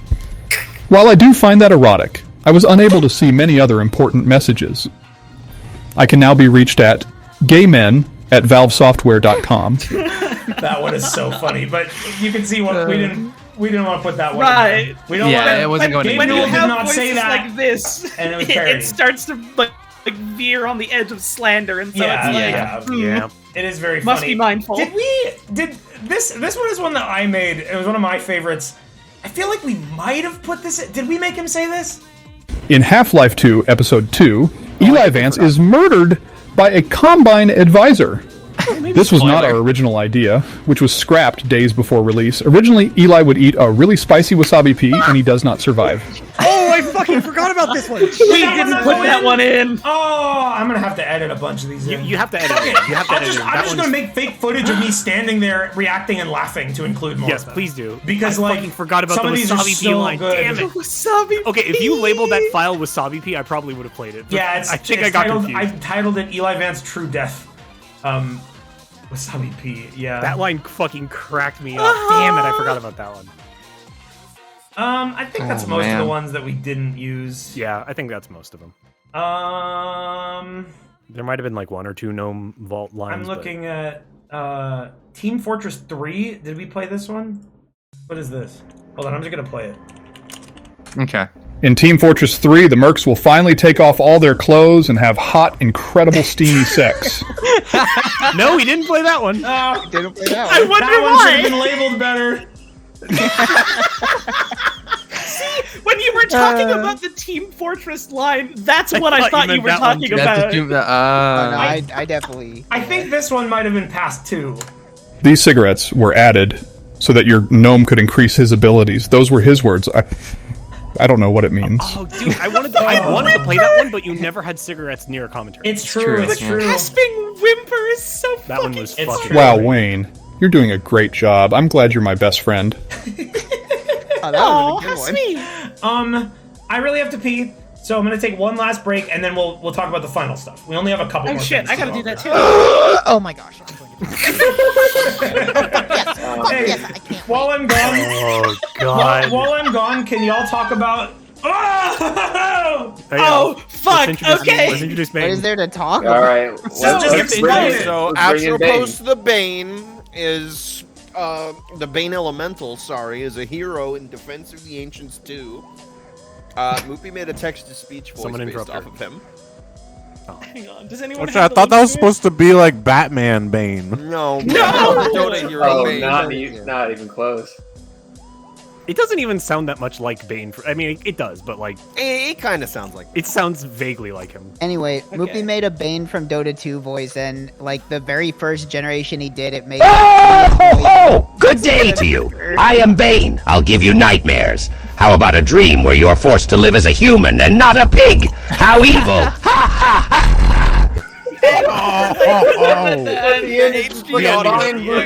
The ending is really good too. For like a fucking week or so. Maybe not even that long. I don't remember. Time is fake. But We're still doing it. obsessed We're with still the doing fucking it. beginning of that clip where he just goes, "Oh!" It's such a good scream. Imagine you're sitting in a Discord call. Imagine you're sitting in a Discord call with your friends. Everyone's either mid conversation or quiet, whenever, and then someone just plays that through the bot. Like this has happened like an innumerable amount of times in the last 5 times, like 5 times in 5 minutes. Yes. I remember really good. so vividly. There was some moment where we were having an actual serious, heartfelt personal conversation. Yeah. And then right at the end of it, after it was done, Wayne just went, "Holly, can you play the Bane line?" And I fucking did it.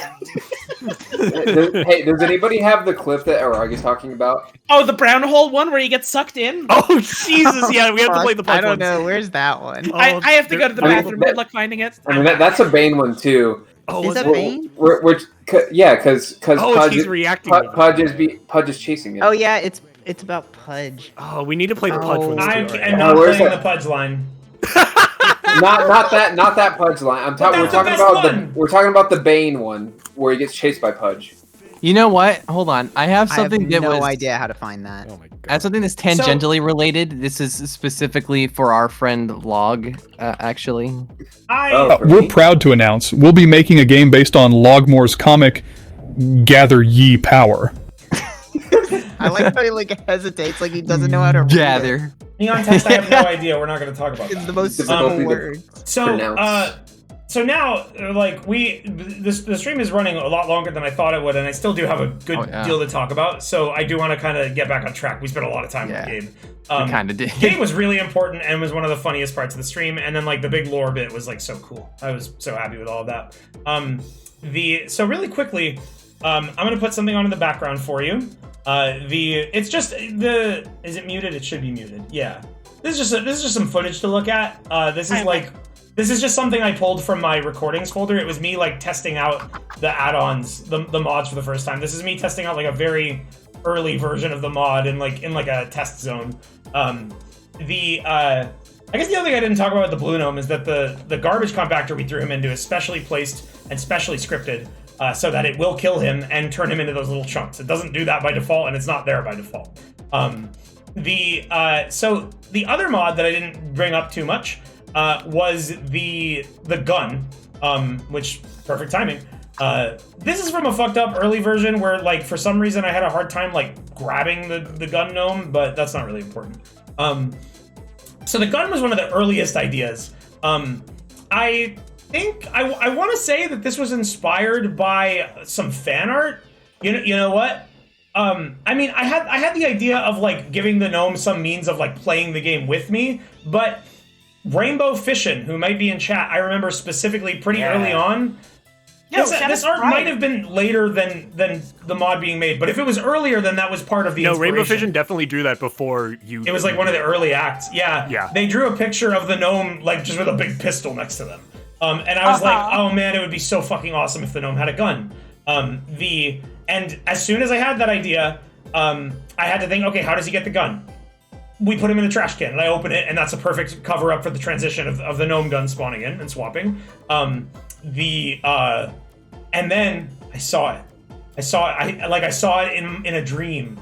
A light bulb appeared above my head, and I envisioned the first moment where he would come out of the trash can and immediately shoot me in the face. That was the first thing that I thought of as soon as the gun gnome idea started to come into action.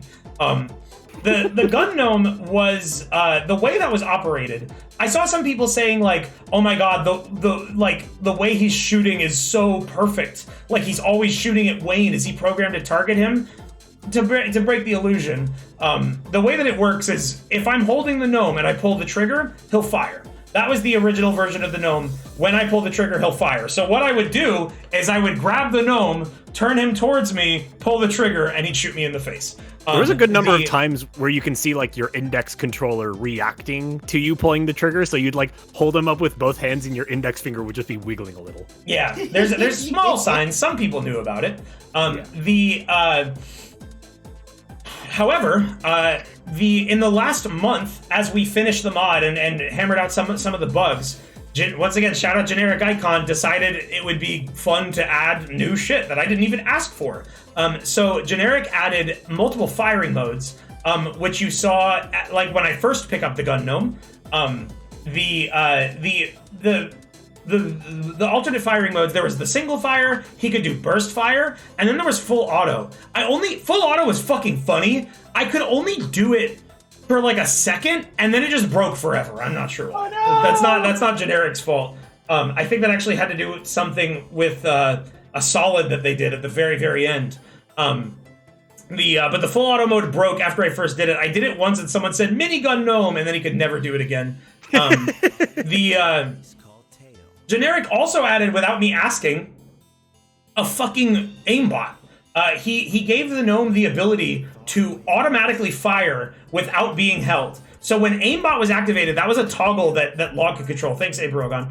The gnome, when it would see enemies, it could target them like he was a turret. He had a 360 field of view, which was shown, I think, the first time the aimbot was ever used, where like I put him down and then a manhack pops up behind me and the gun just like splits and like it flips around and shoots a fucking manhack like directly behind him. But the aimbot was an amazing addition. It was very finicky. It like sometimes didn't want to do it. Sometimes it made it so I couldn't shoot manually. Sometimes it would aim like way too well. That's how he got some of his crazy headshots. You gave the gnome an LMFAO box? Yeah, we gave him hacks. We gave him fucking... What was the thing with Seth hacks? He has Seth hacks. The gnome has Seth hacks. That's what that's called, right? The fucking Gary's Mod thing. Scorpy had Seth hacks, didn't he? I thought those were just see-through walls. Oh no, that was Matt. No, hacks. Seth hacks had like everything. Yeah, you're right. That spawned anti-cheat in Gmod because it was such a problem. I'm doggedly searching for this fucking Dota 2 voice line. But you're talking about the auto aim, right? Yeah. Man, that was like the most stressful thing in the world for me. Yeah. You know what's so bad whenever you have a toggle that has no indication of whether it's on or off. Yeah, Log and you press it and you forget how many times you've pressed it. Log had a tough job. Like I showed you guys this sheet that I drew of all the different things that he could do. It had like some of them were toggles, which would change a value in console. Log had there was literally no way for him to remember other than his memory if something was set to 0 or 1. And when the gnome was set to aimbot, I couldn't shoot manually, which is, to be honest, I didn't even know that. I didn't know that was going to be a thing. And it made things a little bit difficult. The aimbot was great though. It was very rare that I got to put him down and let him shoot on his own, but it did help him to aim when I was holding him. It was hard because anytime I'd put the anytime I'd put the gnome down for the turret to shoot me, I'm sorry. I'm on an Adderall crash right now. I'm flipping my words up. Anytime I'd put the gnome down to attack a combine, he would just get blasted because for some reason, the bullets would be trying to hit me, or would aim at him and would just blow him away and he couldn't hit anything. Now, one thing I do want to talk about, I still have no idea why this happened. The combine were targeting the gnome. Like that was not intentional. For some reason, something about him having a gun, but even before he had the gun, like when he could explode, something about the way the modders tweaked the entity made it so that they would target him and shoot at him and try to kill him. And it was crazy. It was great. It was like perfect. It was exactly what I wanted. Like it gave us like a lot of like fun little like things to play with like talking about like, like what is the gnome's deal? Why are the Combine shooting at him? It also kind of got to play into the pre-ending reveal of like, oh, the Combine are ripping him apart in the vault, when that's not what it was. I don't know why. I don't know why, but it was dope. The gun had one final mode, which was added literally the day of the stream. Once again, generic fucking godsend. I thought that with the gun, the gnome would be able to fight the Strider at the end of the game. Turns out that's not true. The only thing that can damage the Strider is that mounted gun that shoots grenades, the glowing grenades. So at the very last minute, I asked Generic, I was like, is there any way you could make the bullets like hurt the Strider? Instead, Generic was like, why don't we just make the gnome shoot grenades? So we got to give the gnome one final super mode, Hellzone grenade as he called it. I think that was the final name of what he said. Yeah, made him call it that. Where his gun would start spouting out the Strider grenades. You remember why the stream wasn't... You remember the stream being an hour late? We started an hour late mainly because we were trying to get that grenade thing working. The grenade was a last-minute addition, and the main issue it had is I would turn on gnome grenade mode, and I'd fire him, and it would just make our faces blow up. The grenade would like come out of the gnome, collide with him, and then blow up and kill us every time. It's making them shoot each other. Yeah. I was having fun when I filmed this. This was actually me identifying an early issue with the gnomes. I'll talk about the important stuff first. You can kind of see it in this video, actually. But there was a weird visual bug with the gnomes that was plaguing me until the very end, and it turns out it was really dirty. It was not fixable, and it lasted into the final version, but most people didn't notice because it apparently happened throughout the entire gnome saga. There's a bug in Alyx where like when you touch a gnome, it casts the shadow of your hands onto the gnome, and it makes it more polygonal in a weird way. It makes the gnome look dirty. It makes the polygons less smooth. Look at this. So this video that I have on stream right now actually has a direct showcase of it. See how I'm looking at it here and like looking at like the polygons, but I put it down and it's clean. You touch him and he gets dirty again. The bigger example is here. I think we go to the blue gnome at the end of this. Yeah, look at this. Look at this, chat. And sometimes this was noticeable in the final product, but we did do a couple things to mitigate it. We go in here, we go to the blue gnome. Look. Clean, Grab smooth. him, and then show his butt, please, past me. Look Yeah, at you can see his cone. look at the polygons here. It's super noticeable. Look at that ass. Yep. That is one polygonal ass. And originally I thought it was something that was wrong with the mod. But no, it's I think that one actually was spawned in low poly, but it had a similar issue even on the most recent version. It's a bug that's been in Alyx forever. And like I never noticed, it's not always apparent. It depends on the lighting of the scene. They removed all his cuteness. Yeah. Deep Rock Galactic looking motherfucker. He is kind of a Deep Rock. It does kind of look like Deep Rock. I had the same thought. So yeah, my fucking stones, sir. Last minute, generic added the ability for me to make the gnome fire grenades that could kill the Strider, and like in that moment, there's like a three long back and forth where I'm like, "Can you do something about this?" And then and he's like, "Yeah," and I hold him up. He does nothing. What's wrong? Hold on, hold him up. He does nothing. What's wrong? For some reason, the grenades weren't working. I think it was just like a series of toggles that Log had. Not his fault. There's no way he could have known. We're blocking it from working. And on that third try, it's another one of those things where it's like, I don't know if this is on or not. Yeah. And then like you gave me some instructions. It's like, all right, well this has to be off if the grenade mode is on. Yeah. And so like I press, all right, I turn grenade. Oh, he's asking me to turn grenade mode on. Okay, I turn it on. Is it not working? Do I need to press? All right, I'll press it again. And then I'll press this button to turn auto aim off. Hopefully it was on before, and then I'll turn it on again. There were a lot of conditions, and eventually it worked. That Log had to meet for that to happen, and we finally got it working, and that was a huge breath of relief.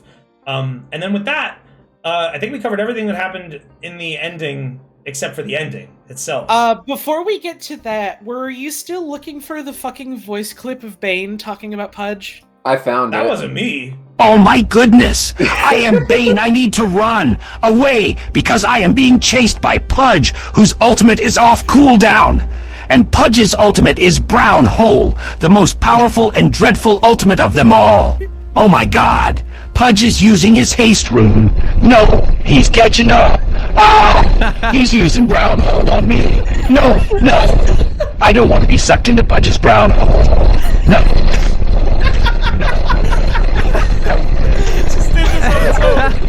It just like took him away. And Whoopi linked this to us and was like, "Oh, this generation is fucked up." No, it's close. I like this actually. Oh my god. The thing that I love, the one thing I love about 11 Labs is like one thing that's really uncanny about it. It's not perfectly evident in that last clip, but like I think every AI voice we've played with like will have fuck ups where it gets really loud or really quiet sometimes. 11 Labs, for some uncanny reason, when it gets really loud, it sounds like the speaker is getting close to a microphone. Yeah. And when it gets quiet, it sounds like they're leaning away from the microphone. Yeah. Like I don't know how it captures that so perfectly. Like that. It's something to do. Heaving one from earlier. Like, It's something to do with the whatever. It's something to do with the fact that like the voice clone does mimic the mic quality. Like my generations sound like the spacey sound of my office. The Gabe lines have like mic breath sounds. Like, and people commented on that. That's part of why some people thought Gabe was real, is because you could hear like the mic. It just does that. But it also results in hilarious artifacts like that. So the gnome ending. The very, very, very ending. So we got to the ending of the game and it was normal. The gnome was like, "You did the challenge. Go home now." Yep. And that was it. Well, thanks for the stream, everyone. Good night. The majority of the elements of the ending were just ideas that I had like after the Act 3 stream. I wanted to tie in the theater. This part is hard to talk about because like I don't want to overspeak because like I said, y'all need to figure some things out. But like I had this idea to make this theater. And like I had this vision of like the main thing that I wanted to do. The first idea was the GoPro IRL fake out. I so clearly could see a way that I could transition myself walking out of the door in my VR room into a virtual space, because that hallway, when all the lights are off, is very dark. So I could just manipulate it to be pitch black and then transition it into like VR footage and then spin around and like make it look fully smooth. So I had that idea. I wanted to, after the Gnome ending, I wanted to do that, take off my VR headset, because I would be like, okay, fuck this is getting too weird, I'm done, and then I would walk right back into the hell world. That was my original idea, and then I wanted to create like sort of a nightmarish environment, so I reached out to Kim, who I had already been working with on some stuff, and kill the blue gnome, kill him. And I dictated, I dictated some, like I made a little document of just some ideas like this. I had this idea for this like winding hallway that would be long. I wanted like a very long walkthrough because of that song. If you remember in the Gnome ending, there was that song. What's it called? Someone knows. Good Night, My Beautiful by Russ Morgan. Yes, it's a song from the 1930s. I didn't make that. Moopy made that. Moopy made that generation of the Gnome singing it. Without being prompted or with any idea of what the ending would be. It just happened to turn out that song, the lyrical content and the vibe fit perfectly for the ending. So it was amazing. And I was just like, okay, let's make the hallway long enough that I can walk through it while the song plays. The nightmare hallway leads to the theater, and then the theater would have separate controls where we'd be able to make things change in the map, which was the big gnome in the chair, the theater screen disappearing and becoming a window into that forest. I posted a screenshot of that control panel. Yeah, I'm gonna show those. Actually, yeah, let me start putting that stuff on screen because I do have more pictures that I never showed. Here was the control room. I put up text and numbers so that people would know what they were, because there was no indication of what each button did. So I had some reference for the people who helped me film it. And this was filmed a year ago. This was like January 31st. I want to say it's January 31st, 2022. Around that time when we filmed this. Or no, I actually have the exact date. The screenshot file should even have it in its name. It's in it was the 29th is when we filmed this. Are you going to show my Father Gregory images? Yes, don't worry, I'm getting to those. your pile of dead animals that you Yay! Here's another I remember that one. Yes, that part was done in Gmod.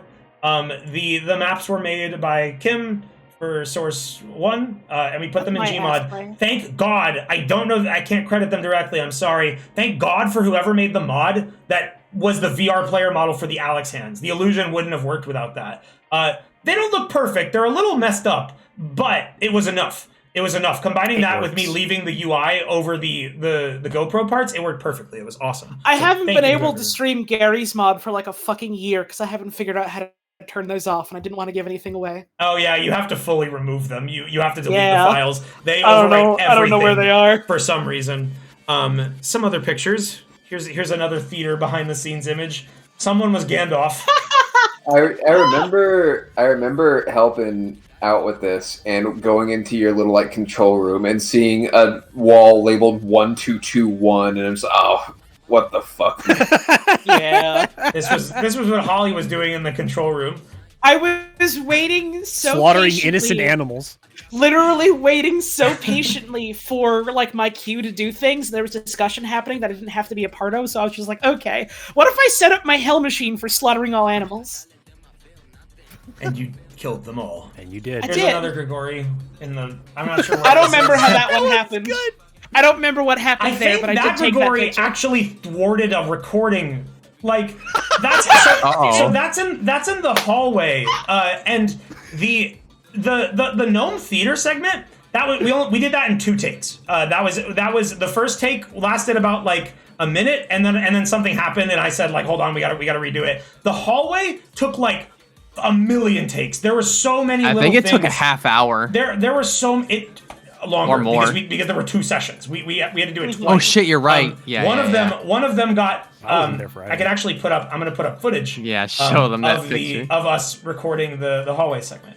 And the shadow thing was via like just a coincidence. Yes, it was by accident. Yeah. I don't want to talk about like the significance of it and all that, but the Alyx shadow thing, that only happened like that was not part of the original plan. Gur cloaked himself, and we had a light shining in the hallway so that you could see the start of it.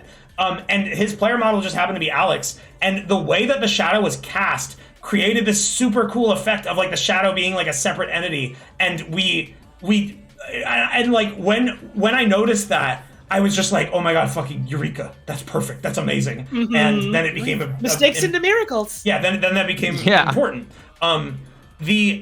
Another reason why the theater thing took so long, we recorded 30 minutes of takes. I went back and looked at the footage.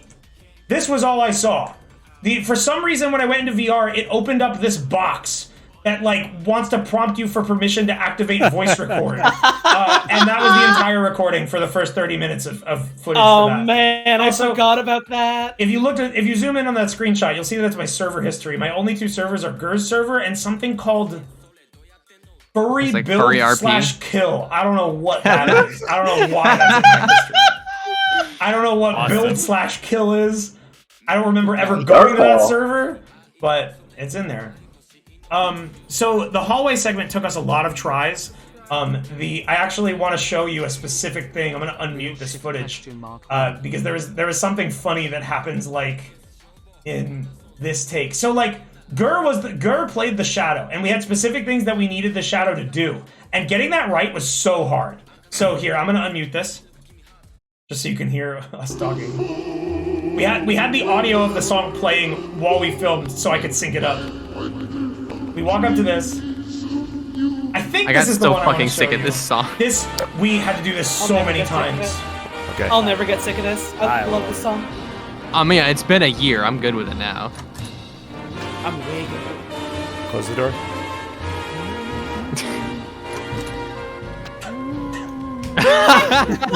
Damn it. What happened? You opened it again after it closed. Oh, it closed itself? Hold on, open the door. Does it close itself? Hold on. There was a trigger. Walk through it. Maybe that triggers it. Yeah, you discovered it. Yes! Shit! There's a trigger if you walk through it. Yeah, that was we had to do that a lot. We kept noticing little things about the map. Here I am sprinting backwards through the hallway. To get back to the spooky hallway. It's like, oh fuck. But yeah, Kim knocked it out of the MF park. going to the Force Temple. Kim knocked it out of the park. Ibohars again, shouts out. With the theater stuff, she managed to match literally all of my specifications. Not as funny as the Lifecoin mock-up, but this was my thing for like telling her what to do about making the gnome big, remove all the chairs, make the gnome big there. There was that. I don't have the mock-up for the theater screen thing, but it was just a picture of a forest plastered onto the theater thing. I'm trying to see what other behind the scenes I have from this. Where's the one of is the funny thing that you wanted to add? The funny thing I wanted to add? Or the funny thing Balp said. I don't know what this is. I don't know what that is. That's a good pick. I posted it. It's Holly being a bird. I was a bird. This is after we finished. I think this was like because the scene ends with us hanging out in the in that forest area, and we were all just like fucking around, and someone took the screen cap. You'll never guess who that is with the giant chain gun. People saying, "Is this Gary's mod?" No, this is Alex. It's AI. Very much Gary's No, it's mod. VR chat. It's AI. Yeah. Yeah. So we had the theater transition. That one was kind of tricky to do because do I have the footage of? Yes, I do have the theater footage. Here's the fucked up thing where that thing was just stuck on my screen the entire time. I was so mad about that. But yeah, here's the footage of us like recording the theater stuff. The transition, activating the portal into the forest was done by pressing a button. So we had to coordinate the Peppa Pig movie ending with that button activation, and then we had a button that would make the fog fly into the room, because like that was the other thing to denote that it wasn't just a picture. The room fills with fog. That was like an intentional thing that Kim was able to do. It was super cool. In order to do that while we were filming this, I had to keep my head like super still, because like as the Peppa Pig movie was ending, I needed to not move my head, but also like communicate like, okay, push the button now, so that the transition would line up perfectly. And we got it pretty good. It took me a couple tries. One thing that I do originally I disliked and had edited out is when the Peppa Pig movie pops up. Actually, when does that happen? We have a lot of like prep here. When it pops up for the first time, you can very clearly see that it's from my YouTube channel. I tried to edit that out, I couldn't, and I was too lazy to reshoot it, so I just kept it in. I think maybe the whole joke, though, is that it's from you. I know, that is part of the fiction. To that you element. made it for him. It's like he got it on my YouTube channel without me knowing or something. So it ended up being like a good detail. Those of you that speak Spanish, we have no idea what they were saying through that. Yeah, whole so video. I really hope they didn't say anything foul in that video. I don't speak Spanish. The Peppa Pig movie, we have to talk about the Peppa Pig movie. Was Gotta built talk up about through it. the whole series, and I thought, what, like that was the reason that it was the theater. Like I had this like ethereal, like dreamy kind of quality I wanted for this, but it had to be a theater because I always knew. I think since after Act 2, not even 3, I knew the ending had to be the Peppa Pig movie. So I made that stupid thing at the start with that really loud song. By the way, it was louder than you guys experienced. I had to tone it down a little bit, but it was so fucking loud. It was still pretty loud for the final product. But then after that, people in chat are saying that it was like just a creepypasta. There wasn't anything like objectionable in it. I was looking up Peppa Pig creepypastas that were absolutely made by children, and I can't remember if either me or Moopy found it. Moopy was my partner in crime for the ending. Moopy found this creepypasta of the Spanish text-to-speech and this stupid little Peppa Pig doll holding a butter knife with like kids' like arms coming into the shot. Like it was just super funny, and I thought it would be like, I'm gonna make them wait for like the real reveal, so I just put the entire video in. It's like 6 minutes long, and I was worried that people were gonna be like taken out of it, like this is so fucking long, get on with it. But all the responses I saw in chat were like just like, what is happening, which is a good response. I was happy with that. Then we have that sequence, which to be honest, I don't have much to say about that next part. And then the theater thing, and then the final effect of this sequence was achieved by a third map. There were 3 maps. There was one that was just the hallway, one that was just the theater, and then the third map was a giant void where the gnome was in a magenta skybox.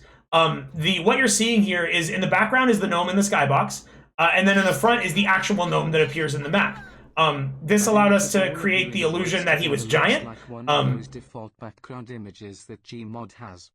Yeah, I'll read your message in a second. Sorry, I did not hear what you said. I just agreed with you for no reason. I hope you didn't say anything heinous. Heinous. This map had a magenta background, but there was no lighting. So to film this, we had I ran into like the woods fog by like waving my arms around, and then for this part, I recorded myself in the void, just kind of waving my arms around again. The transition between those two wasn't perfect, but it was the best I could get. And then we were in this void, and what we did to film this was Gurr was in the skybox and he had a lamp, and he had to, on my cue, move the lamp onto the gnome to like reveal him in the darkness. That took us a lot of tries. That took us like 10 tries. Yeah. It was fucked up. We finally got that. And then after that, I didn't have the lines written yet for what would be said here, so I had to pace myself out and then do the thing where the gnome does what he does to me at the end. There was actually a detail missed in the edit where originally I had 2 versions of that footage that were recorded the exact same way with me in the exact same pauses, but one of them, when I was doing this and like shaking my hands, one of them had Alyx hands, and then the other one had me in a Noam Chomsky player model, which the effect, I was gonna flicker back and forth between the two, but it didn't really come across, and I also just forgot after a year, so that didn't go in. The thing with the Noam Chomsky player model is you wouldn't have been able to tell because the arms were just like Half-Life Citizen arms. So that didn't make it. There was actually another thing that I was going to do. So one thing I didn't talk about yet was the G-Man and the changes to the G-Man sequence. That animation, so good. That animation was once again done by Whimsical VR Zach, the animator on Team Eagle 1. The animation was, I had a very clear visual. I wasn't sure how much of it could be done. I was like, can you cut G-Man's head off, put the gnome in there, and make him ragdoll, and then make him like fly at the screen? And everything that I requested was done, and then some. Is the full series of HLA out on YouTube? No, the final video is not going to be out for like a month or so. It's going to take me a while. So right now what you're seeing is spoilers. You should leave. Actually, oops. The ending is ruined for you if you just tuned in. Everything is on the screen right now. That is like a big surprise at the end. So sorry. Sorry about that. Oh yeah, there's me in the background. We're testing out the thing, and there's something I'm going to show you in this footage that's so funny.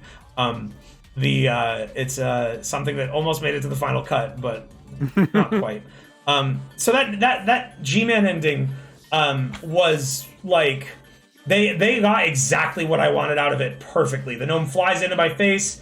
The darkness like overwhelms everything. And it made for a great transition. It was Log's job to cut to the footage when that happened. Originally, I had an idea of something that I wanted to do, but I completely forgot about for the final product when I was editing it this last month. What I was going to do was between the footage of me in the hallway and the gnome flying into me, there was going to be a little bit where I wanted to do like something directly inspired by Undertale and Inscription, which are like two of my big inspirations for the horror elements of this. I wanted to do something that was a more direct inspiration. I wanted the gnome to fly into me, and I wanted to record in a green screen map. You know how when you save or load in Alyx, you get like a pop-up that goes like game saved, game load, like in front of your face? I was going to record what that looked like in front of me and then green screen it into various footage. I was just going to go around at different times in Alyx where I died and have it load a save where I die, load a save where I die, load a save where I die, and like flicker between that and a bunch of fucked up footage and then cut to the hallway thing. I genuinely forgot about that until today, until I found the text that I wrote when I had that idea on November 24th, 2021. I forgot about that. I don't even remember you mentioning that. Maybe I could add that. Maybe I'll mess with that and add it into the final cut, because I absolutely could add that. But it is absolutely like, because the gnome talked about like deleting my save and stuff, so I wanted him to like control my save file. I wasn't gonna like go full-blown Undertale and have it be like the power to save is the power of the gnome. It was just gonna be like, you know, creepypasta type. Yeah, you're gonna thing. get a bunch of hearts and then do your ultimate attack and blow them away. Yeah. You're gonna get the power of children dancing with knives and guns and stuff. Oh yeah, the other detail there I wrote is I want to do something a la Flowey Fight where he loads me to annoying parts in the game, like Jeff spitting on me or like Combines blowing me up as something is about to go wrong, and he just goes challenge failed over and over and over each time the thing loads and I die. Failed. To be honest, I do like that idea. I might, if I have the time and I feel like it's worth delaying the upload a little bit, I might try and add that in. Maybe that could be fun. But otherwise, it's just a cutting room floor thing. You play this clip with me? Yes, we're gonna get to that. But I want to talk a little bit more about the G-Man thing. So during the development of the mod, there were a couple hiccups. Of course, there's going to be bugs or problems that need to be fixed. And for the most part, I didn't want to show too much of that because it's like, why would I don't want to showcase like the modders having messed up or something because they did a great job. I don't want to like highlight that. But there was a major issue that I just think is too funny not to show. There were some problems with the G-Man ending. Here, I'm gonna shrink myself down really quickly. Let's go here for a second. I'm gonna. It's okay. Put myself small, and then make this happen. This is there were some problems originally with the ending here, that I thought were very entertaining. Man, these ones. That was the first problem. Oops. That was a very common occurrence is like when I would try to load the ending, he instead of flying into me, the animation would break and he would just fall down. He would just turn into a full prop. If this one happened, there was no fixing it in editing. I mean, there was no fixing it until editing. We couldn't do anything else but just like do that and just inexplicably cut to the pre-recorded ending. So I was like praying that wouldn't happen. And then there was this one, which I also thought was interesting. Hey, this is the audio. Oh wait, no, that was the gnome. You said that right when he would have said that in the ending. That fucked me up.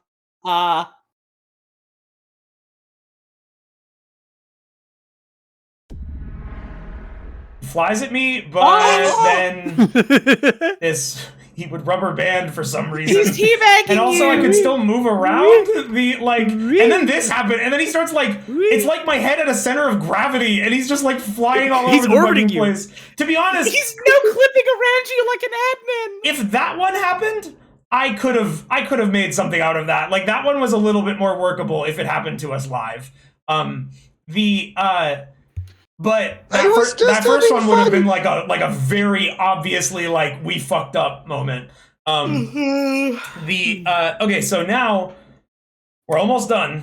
There's only a couple more things to talk about before we can get to questions. At which point anyone who wants to leave can leave, because like I promised questions and it's late now, but I got to do it. Yeah, I'll be bouncing. There was one thing that happened in the final take that we used for the theater footage that was super funny, but was not correct. Yeah. So let me skip around a bit. Movies for free all the time. You want to? So that's a line that actually made it. You might hear some gnome lines. Sure, while yeah, I show whatever you want, man. version As long as that didn't make it into the cut. Yeah. Or stuff I said. There was some modification to the audio. Anything. I have so to have it a drink. happens- That's what you want me to do? Prepare your ears. The Peppa Pig movie is about to blow your ears up. Let's go. Okay, I skipped over the loud part. The game. So it's right after this. Let's just all be quiet. And y'all will know. Soon, don't worry. There will be something that's very different from what you saw last week. I hear that. The girl and I, we know them very well. Don't tell me you can't hear it. Good. The song they sing at the edges of the night. It's quite beautiful. Maybe it's better that you can't hear that. Lest you end up like her. Who wrote this bit? I said I wouldn't say too much about this. This was 50-50 me and Moopy. Moopy helped me. Moopy is a genuine writer. He's an English major. So like he helped me with some of the like more lofty lines, but he helped me. Oh, he's a genius. There's one other writer, but I can't say who. But alas, every movie must come to an end, and it is time for us all to part ways. The answer to that question could be figured out if you know something. Yes, movie is a French English major. The girl, the key. No, it's not a person we know. When the sea of mud becomes frozen. Well, I know Alright, what pay I will attention. do. Splish, slash, slosh. So you're setting up. That's us setting up for the And that's how we do the transition. Well, this mod is crazy. No. Mel, you're not supposed to be here. I forgot about that. It would have been so, like it's fun. It's good that you didn't, but it would have been so fucking funny if you put that in. So originally, we didn't actually do this. Belp had a real life issue the night of the stream. His heating was messed up, so he had to keep coming and going from the stream. Originally, we were going to add on from the thing in Act 3 where he takes away the voices, and we were going to have the gnome do something that made Belp stop talking for the rest of the stream. When we recorded this, that was 100% going to happen. It didn't end up happening. Belp just sort of vanished naturally. He sort of just took his leave, which is fine. That bit didn't need to happen. But Belp was Everyone here. thought the heating problem was a bit. No, Belp was actually actually issues. real. That I was was real. miserable. It affected him, and it also kind of hurt his ability to be involved in the stream, which was unfortunate, but he couldn't do anything about it. This bit,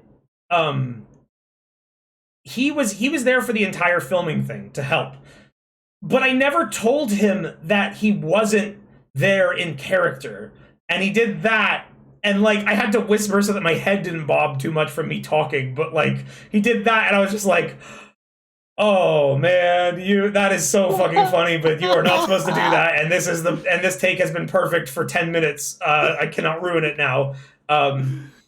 It was so funny. I almost left it in, but it kind of contradicted that. To be honest, because we didn't end up doing the plot point about you being taken away, I could add it back in maybe, but also the atmosphere, This part is supposed to be very true. low on the jokes at this point. This is the most. I mean, hey, it was funny. I just said it. Yeah.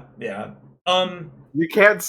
You can't stop me. If it was funny, I want to say it. We know damn well no one can stop you. At this point, I'm gonna add in one more media source just to like put in the endings so you can see them. So at that point, all that leaves is like the final moments of the stream, like the very end of it. So after I run through the forest, we get to that void. I explained to you guys how the thing was lit up. That effect last year, that was one of my big hangups. Last year, when I was trying to edit it, I envisioned like what you guys saw in the final product, which I didn't say it yet, was made by Mike. Mike was an amazing help there. Mike knows 30 times more about After Effects than I do. I know a whole laundry list of like, how do I make this fucked up thing happen? And yeah, it works. So Mike was able to help me with that because what I wanted to do, and I just could not figure out how to do it myself with my very meager After Effects knowledge. Can we show that? Yeah, I'm putting each part of the ending. There were two secrets I dropped in there.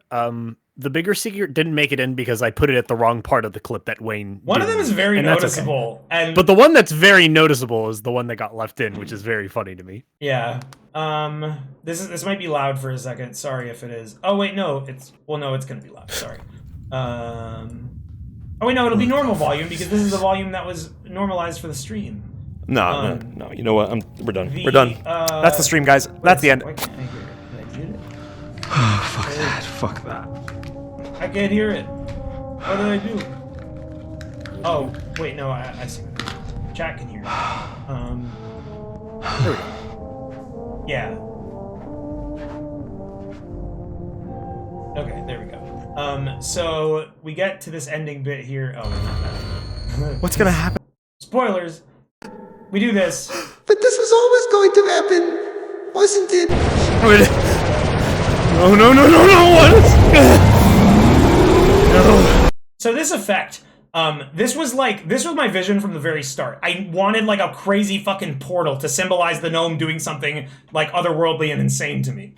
I tried to do it myself by getting like a 360 video from YouTube of like trippy visuals, and I did, and I found one that would work, but then I like couldn't manage to get Premiere to edit a 360 video and like be able to keyframe it properly. Because the other issue was like, I couldn't just green screen something behind the gnome. I needed it to somewhat track like with my head movement. And that's where Mike came in. Mike was able to both generated those graphics. Those were not, I don't think you got them from anywhere. You just made those, right? No, I just made them. I can show how I made them on like a stream I do in the future if anyone's really curious. Yeah, he made these psychedelic visuals. And there is a secret in there that you can see. And it's very obvious. I think if one of you go back and watch it frame by frame, you can it's very clear, especially when PlayStation 2 comes up on the screen. But we'll let you figure it out and find it yourself. But not only did he generate the portal effect, he was also able to do the motion tracking to match my head, which was like the more important part. Because without it tracking, this just looked like a shitty green screen effect. And I mean, if you're a real stickler, you can look at it and see some moments where it doesn't line up perfectly. But he did more than a good enough job. I could have taken more time and tracked it better, but like, I didn't want you to. I knew full well that no one was gonna fucking say shit, so I didn't. It would have been a waste of time. Exactly. It would the effect is already achieved. It's not Kane and Lynch. So yeah, Mike knocked it out of the park with that effect. Obviously, if you don't know, both the sound and the inspiration for this moment is Undertale.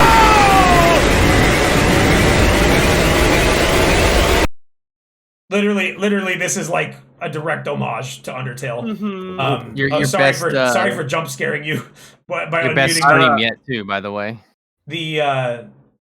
what? Sure? That was your best scream too yet. Oh yeah, I was gonna say I was very proud of that scream. I did a lot of takes. I could probably go. I want to say that all these physical IRL rooms you see, I've not worn pants in all of them. Okay, congratulations. It's true, actually. I'll confirm it. Val has been pantsless in this room. So because everyone asked about it and it was commented on during the stream a lot. the stain on the floor is from when Creed slammed the table during the Joshua Seance stream and knocked the bowl of red dye water all over the room. Parting gift. And I did everything I could. I could not get it out. So when I move out, I'm going to have to pay to have the carpets replaced. Thanks, Creed. Oh boy. Yeah, because that Wayne, I want to say, table. back in college, this has nothing to do with anything except the stain. Back in college, I spilled I had a red candle in my room that was lit, and I spilled it on my carpet. Like, oh god, imagine this, but even worse. Like, it's not water. As it's big wax. though. It was because that stain is huge. This it could stain be a is little, like that stain is but like it from was the wax. middle of the room to the wall. Because the bowl went flying. I wish we had behind the scenes of that. It wasn't quite that big, but it was bad, and there was you have nothing a I could trick do about to it. get it out? And I just left it there when I left the place. It didn't work. And I got my security deposit back. So I think it's okay. We tried like a vinegar solution. I bought like a high-powered carpet cleaner. Bleach it, but then you would bleach the carpet. Yeah, I can't bleach it. I can't. No, you water down the bleach. I can't get it. Oh. Yeah, but even then it would bleach. You should try licking it up. That's all right. It was very hard to get the red out. And to be honest, suck it. I put Get a straw and slurp it. I put so much red food dye in that water to make sure that the color got across. That it makes There's sense. also more pressing problems than the stain on the rock. Yeah, he slapped that shit and he broke my skull mug and my iPad went flying. My iPad was fine though. That's behind the scenes for a different stream. He was not supposed to flip that table. That was not supposed to happen. Nope. He was just supposed Great to stream punch moment, but it. wow. And he just pushed it as hard as he could. He went for it. I mean, what can you say about Creed? Funny. He gave it his all. He did a great job. These IRL segments. I also got a lot of people saying, "Damn, bro, you live like this," and like, yeah, what of it? My VR room is specifically empty and just has like literally this is my studio. All I use this room for is like setting up film shots and VR and nothing. So of course it's messed up. At one point, when Gabe says take your headset off, put it on the dirty floor, that was just a joke I came up with, but it did kind of become relevant because I shot some footage of the music video. Where I needed a shot of the VR headset on the floor, but I had to clear out the room to make it look like that. So I moved a bunch of like boxes and shit, and like it resulted in like there's just some like trash and like styrofoam on the floor, and that was one thing. Alongside the GoPro shadow on my forehead. There were a number of things in the final edit where they were like tiny little things that bothered me and I wanted to do something about, but my friends reassured me, oh, no one's gonna notice that. And as soon as the ending came on, each and everything I was worried about someone noticing, so it was pointed out. Someone said, new Wayne 4 mushroom head when they saw my GoPro shadow. Listen, Twitch chats aren't real. Things that people say, like, it's too many people looking at a thing at once. I mean, it's great in that you can find any mistake possible, but like also it's like you can't let that get to you. Yeah, there was no way I could hide the GoPro thing without like editing the shadow, and I'm not talented enough. Funny anecdote I just remembered. What? Specifically, at one point when it came up, and I was like, "Oh, I thought you hated my Fooberries bit. I thought you said it was so bad and never again." And you tried to cheer me up by being like, "No, don't worry, it was fine. Look, I'm cooking Fooberries," and you sent me a picture of that. Yeah, I threw the Fooberries in with the omelet. The other thing that was noticed, there were a couple mistakes I made that were noticed. This one, that's my dog's hair is on the No, that's gnome hair. He's crying. He's crying hair. I didn't notice it until you pointed it out. Yeah, but I mean, I'm pointing it out now because people in chat noticed all of this stuff, and I thought it was funny that every single thing got picked out. Fun fact: when we recorded this part by the lake, it was so fucking windy. I have a lot of shots of that gnome getting knocked over.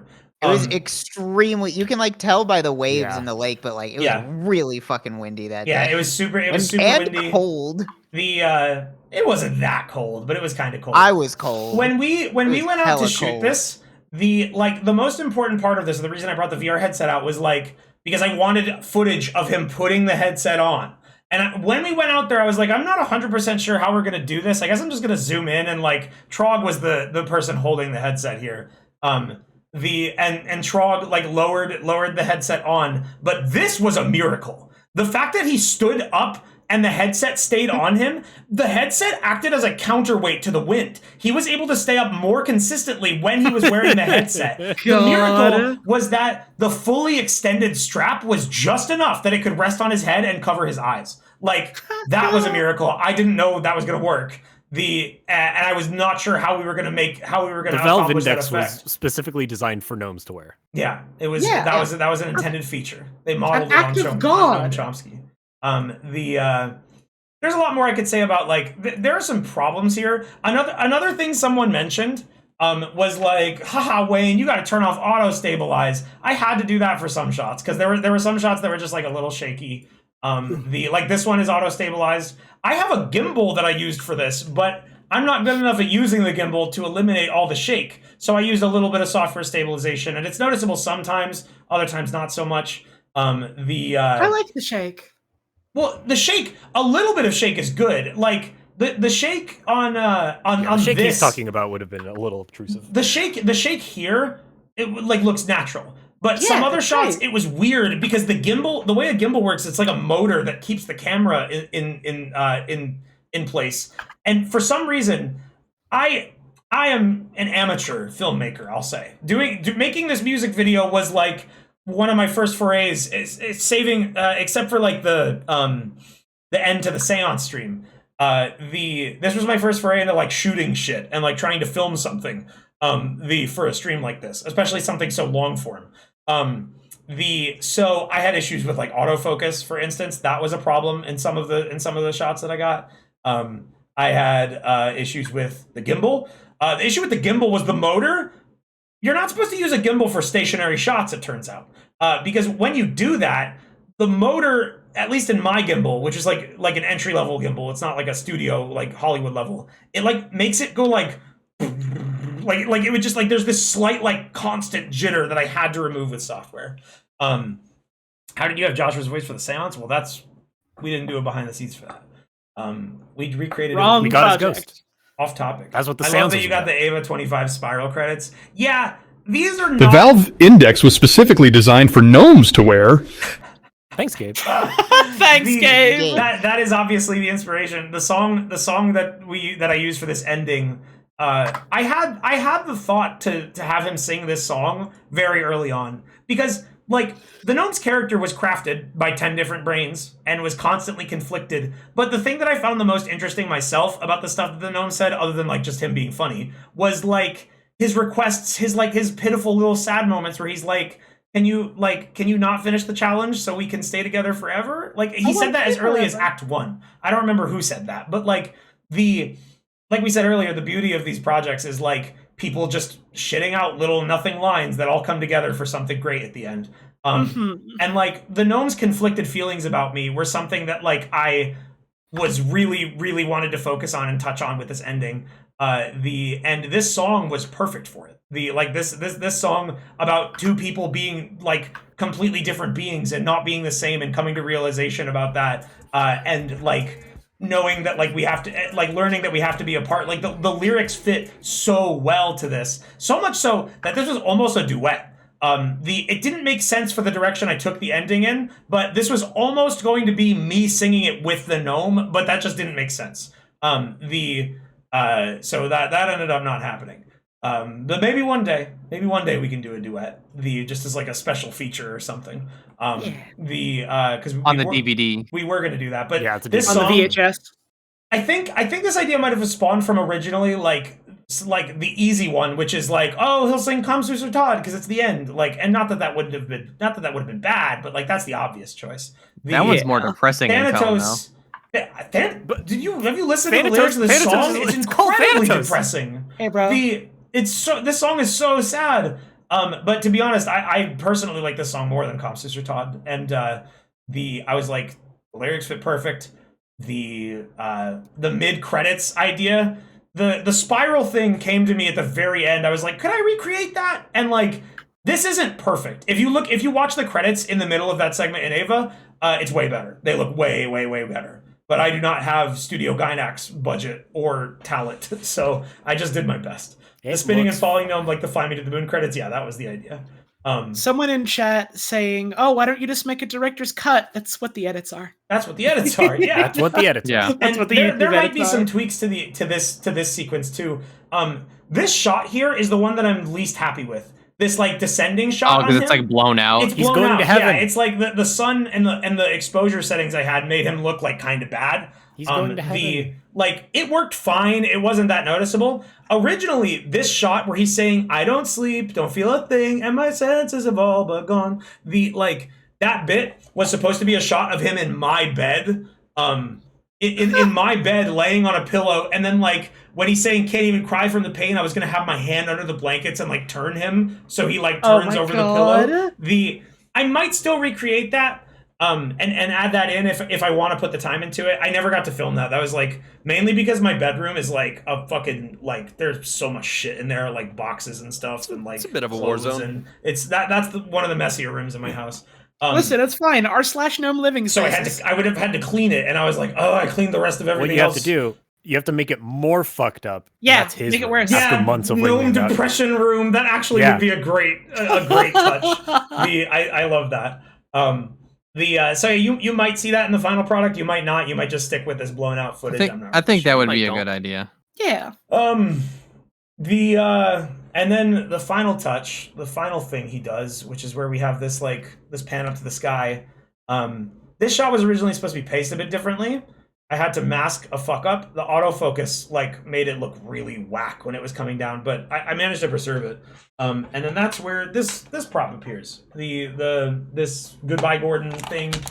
I don't remember when I came up with this. I made this the day before I filmed that, which was literally Friday, the day before we did that stream. The day before we did the final gnome stream, I put that together and went and bought the photo frame. There was a missed opportunity. I can't believe we didn't think to have you buy a bunch of cigarettes and burn them out and leave them scattered around when the gnome is hanging out. Oh, that would have been good. I don't know why I just thought of that. I don't know why we didn't think of that. It would have been good. Little director's commentary here. I'm not wearing shoes. That was intentional because he took me away when I was playing VR. He took him out of his VR room. I wouldn't be wearing shoes. So that's why I'm footless there. Shoeless. Footless. He lopped him right off. Main radio, Low no brother. feet. Footless. I could put in the Take off your fucking feet. I could put in the Half-Life 2 segment and talk about that, but to be honest, there's not a whole lot to say about that. I already sort of talked about the. Oh, you know what? No, the commentary was live. We can say that the commentary during the Half-Life section was very much live. When we shot that, when I recorded that, we had I had them piloting the gnome bot while I messed around in Half-Life 2. That footage was pre-recorded. Of course it was, because I had to do that zoom in thing with the with the me gnome. But yeah, this segment was just I had this idea of him playing Half-Life 2. We had all our friends commentate over it live, so that's not here. The sub noises aren't here. We already talked about the Bane sub noise. The sub, I almost missed the subs. There's one normal subscription alert sound that gets in at the start of it. But that was then I remembered to toggle that back on. That was a last minute idea. Should we tell them about talk about my the bigger argument plan? that we had about this segment days before the stream? This segment was going to have a bigger joke, a dangerous joke. Originally, when I had this idea to make him play Half-Life 2 and make him the streamer and take over my stream. Oh, this thing! Oh God! I had the idea and I was infatuated with this idea. I wanted to do it badly. I will say for the record, this idea, I still love it, but there's so many reasons why it was bad and wouldn't have worked. The idea was that when the gnome would come out into the real world and take over my Twitch channel, I wanted him to change my URL. I was going to have the gnome change my URL to twitch.tv/orangejulius. And I wanted to do that so badly. I was obsessed with that idea. The URL Orange Julius was not taken at the time I had this idea. In between the year ago when I had this idea originally, and now someone did take it. Fuck you. That was one of the issues. Although there was a variant on it that I was going to do if I was going to make it happen. I was emailing my partner handler like, could we do this safely? Would I be able to do this and get my Wayne Radio TV URL back? And I didn't hear back from them in time before the stream. They did email me back, and it would have been okay. But I wanted to do that so bad. And everyone in the group, there was such turmoil over this idea. I was on your team. There was a mixture of people who thought it was really funny. And then hey, fuck yeah, thanks Shanghai Oh My. Rubbing it in. But the biggest detractor was 69th gift sub. Balb was insistent that this gag was far too risky. And so much so that it was not funny, and it would only be funny if I lost my URL forever and was Orange Julius forever. Which, we had a lot of discussions about this. I agreed that if that did happen to me, I would live with it and think it was funny. Listen, we got heated over it. Balb was actively seeking misfortune. Yeah, I won't get into the details of it, but... You play with fire like that? You want to know how you know it. Like the real joke is that you get and burned. like I knew that was a risk going in, but it would have been such an amazing joke. But the reason he didn't want you just burned, he wanted you scarred. Your ass hurt. You know, I got this new chair. It didn't solve my ass issues. It didn't do it. It like you gotta get like a little. I have this. Are little, you like gel sitting on your you put on your chair? I'm not sure what it is. Get one of those, bro. It only happens to me during streams where I have to sit up and be very attentive. Are you like sitting on your tailbone somehow? I don't know, dude. I don't know. You probably are. It's an ass issue. It's an ass problem. You're right. Your tailbone is where your ass Okay, starts. but I'm not here to Belt. I don't know. You walked around with a broken toe for a long you think he's gonna know if he's sitting on his tailbone? You broke your toe and kept walking around. Like it's just it specifically happens. A streamer has no ass. Hey, I'll be real. I do have kind of a flat ass. I mean, I'm working out now, so maybe that will change, but like it's not quite Hank Hill status, but it's not. I am not kicked up down there. And with your help now and the you 3 know. numbers on the back of your credit card, we can help Wayne's ass. Did you know you were going to get that information on this stream? I bet you didn't. I bet no one thought that one. That wasn't on your bingo card. 5th hour. Question really quick I can answer. Why is the man only known as Sir referred to as the man only known as Sir? Because he's known only as Sir. Because that's what he wanted to be credited The name answers itself. I think you can very easily put 2 and 2 together to what that means. So yeah, I guess the final it's log. thing, Yeah, it's log. Got it. It's log more. It's final log. thing. Yeah, log is also. Notably, I'm only known as Sir. Right. So I guess the other thing I need to talk about is like the whole point of this segment was that he's put me in the game and I've manifest as this gnome, this custom made gnome, also made by Kabubu, who made the who made the Lifecoin thing. I said this at the beginning of the stream, but this edit here, the zoom that I do here, was originally one of the hangups that had me like really hesitant to finalize the gnome stuff, because originally it was just a digital zoom and it sucked. It looked like shit. The solution was very elegant. You did a good job with this. Yeah, I used Premiere's morph cut thing, which is a very like kind of not super clean solution for a lot of stuff, but it had that kind of like otherworldly look to it that like sold it, I think. It really helped. And I managed to line up the Gary's Mod cinematic camera like right where with my head was in the recording, which took me like a lot of tries. I have a lot of footage of this shot like not looking correct. But this model was by Kabubu. This was also one of the like original ideas of the mod. This was one of like the earliest things I had them do, because this was the core idea, is that he was going to make me a gnome. Trap me in the gnome or whatever it is. He was going to make you one of his Scott Skyner freaks. There were multiple versions though. It was not just that version. So there was a version that was unused. The Eris edition? Yes, there's a one where I have a gnome beard, but otherwise it is me.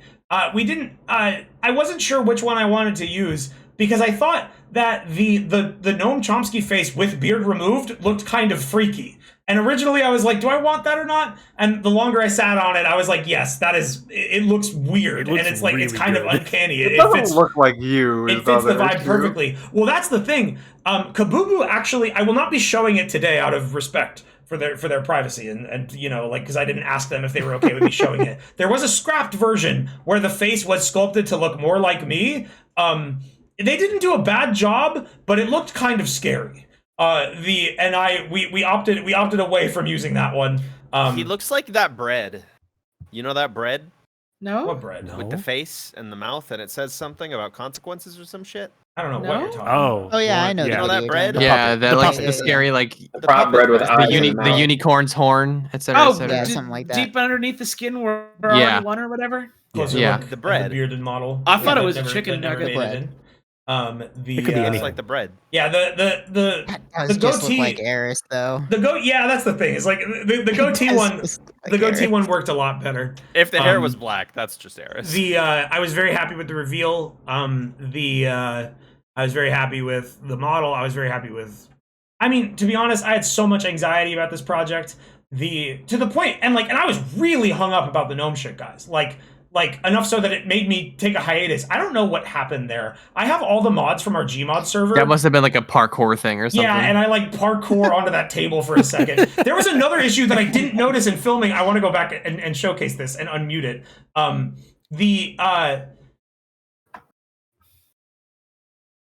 Some add-on fucked with the ladder.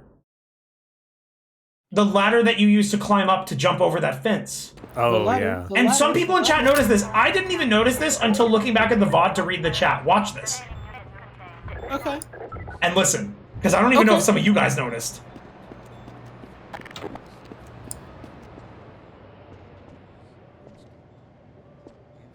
Oh, I noticed. Oh, you're talking over it. Yeah. You're talking over it. Fuck you. Listen. Okay.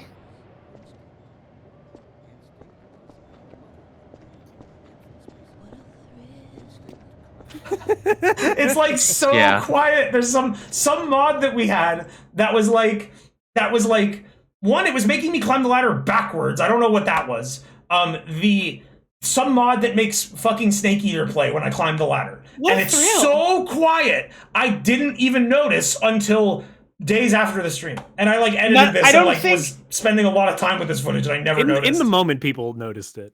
I didn't fucking notice it because I was too busy hooting and hollering about making the gnome say stuff. Yeah, we were too busy. And the gnome was I think I was lying on my. noticed. I think I was lying on my back on your floor at that point. Oh man.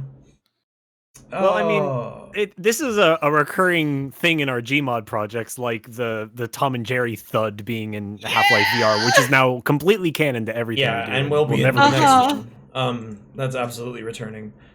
Symbol crash. So, before we move on to questions, I'm pretty sure I covered everything that I want to talk about without being asked. I'm pretty sure. Is there anything else that stands out to you guys? I guess we didn't talk about Log's experience as being my helper. Real quick. Someone has asked this question 7 times so far. They might have done it an 8th time. I just want to humor them. Here's some other pictures. The one who made the gnome talk about Ansem was Trog. when did that happen? He says in Act 2, he says, after we give him a bath, or maybe right before it, he says, I am afraid of Ansem, Secret of Darkness. Oh yeah. Yeah, we were making Biggie say that shit for weeks before. It's true. Right, there was a period of time. Oh, yeah, this picture. Where the Biggie Smalls voice. We can finally show this picture out to the world. Whenever you made him say that he was afraid of things, he would just have such genuine fear, like I'm afraid of ghouls, I'm afraid of the darkness, I'm afraid of Oogie Boogie, I'm afraid of Ansem, Secret of Darkness. That was Biggie DNA in our generations. Can I talk about my favorite part of the ending? Yeah. It's sort of a meta commentary, but during the movie theater part, I just had a lot of fun just because I kept putting in the Twitch chat that Benry was going to show up in half an hour. You should stay tuned if you want to see the Benry cameo. I just really enjoyed doing that. That was my favorite part of the ending. There were, speaking of that, there was a lot of discussion, especially last year, before the finale was supposed to happen. There was a lot of, I do read what you guys say in my Discord. I don't interact a lot in there, but I read a lot of what you guys say, just so you know. And I loved reading the stuff in the Gnome channel of people theorizing what was going to happen at the end. no offense if this is what you thought. I know you guys love HLVR and stuff, but the stupidest one that a lot of people would say is, I can't wait for him to get to the vault, and he's gonna open it, and Benry's gonna be in there. Like, I get why you guys want that. I get why you guys might think that, but also that would be such a cop-out. That would be like terrible. It's like, too obvious. It's so obvious. Another one that I also thought was funny. Which actually this one I think is a little bit gets a couple more points than Benry being in the vault. I saw multiple people guess something similar. Someone thought that the gnome was going to get broken open in the vault, and every member of the science team was going to jump out. And like, what? That would have been that would have been pretty creative. Who put That's them pretty in badass. there? That would have been pretty crazy. And their theory was that like the gnome's AI was like every member of the science team. Like Okay, combined. that's a cute idea. I Yeah, like that's cool. that's a Yeah. more. It is once again like a dreamier HLVR. Don't take me saying that as me going, oh, that's definitely the way it is, but I do think it's a cute idea. Now Wayne is saying this because HOVR AI 2 is canceled. Yeah, we're never doing it. We're Sorry. spoiling all of this because it's never gonna happen. It's funny, Yeah. Wayne, because with the whole Benry thing, like we unintentionally recreated the actual plot of Half-Life Alyx, because the entire game everybody assumes it's Gordon Freeman in there. Yeah. And then it was true. G-Man instead. Yeah. And then everybody in chat, well, some people in chat thought it was Benry, and then it was the gnome. It was like it's like poetry. It rhymes. Okay, that's funny. But anyway, I really had fun because the concept of telling people like a quarter of the way through the ending that there was gonna be a cameo, like spoiling it for people, and they still believed me that I was just in the chat spoiling You it. did not have authorization to do that. You like No, I did. After the I stream, had authorization. After big streams, we always stay in chat. We were saying like Benry is on his flight to Dallas. He'll be here in 3 hours. But like Trog told me that after the stream, and I was like, oh, you are so fucking mean. Because like it's so ridiculous. Why would anybody believe me? No, it is ridiculous, but also like there are like some people are very eager to listen to that stuff and are very excited about it. And you like most people got that you were just joking, but there were a couple people like, really? Like I also think it's funny that like that we would have a twist like that and you would say it in chat. Like Yeah, that's the thing is like, why would we have a twist and I would spoil it like for everybody. Like, oh, the big payoff. I'm just gonna say it in Twitch chat. Be like, watch 30 minutes from now. There's Keep kids watching this as alliterative alias. Yes, that's like some of it is kids that love HLVR. It was a bit of a that's Tony fine. Zarrett gag. I had the idea of a weird guy shows up in 13 minutes in my head. And I was But like, also, listen, I think every single person in this call, including I think most people in chat who are adults now, would understand that being a kid and getting really excited about something tenuous like that and then having your dreams fucking crushed after you waited a few hours is like an integral part of growing up as a human being. And we shouldn't say like, oh, you shouldn't do that. No, like we shouldn't actively encourage it, obviously, but like it's fine. Chimichanga. Daddy the clown is here. Chimichanga, that's It's- exactly what I was gonna say.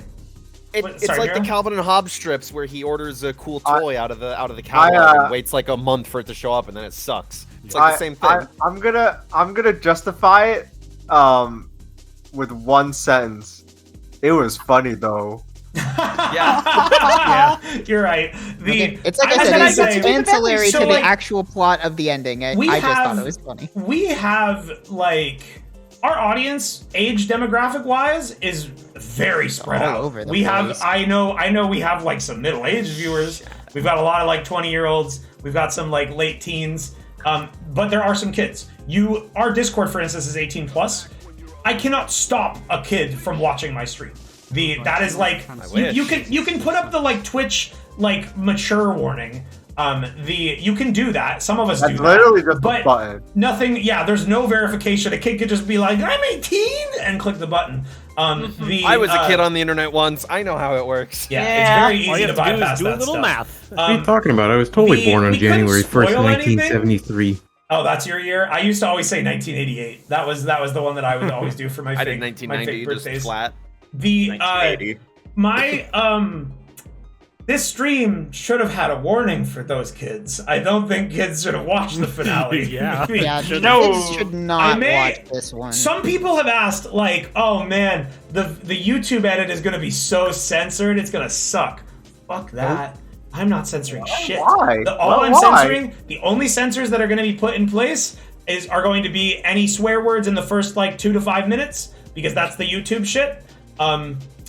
Blue Gnome will be uncensored. You're gonna hear all of that. That's gonna, well, I mean, as much as it makes it in the edit. Are the days Some of of it might get cut. the days of kids wanting to watch raunchy shit gone? I wanted to like stay up and watch Adult Swim so bad as a kid. No, I mean, But yeah, I mean, like, to they be have honest, raw, the series- unfiltered access to it on their phone. The series, yeah, bro. I mean, even if we say 18 plus, kids are gonna watch it. It's not like the series has been PG. The first episode has not a gnome at all. saying, "Gordon came on me." Like, that's not safe for work. That's not PG. That's not PG-13. That's not even rated R. That's rated X. Right, That's like, my point was that, like, you know, kids want to watch that shit. We're yeah, doing them a they'll service. find it. We can't stop them. The most we can do is moderate the Discord, because like having minors in the community that like are actively interacting with older people, we want to stop.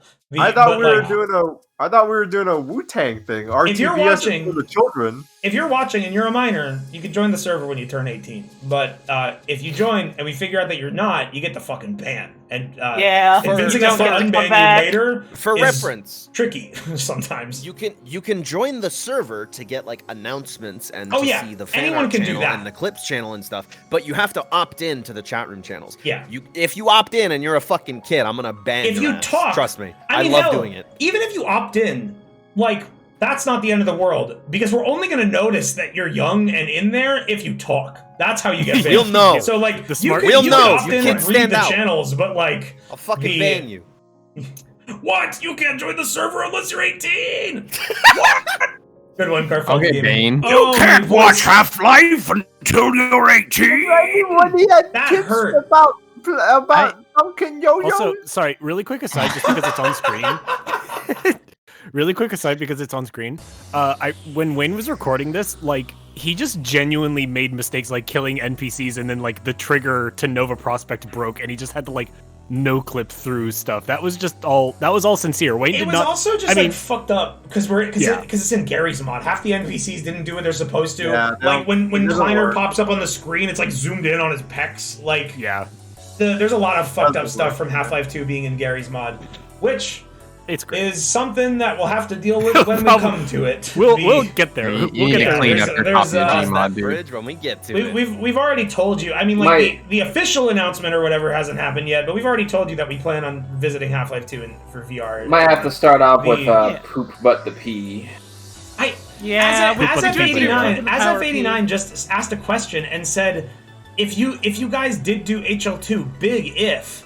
I always think it's so funny when people are like, Yeah. maybe. I don't think they could do it. I don't think they're gonna do it. It's a big Prepare- maybe. prepare to eat some cereal, we've my said, friend. and no shade on you, as of like it's just funny because we've said a million times every time we're asked, we do plan on doing it. There's just not. Wait for the official announcement. What? I think they're right. Maybe We I were think they're keeping right. it I from think we Scorpy. need to outsource it to like. Scorpy said No, it it's makes the him first sad. time I'm hearing about this. Yeah, dump everything. We We have to do the but Chronicles also, of as of, we're Memory not 2 going first. to answer questions about Half-Life 2. I think we need to outsource it. Okay. Can we get Rooster Teeth? Yeah. Hey, hang on. Just Yeah, we're outsourcing it. Is Machinima still around? message I just want to highlight, which is like, a thought that I see a lot. Someone saying like, oh, well, Half-Life 2 would be hard since it's a much more linear game. And it's like, well, Half-Life 1 was linear. 2, like, mean? Half-Life Alyx was linear. We Just did. gotta make sure, sure, whatever. Most comedy movies are Thanks for tuning in, linear. myself. There's a beginning, middle, and end to Ernest. So I mean, here, First you know time what? Ernest chat, gets please stupid. don't give it to You know, Rooster so Teeth. what Now those we're doing it people now. mean? We won't start. What those people mean when they're saying linear? They're Is talking that it's about super like scripted. Half-Life 2 is very scripted. There are more Yeah. scripted moments. There's more cutscenes and stuff. Half-Life, the most Half-Life 1 ever has is like a thing, an effect, like some particle effects appearing, and NPCs that you could technically totally ignore just saying lines. They very Well, there's the rarely have, like, drag-away triggers. scene. I guess If all sometimes the- they push buttons. It's not. I shouldn't sell Half-Life 1 short. It's an amazing game, but like If all the mods in if all the mods in this series haven't indicated, we'll figure it out. Yeah. We have access to the source development kit. Well, Rooster Teeth is gonna have to figure it out. Can Half-Life 2 VR be made in Minecraft? Yes. Now that's an idea. Yes. Like if this entire series is any indication, we have like fucking insider contacts with the Wizards of Source Engine. We'll be fine. Yeah, we'll be fine. Don't. Also, for people worried about the NPCs, someone just said there's a whole chapter of NPCs talking to you. Remember what we did with the other NPCs in this series? I vaguely remember we did something kind of weird with them. It was like a weird mod. I wonder if we'll find that for that. Maybe we won't find any bullets, and then I don't know. We did look on the Steam Workshop. Has got some crazy programs nowadays. Oh man, yeah. Don't worry about that. It'll happen when it happens, when it's ready. Fucking worry. Get scared. You should be scared. We don't know how we're gonna make it. We don't know. Please look forward to Half-Life really 2 like that. VR, but the AI is really weird and crappy. Reconbox in chat has a Half-Life 2 request. Little did you know, I was actually about to ask, okay, everyone in chat, say what you want to happen in Half-Life 2 and I'll put it in. And Reconbox starts us off strong with the first request. They say, make Eli explode. Yes. I You're just saw getting it in that chat. Wasabi P scene, don't worry. I just saw someone in chat requesting to make it bad. Let's go, making our jobs easier. No, Eli explodes like while the advisor is holding him. Like, I love you, baby. Poosh! It just like explodes and kills the advisor too. I love you, baby. Just And did Gordon, that. check out this cool shit. It's my super move. You want it to be bad? I guess we can't get Rooster Teeth to make it for us now. We gotta do it ourselves. Okay, so, chat, stop making jokes now. Now it's time for questions. Email. Okay. If you can put your question in the chat. I'm also going to be looking at my donation feed if you have like a really burning question, but remember, that just guarantees that I see it. It does not, I will read it in the Streamlabs thing. It does not guarantee if I answer it. If you ask me like anything about like the lore of the ending, I'm not going to answer it. We've said everything that we're going to say about that stuff. Here's like or if the there's just something blanket I answer. can't tell you. Here's like the blanket answer to any lore questions. If you're like, oh, what about like, can you tell us about the lore? What does this thing in the lore mean? What does this thing in the story mean? The answer is the videos. Look at the videos again. Watch the videos. And use this. Use this. Small Bean Dip in chat asks, were you under the desk spinning the gnome's chair? Yeah, that's how I did that. I was laying on the floor. I did that for like 15 minutes straight because I couldn't get the rotation proper. And also, my arm was like kind of in the shot, so I had to keep doing that. Question I saw in chat. Did you have an alternate ending for the series if you took the blue gnome instead of the red gnome? No, it was always intended we kill the pervert. Yeah, he was doomed. His death was destined. He had to die. You ever seen the movie Final Destination? Yeah, there's no like branching paths here. You know, like to be honest, we had a plan. In the grand scheme of things, there was no branching path because I only had the resources to do that, and of course, like, it would be fucking insane for me to like imagine this ending as you saw it was like put on the back burner because I took the pervert to the end of the game, and instead we get like the pervert ending. Like that would be so fucked. However, I do love that idea. I don't think I would ever do this because it would be like insane, and I don't think I could keep it entertaining the entire time. But someone's like, "Oh, do the B-side story now. Take the blue gnome to the end, like fucking Resident Evil 2, like Claire and Leon." We'll do that whenever we can get a cameo from John Waters. I think you could do that, and you could like just copy a Shin Megami Tensei ending for something. Like pick a chaos ending and like go with that, and just do that. The Earth explodes. Was Dersh shut off by an actual donation by chance, or was it Yes. deliberately queued? Yeah, that was an accident. It was that was an actual someone donation. Just did Dersh, and I left Dersh enabled for the for that thing. Express purpose of Dersh being enabled. Really quickly, let me look at these Streamlabs donations. Wolf Clock, I have heard of a club sandwich. I love them. Glob Bob asks, what Gary's Mod add-ons do you guys use when you goof around? That is such a hard question to answer. We have so much shit on the server. Too many. A lot. We have so much shit on the server that we have to like wipe it regularly. Like we do. 6 gigs of add-ons. We are constantly checking out new Gary's Mod. It's multiple gigs. we're constantly on the forefront of like the Gary's Mod Steam workshop to try and find like new shit toys that could be used for we something have 180 interesting, items in our or just collection. something funny. Like if you go and watch the VOD for the like the last time we played Gary's Mod together, I think it was like back in June or May. Thanks, Dersh. You have like Spampton killing people with the Yamato. Like we have all kinds of bullshit. Some of it worked good, some of it doesn't. Some of it you might see in future projects, some of it you might never see. You're probably not going to see anyone whip out the Yamato in Half-Life 2. That's probably not going to happen. You say that. I just play with Probably. Mokujin. Really good question in chat. I have an answer for this. Thoughts on Maxwell, the carryable cat? I literally made Gur add that to our server. We play with that all the time. We do have that add-on. That add-on is awesome. That swap is cool. Tie-Fi Die, who was responsible for making the gnome take a violently painful poop in the toilet? That happened multiple times. That was the poop. I don't know. He just talks about his bathroom meter. I don't remember a time. To be honest, I made him fart when he went into the bathroom. Oh yeah, I did forget that you did do that, and that was where I was like shaking my head. I cried at the end. Yeah. Did you? Says MSB. I did not cry. I did get kind of choked up, to be honest. Like, I got emotional. It was a very emotional moment for me to like finally be bringing this to the end, and also like, to be honest, I am attached to the gnome. Like I am attached to the character that we made and the stupid little voice. Well, he's right like, there in your arms. If you heard sadness in my voice when I had to say goodbye to him when we put him in the vault at the end, that was real. Like my friends. One of the things in the Gnome Bible that I had to make sure that they knew explicitly was like the tone stuff. Like, you guys are your job is to make jokes, but as we get closer to the end, you need to lean more into this like sad element of it. And they did a great job. Everybody did a great job of like making the gnome's sorrow conveyed. Yes, I did. It did make me very emotional for a many number of reasons. Is the Gnome finale going up on the VOD's channel after the final video is out? For now, it's only going to be watchable on Twitch. Once it's out, I'll have the video up. Let's look at some from chat. Oh, question from chat. Did we ever figure out why the cigarettes thing didn't work? No, I don't know. Anything that didn't work during the stream, I have no reason for it. That would be up to the mod team to tell me, and I don't think they like. I was constantly in fear. You know, at the very end, the last commentary note, the first time I pressed the button, it didn't spawn. Oh yeah, that like scares me to think about. I gotta the oxygen was leaving my system. Yeah, it was bad. I pressed it again. I saw that damn bubble clip through your head, and I'm like, if that didn't work, that was a big sigh of relief. If that didn't work, I literally would have said like, "Sorry guys, hold on," and left and like went and fixed it and came back. Like, I would have had to completely it's fine. break. If you're watching these live, you understand that they're not like this is the rough.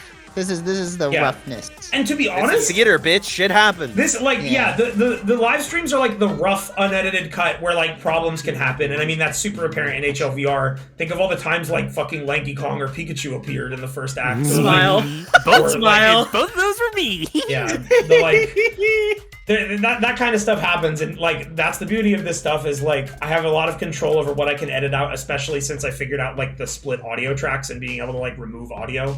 I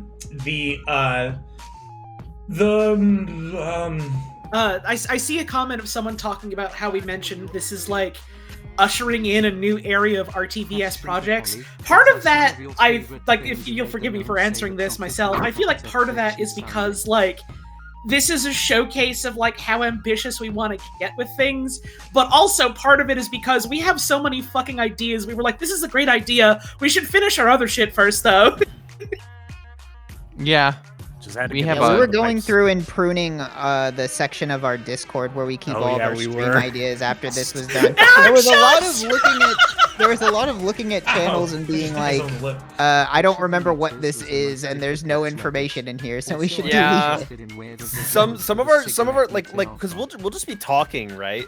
And then someone will say, "Oh shit, that's a good stream," and like we'll just kind of shoot the shit and like spitball on a stream idea. Yeah. And then someone will make a new channel in that section and write something really vague, and we won't look at it for like another 4 months. And then by the time we go back and look at it, it's like, what the fuck is this? No. Sometimes people will make a channel, name it, and then not do anything. They will not write a description of what their idea was. They won't do anything. They'll just name a channel and leave goes it to Tijuana. What was the inspiration behind the Gnome Wayne swap? I mean, the actual idea of what it was, there was no inspiration. That was just an idea that I wanted to do. But like I said earlier, the effect of like the void moment and then the big swell and the fade to white and the chair turnaround, that was directly an homage to Undertale. That's the. I think it's really funny, because I know you haven't seen this, but it's very funny how it's like you inadvertently created several plot points of Twin Peaks season 3 with this ending without me. Hey, don't spoil me! Don't spoil me! I didn't watch that. I'm just saying, you end up in a weird red room, and then you end up swapping places with somebody. Yeah, I have a vague idea of what Twin Peaks is, so like I guess I sort of knew that, but that was not the inspiration. I just knew that it was like Twin Peaks-esque. I just wanted that final stuff to be like nightmarish and like weird and cool, and it was all of those things. So I'm very happy with that. There's a reason why I kind of like jokingly skirt around the David Lynch stuff when I talk about this stuff. Well, it's because I know it's like it was just a coincidence. You just came up with the idea organically yourself. It just happens to have similarities with something else. I have to ask, who is... Oh, Amberith, that's a good question. Amberith, the only named chat member from the series, is asking... I have to Until ask, the final episode, who was responsible when, like, for the 3 people got gnome there. cursing me? It made my soul leave my body. Because in the first stream, someone like pointed out something that Amberith said through the gnome's voice, and then they said, "Amberith in chat, I put a curse upon ye, a gnome curse upon ye," and someone did that. Can someone search Amberith's name? It was Trevor. Of course it was. Trevor's like the underdog player. Trevor for got a lot some of these good good shots moments. in. Trevor did do a lot of good Trevor's stuff. not in here, but he was doing a lot of generations for the first couple streams. Yeah, shouts out Trevor. He's a funny guy, good friend. Okay, I want to read some of these donation ones really quickly. Doodle Guy asked a question that I will not answer. Banksy asked a question: were there any Gnome Streamlabs alerts we didn't see? No, I think you saw them all. I want to say that. Well, there was one you forgot to put in. Oh yeah, there was gonna be a sound effect of like a bunch of like slurping and bubbling sounds. You can the effect is in here somewhere. If someone can play it, go ahead. I won't stop you. Just test it. Rat audiobooks. Oh, this is a good question. Which of the meters was the most difficult to edit? Also, I am interested in where the visuals of the cigarette meter are from. You're talking about like the burning cigarette? That, I'm pretty sure that is a GIF that I found. I think I found like a really high resolution GIF of someone just recording a cigarette burning. The meters are some of the harder parts of editing. Some of them were tricky. Incoming. I did, oh, what? Hang on. Loggy, you want to play it or I can play it? Thanks, John. Be my guest. Both do it at the same time. This was gonna be a gnome alert. I forgot about this one. This is just like a weird ass Hanna-Barbera sound or something. I don't know. Yeah, I looked through my list of cartoon sound effects, and I was looking at ones that were specifically over 10 seconds long, and I landed on that one. Which makes for the best stream alerts. Yeah. So really hardest meter to edit. I'm trying to remember every meter. What about the watching every cartoons meter? That was pretty easy to edit, though. Literally, for that one, I just went on Twitter and said, link me pictures of cartoon characters. And y'all did that. Some of you did not meet the criteria. The Spike 7, that question you just asked in chat, I will not answer that. But I'll say that... All I'll say about like what this is... The Gnome series is a spin-off, and it's not connected. There's, like I said, everything is deliberate. Like, I mean, of course, a lot of it was bullshit at the start, but like, lots of choices that we made for the way we told this story is very deliberate. If there are pieces you see there that link up and make sense, that's because this is how we designed it. Maybe. It's called storytelling. So back to the question: hardest meter to edit. It was not the cartoon meter, because all I did there was just put every picture y'all gave me into a nested sequence and then like overlay it with the orange filter so that it could look like a gauge. The hardest meter, the kiss meter, I spent a lot of time on making that right, because the whole point of the kiss meter is that I like slap it and break it, and like getting that to look like okay took me a while. It didn't look perfect. My standards are higher than my skills sometimes, so that was one of them. Meter was easy. That was just a GIF I found. Oh! Come on! You had to do it. You had to do I love how much that scared you, Mira. I'm spacing out so hard. I'm trying to remember all the meters. To be honest, It's a nightmare elemental. some of the trickier meters to edit were honestly like the early ones, the simple ones, like the emotion meter where it just has all the balls. I remember you had trouble with that one. Specifically, that was tricky because like I wanted to make sure the balls look mostly like an actual real piece of Alyx HUD. And like filling in the amount of balls, it was like getting it pixel perfect was really annoying and not very fun. My personal favorite meter, I think, is the hygiene meter, where he goes, "My hygiene meter is filling," and I just have like a dirty filter over a PNG of him, and he gets clean. What are y'all favorite meters? Was there a Devil May Cry meter? Yes, there was. I literally just took a gauge from Devil May Cry 3. You know what I'm that gonna one say stands for out in mine. my mind. That was good. You know what I'm gonna say for mine. Dizzy meter is best. Oh no, kindergarten meter is my favorite. Second favorite is hygiene. Kindergarten meter is really good. Meter is also very funny. I do love that one. You know, every time I like try to watch these videos, I end up like not looking at the screen whenever meters pop up. Yeah.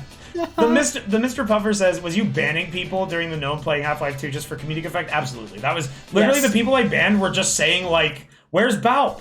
What did you do with Wayne?" And I just had the Gnome say like, "Don't talk about that." Oh my god, my voice is so shot. Fuck.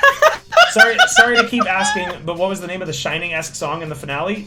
We said it earlier, but we could say it again. Good Night, My Beautiful by Russ Morgan. Or the Russ Good Morgan. Night, My Beautiful by Russ Morgan. Oh, sir! Thanks, Corey. Saying how much you and your group inspire me. I'm in Do you have something you'd like to say, you fucking freak? You pervert, look away. You just said it. So special like you do. He's turning around! Oh shit! Me outside again. Oh! Alright, bye. Yeah! We got rid of him. We beat him. Oh my god. Oh my fucking god, no fucking way. What the fuck? No, that better be as far as it's going. Oh, that was scary.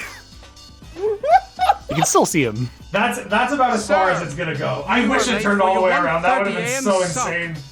Yoo-hoo! Would you ever replace any of your donation sounds with Blue Gnome lines? You're gonna be hearing more of that voice. Don't worry. We have been like, even outside of the Blue Gnome, we like adore this voice and have been playing with it constantly, and literally just had to wait for this stream to happen before we could put the cork off. I have a plan for a graphic, a pop-up that I'm gonna play whenever we start using it. He's quite on the same level as Joshua. I need to help you with that. But he's like our current Joshua. Yeah. I love making the Blue Gnome angry. Use me! Come on, man. So, one thing I wanted to say, here's the one canon thing that I'm going to say. When I crushed the Blue Gnome in the garbage compactor, it compacted his soul into my computer forever and will never leave. That is canon. That's why he's going to stick around. So he'll appear in future streams.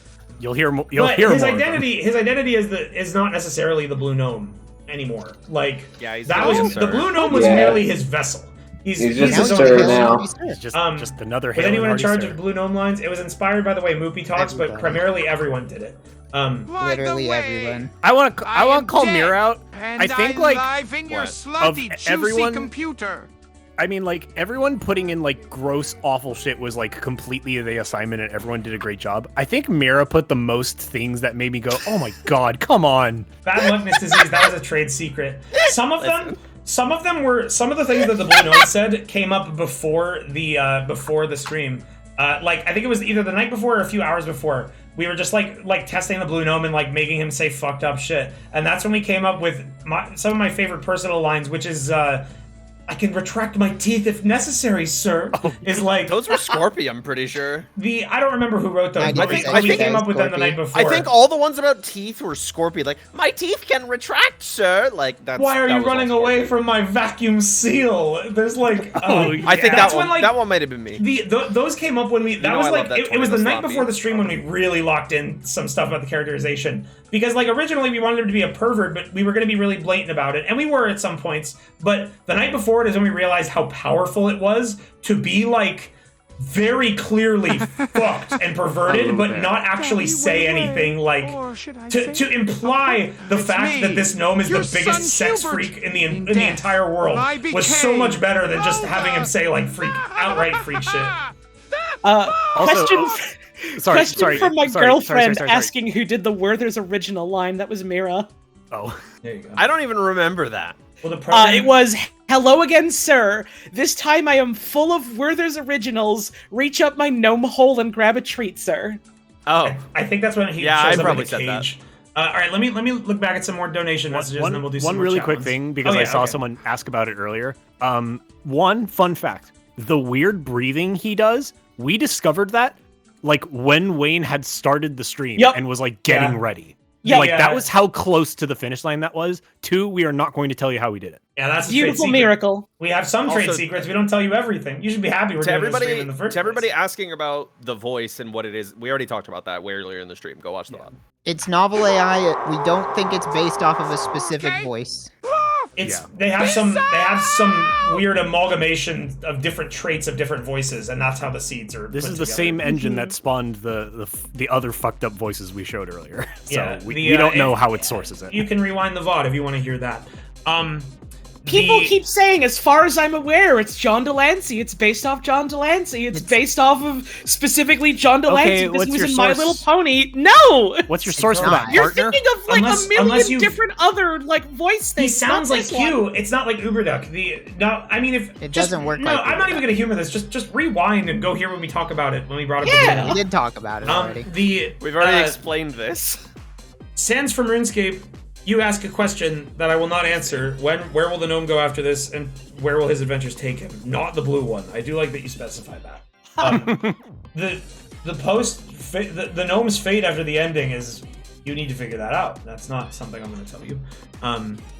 What you're seeing here, the gnome will appear. I have a shelf that I need to build that's going to go right there, and like you're going to see the gnome more. Like I'm going to put him on the shelf probably. You better put a little hat on him in Christmas time. Any appearance of the gnome in an unrelated stream, he's an actor, guys. He's an actor that we didn't pay. It's a movie. This is fiction. It's not real. I answered that one.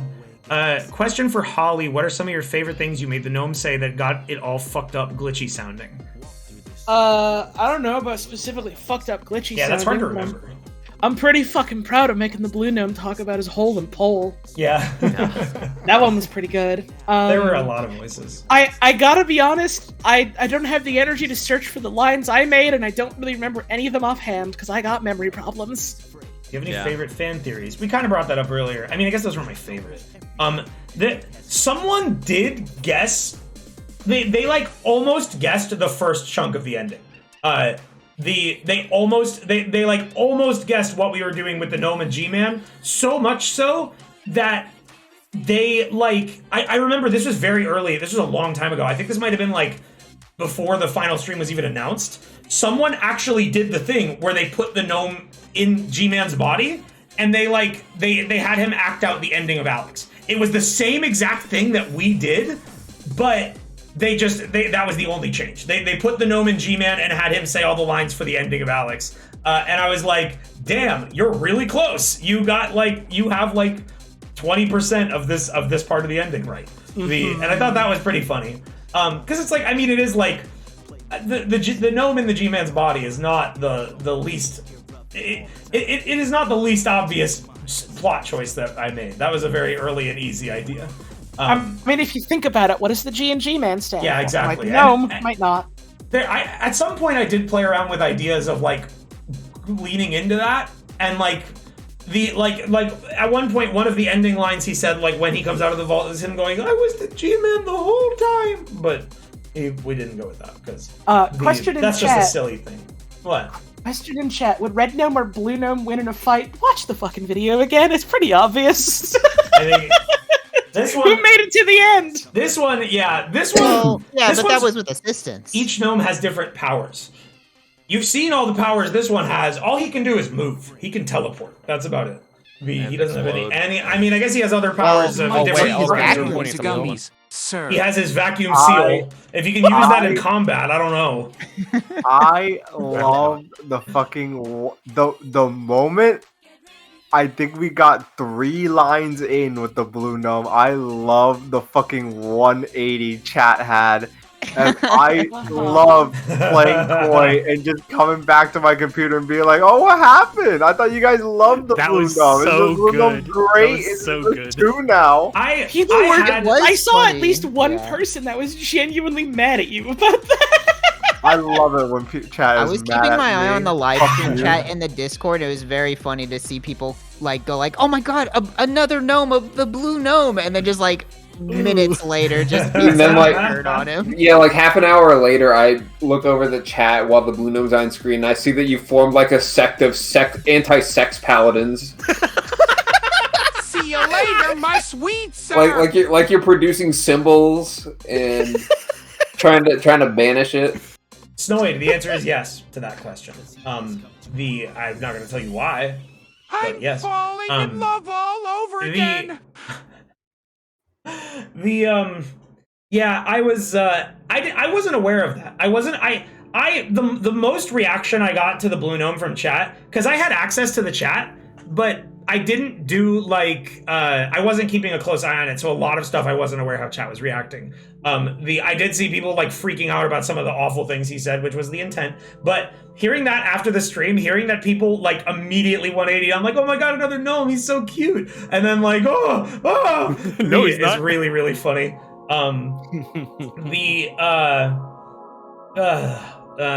What would happen if you forgot to break the blue gnome? I wouldn't have forgot. Don't say you wouldn't forget. Don't worry, I would not have forgotten. That was If you hate the blue gnome, I think there's a movie called Pink Flamingo that's more up your alley. There actually was a function that I forgot about when the stream happened. It's listed here. I have this picture from our design doc. I just found this before the stream. I didn't know this would happen. Apparently, the one thing I was worried about is because I knew that the garbage compactor was after that puzzle. I was like, I had to carry him across, but the pit was right there. Why didn't I throw him in? So I had to come up with some reason why I didn't do it. But it turns out if I threw him in the pit, he reappears at the thing. So he would have been right there. I totally forgot that was a feature. There were also some missed blue gnome spots that were supposed to happen in the map where the antlions come. And all of those spawns that happened there were, I guess they just weren't compiled into the map for some reason. And all of those spawns that happened in that map were log pressing the button and spawning him at my feet. Because he did have the power to do that. Any part of the gameplay through you were dreading early on, getting through Jeff while holding onto a gnome? I wasn't that worried about Jeff. I was more worried about the combat. Yeah, combat in general was hard. And I didn't really dread any particular moment until I would get stuck on a part. I would feel very bad if I would get hung up. Dying a couple times to a combat encounter was funny, but eventually it just got oh my god, I just need to get this over with. Really good question from Soapsist. Did the blue gnome release spores when he got crushed? Did you? How hard did the crew laugh when you threw the blue gnome over a roof? I don't know. When did you? It was when he appears, when the blue antlions first appear. Oh yeah, I was freaking out, and I grabbed him, and I just said get out of here, and I threw him out of the map. I threw him so hard he went over the map. I don't think we were oh, that was so funny. We were holy shit. What?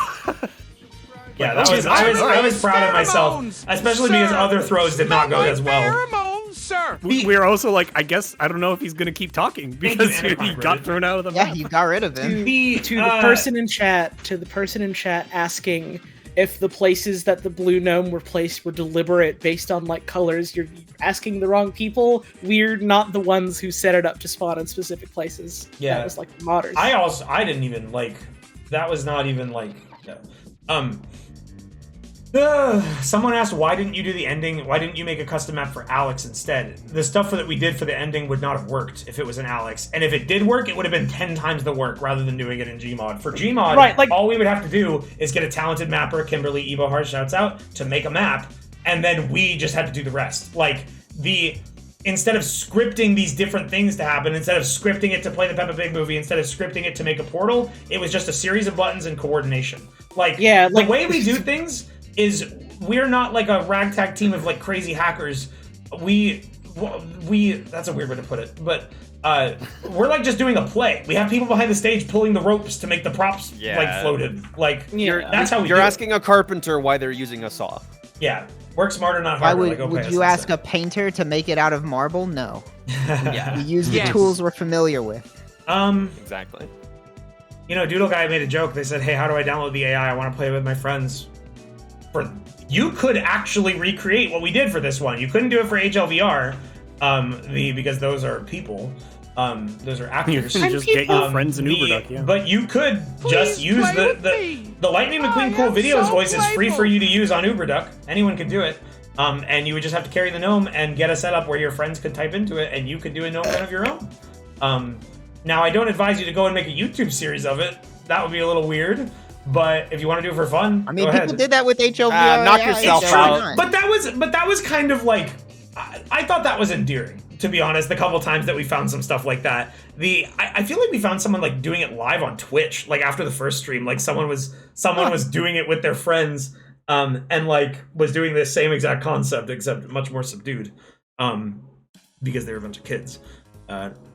Not to shit on those kids if you're like a big artist now, or if we inspired you to do something crazy. I don't know. But that'd be crazy if your HLVR knockoff was endearing, but that's about it. Yeah, they're dirty now. They're dirty now. Corey Burt says, y'all mix horror and comedy so well. Absolutely amazing. Thank you. Rottenden says, I already did this, and it's up to my friends if they want to do it. Can I hear everyone's best gnome impression? You can hear that. That's Pretty good. They have 1.5 voices. Sir, pizza time! Feed me now or suffer my curse! I'm too tired to do impressions right now. It's almost 3 in the morning. Would Wayne Gnome be uploaded as a model for other people to use in Gmod? Yeah, I actually, like, I haven't talked to I need to talk to Eagle One about it, but we've thought about releasing stuff. So my people could have the tongue Wayne is Gnome prehensile, model. sir, with gratuitous girth ribbed for your pleasure, sir. Come on. He said ribbon. Ribbon. Come on. Oh my gosh. Yeah, and to be honest, we might even release the mods for Alyx. I don't know what you would want to do with that, because like you would need someone at your computer running the console commands. But like we might put that out there for y'all to see. We don't always like release stuff publicly that we make for this, but like I feel like you turned into a gnome. Funniest shit I've ever seen. I can't imagine plagiarism or misuse for any of this stuff because it's so specific. Excuse me, how did you get into item label? Well, I know Mushba. I don't know. How did you get into item label? How did you get into it? What do you mean get into it? They mean like, how am I a fan? Because I have peepees and suckers all over my house. That's gross, dude. Clean that up. I don't know. Just came yeah, I don't know. We crossed paths at Mushbow one day. We got to know the folks at Item Label. Valve got hired Maple by them. Story hookup. Valve works for them. Yeah. Item Label Maple rules. Story hookup. Yeah, I feed the peepees. There's a peeper right there having a hard time. I shovel manure. I shovel manure at the pee stable. Wayne has 2 monitors, and under one of his monitors on his, because I had to stay over at his house for a while because I was watching Dolby while he was on vacation, and he has 2 monitors, and under one of his monitors there's a little clampy that sits under his monitors, but his monitor has a light on the bottom that's red, and the clampy sat just under that monitor with the red light cast on it. The room was completely dark besides that and the light from the screen. I was stoned out of my mind, and I locked eyes with that clampy, and I knew fear. That's the intended design. They have front-facing eyes like a predator. Mira loves getting so high that she gets scared. Let's see. I wish. Is there any chance we could get a raw version of the gnome singing the song during the hallway? Yeah, actually, maybe I might post that soon. Same thing with the the Peppa Pig movie is just an unlisted video. I could make that public at some point. Quickly, I have put a video every combination show up in people's subscription feed. All of this extra stuff is probably only going to come after I finish the edit. That's the main priority right now. Why does no one call you Gordon? that's not going to be answered. That's all implied in the series. And it's for you to figure out. Because he's banging. Yeah. Yep. Your ability to go from humor to horror and back in these kinds of streams is so awesome. I just wanted to say good job. The zoom on the Wayne Gnome was genuinely my favorite editing part. Thank you, Coffee and Paint. I appreciate Humor and horror are the same thing. Welcome says, since Movie doesn't like attention, should we omit him from things like RTVS group fan art? To be honest, yes. I don't think he enjoys that very much. Movie doesn't have a form. I don't know what you draw. People draw him as the jigsaw puppet still. But which he has gone on record in saying that he does not enjoy. So don't draw him as that the jigsaw stupid puppet. He he used to. I remember he used to like write the funniest shit about attacking that puppet. That would make me laugh. Like, he hates that puppet. Yeah, don't. Moopy likes his privacy. Just get your Moopy through us, and don't give him any attention. He doesn't exist otherwise. Don't include him in anything. Don't. He has no respect for artists. Gabe Newman says HLVRI 2 is canceled. Okay. Yeah. Okay. Sorry, everyone. You heard it here first. Sorry. I That do image believe of I'll play all- a quick game of team you know, Tristwood. just Let's see. Engineer Sorry, on a Wayne, this is a long Despilo. one. Yes. Oh, great. Oh, I'll just yes. sit here. Oh, Building come a on. Oh. Little known fact, fun fact that, about you Trog's soldier. bot for the novel AI voices, you can't skip it. Finish your Trog message never off put in a with function me for it. pistol. Wait. Oh, that's another fucking What? classic line that Moopy loves playing every week, basically. My sentry. It's being hacked by a spy, and I'm too far owie. Fuck! Oh God, no! A pyro has set me on fire. Fuck! And he finished me off with a flare gun. I will never understand Right. Moopy's obsession with writing away as a wee, which gets then pronounced as owie, but it makes me laugh every time. It's always funny. Moopy is a French English major. He knows He's got the tech. He's got such a unique perspective. I've said this. Yeah, I've said this before, but being French and knowing like English incredibly well has given him a preternatural understanding of how to use English incorrectly in a way that none of us ever could. I failed to It's say beautiful. that every time I brought up his English major, but yeah, French is his first language, and then he's an English major, and it has crafted him into like he's a machine. We are so lucky to be his friend, honestly. We really are. Yeah. And some people in our group do not appreciate it and try to stop him from making the Texas Beast talk about pigs and stuff. And I defend him at every turn, and they mute his bot and take it away from him. Listen, And it I gets a little always give it grating back to him. sometimes. Do you take a child's toys away just because he's having so much fun? I We put them in established the a other playpen. room. Question saying... Mary, you say that, I think ever since the Gnome stream, you've probably said "sir" the most out of any of us in the Discord server. Oh my This is god, like- it's definitely. That got out. Oh, definitely. He's all done third irreparable way. damage to my transformation you're fetish under- fiction, you're under that's going- Who leaked the pig transformation story he wrote? What? Because someone knows about it. Apex Parsec in chat just brought up the pig story. Oh, I probably posted the MP3 in my Discord. Oh, awesome. Yeah. Moopy wrote a very long and very detailed and like kind of weirdly beautiful story about a man being turned into a pig. It's like kind of sad and weird and like absolutely if anyone else wrote it, it would be a freaky, scary fetish. That's some shit you would see on DeviantArt. Yeah, it's like it's some like deep fetish shit. But Moopy wrote it in jest, and it's kind of crazy. It's like yeah, it was crazy. ChatGPT wrote it. You know, we were watching. Oh, ChatGPT wrote it. Oh! Oh! Never mind. That's why it sounds like pervert shit. Don't, much better. Don't foist that upon Poor Moopy. on anyone. Thanks, Tim. Questions in chat. Who made the blue names say ooh-woo? No one. We made it say something else. That's him. Okay, I'll give away that trick. That's him saying W, and it's how we get him to scream. He goes, ooh, what? Ooh, what? Yeah, he goes W. The what? The what? Which members of RTVS could win in a fight against everyone else that's got nothing to do with the Gnome series? Hannibot. Three bears and 5 wolves. I'm scared of Scorpy, dude. Hannibot, jacked. Hannibot, the 3D printed Gnome, this model is literally from the game. It's just the shell just smoothed it out to make it look. That's where you get the model. Just get it out of Half-Life. We don't want no. Keep the questions about like the thing. We don't want. We're here to talk about the thing. We don't want no like, I'm stroking like that. I can Yeah. pet my gnome. I'm allowed to pet my gnome. What's your fucking problem? Are you a freak? I'll fucking spank my gnome. I don't care. I can do it all. I'll do anything. I'm allowed. Were there any other potential song choices when the Tekken 7 song played? I'm actually not going to answer that for some reasons, but Katamari Damacy. there was talk about that. Oh, no. So Log was given 2 songs to play at specific moments. Otherwise, combat music was removed for the for room and editing. But I wanted to have some music for like the key combat moments at the end, which was the Strider thing and the end. I picked Heat Haze Shadow for the Vault segment. It was Rex who suggested.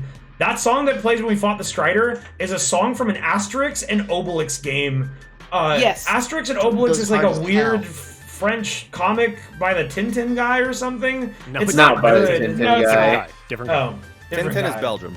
It's a bad comic. It has a lot of like weirdly racist shit in it. But Oh, they it's had a extremely video a game. racist caricature. Yeah, it's a racist caricature. Of course, comic. that's written by Belgians. And they have a video game, and for some reason, there's There's song multiple video games called Norway Fight that just goes insane. The whole game sounds actually hard. Yeah, for whatever haven't reason, heard it's more. just like a regular fight song in that game, and it just goes in ultra hard for It's no great. particularly It's good hard. reason. It sounds like a neon white track or something. Like, I've listened to the whole soundtrack. It all goes that hard. But then again, it's from the 90s, and the 90s, I'm just so nostalgic for it. Jungle needs to come back. Yeah. But yeah, there's an indie scene. Last that's doing night, it. commercials. Last night we were watching commercials from the early 2000s. We watched a French commercial that ended with like the fucking intro to Yun and Yang's song in Third Strike. Yeah. It had the exact sound font. The Sci-Fi Channel There was had a lot of also bumpers with there was a Jungle. commercial for Big Red Gum that had like the sickest break at the end. It was fucking awesome. yeah. And it was That like, thing went who hard. made that? Who made that fucking break? Like, what was that shit? You made it. Last call for questions, folks. We're about to wrap up soon, so get them in if you have. Fuck the Disney Channel burning theme. questions. Can we? Hey, real talk. Can we raid Vectroid after? Can you Yeah. raid Vectroid? Vectroid is trying to raise money for rent, so she don't get kicked out. Yeah. Yeah, let's write it. Yeah. Hell yeah. Any questions? Oh yeah, the Katamari. Log had 2 songs to play. He was playing them through Fubar. Here, I told them when let to me play let me it. talk some shit on it, okay? Because honestly, like my role wasn't that difficult. Like what Trog normally does for these kinds of streams is like way harder than what I had to do. But the issue is that Wayne uses a bunch of programs that I don't use ever. One of them is Fubar. Fubar doesn't make any sense. This is a fake program. So I was given the instructions. It was a window with Asterix and Obelix song and Heat Haze Shadow. And okay, I know exactly when I'm supposed to play the song. I had it all set up. I knew exactly. You faded in, whatever. I click on Asterix and Obelix. I click the play button. I let it go for 30 seconds. I assume, all right, well, my job's done here, right? And then I'm not listening, right? Because like I have my Sony AirPods in my ears, listening to my friends talk. Wayne's headphones are away, and then they tell me, "Oh, you have to fix the music, man. You have to fix the music. Katamari's playing. What the fuck? Katamari's not even on the list of songs." But it was the last thing that Wayne played. And I guess selecting a song doesn't work. You have to double-click the song. The play button doesn't do anything in regards to the selection. You have to double-click to play the song. Yeah. So And also, it happened again. It happened again for the next song, but I caught it immediately. Yeah. You have to double click on the song to play it. It will play the last thing. So and the last song that played when we were on BRB was that Katamari song. It had me like tripping. I was like, what is that? What's happening? What font is the GNOME subtitles? It's called. Oh, what a wondrous cock-up! How? Come on. It's called. Stop talking about It's called like Pfeiffer Medieval or something like that. I don't know how to spell it to you in voice without spelling it out. PF something Pfeiffer Medieval. Is there any? Yes! Go off, King! Yes, Star Kane. It's something like that. Shanghai my asked, is there any new equipment that you want to add to your setup as a result of your experience working on the finale? New equipment? The studio. Well, yeah, we desperately want a studio. That's like RTV's dream. And that's a very high dream, but we want it all the same. Our biggest inspiration, maybe not our biggest, but one of our biggest inspirations as a group. Not everybody, but a lot of us. Mega 64. Many of us grew up watching Mega 64's podcasts and then hanging out in their fucking warehouse studio and like making shit in there and doing all kinds of dumb shit and fucking around. And like that is the dream for us to have something like that. And if we get it, we're gonna get it later in our lives than they did. I don't know, maybe like a water cooler. We want a studio so bad. They have the benefit of all living in the same place. That's the other issue. Is like it would have to be. That's the challenge. I'd like to be near my friends. I love my friends. Oh, that's actually a decent question, Object King. Who was the first person as the gnome to refer to Wayne's character as Gordon? Not asking why or how. I just want to know who. Good question. That is a good question. It could have been any one of us. I remember we settled on that gag early. The first in the first episode, he actually I think we came up with that gag before the stream. That was like, I think that was the one thing that we thought of because we were like, well, did we? Because we found it like hours before. I feel like I remember us like joking about the gnome calling me Gordon and thinking that was like really funny. I'm looking at it, and you actually, before the first stream even started, you have a note here that says, "Have him call me Gordon." Yeah, that was the One Direction for the first stream. It was very intentional that we had him call me Gordon. Maybe you light up my world. And then it also says, okay, hold on. The two notes here are, have him call me Gordon, and don't make too many penis jokes. Build up to it if you do. Well, they got built up to it. They got backed up and splurted out later at the end. The pipe got jammed. He called me Wayne at one point in one line, and then starts calling me Gordon. And yeah, that was an intentional decision. I mean, so there's a lot of like people were asking why does he do that, and like I'm not telling you outright. But one of the reasons why we did that, I saw someone like write this thing about like a theory about this series like representing like, I mean, not completely outright. So much of it is just dumb bullshit. But like in part, this series was supposed to be more about like, you know, fan interactions. Why do you think the gnome talks about like HLVR and stuff? The gnome in a way represents like a rabid fan base. Like that is an important element. I kind of forgot about that. Yeah, I mean that was a lot of the initial conceit. It was a natural part of the character. Like you might have forgot about that, but like you didn't forget because you kept like y'all stayed true to the gnome's character. Like even if you forgot that one thing. How did you do the visceral scream when the gnome is being all powerful stuff without completely fucking up your vocal cords? Did you think I didn't?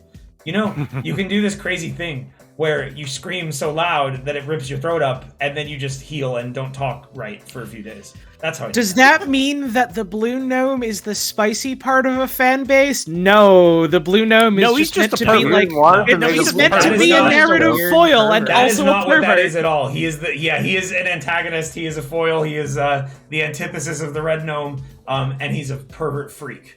He's just a freak sir. Like that. We just wanted to talk about holes and holes. He just wants to get fucked real bad. No one can help him. No one will ever help him. No one must help him. And if you want to fuck the blue gnome and you tell me that, I'm banning you on the spot. Paladins, get him. That's information you'll never get. My warriors. Was Miggity Mag asked, was all IRL footage shot ahead of time and then set up as scenes in Streamlabs? So the ending is segmented into 3 parts. The Gmod part, which has the editing of like the GoPro footage of the IRL thing in my room. Then it cuts to the Gmod footage of the stuff you're seeing behind me, the theater. So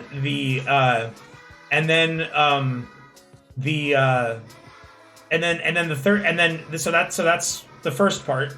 Part 2 is after that the office chair where he appears and he spins around in the chair. That actually is in the first part of the ending. The first render had a little bit of that, and then the second render starts with him in the corner for the face cam, and then when that ends, the third render is the music video. So there were 3 separate OBS scenes for that. Log was meant to cut to the first one when the gnome flies into my face, and that's how it worked. Was God Mode or any other gameplay cheats used in the final stream? Oh yeah. Oh yeah. It was accidentally turned on at the beginning. It was really just for the very end. I didn't want to die during the vault fight. That was when it was supposed to happen. Oh, and I think maybe the Strider fight. I think we might have used it there a little bit. You died like 3 times, and we were like, just turn boot on. Just turn it on. Yeah, there were a couple times it was given to me unknowingly.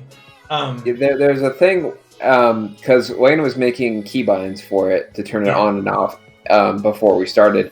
But while we were checking and making sure it worked, he left it on. And I didn't know that until Wayne fell in a bottomless pit and didn't die. Yeah, that was God Mode being on, and I had no idea.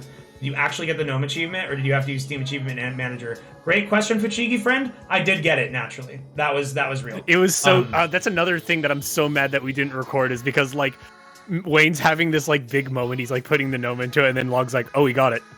Like, he just showed up on screen. It's just like, oh, it happened. Yeah, it didn't show up on stream, and like part of the ending was me being like part of the motivation for me to keep playing the ending and not just turn off the game was for me to be like, did I get the achievement? I don't know, and I genuinely didn't know. You guys had Trebek come in and tell me it worked. Idiot. Mira did that. Yeah, that will, Mira did that. We told her not to, and she did it anyway. Let the record show. It's okay. fine. You can just trim that one out. Yes, I got the achievement, which, to be honest, I didn't know if I was going to get it or not. I didn't know if it would work with the modded gnome, but it did.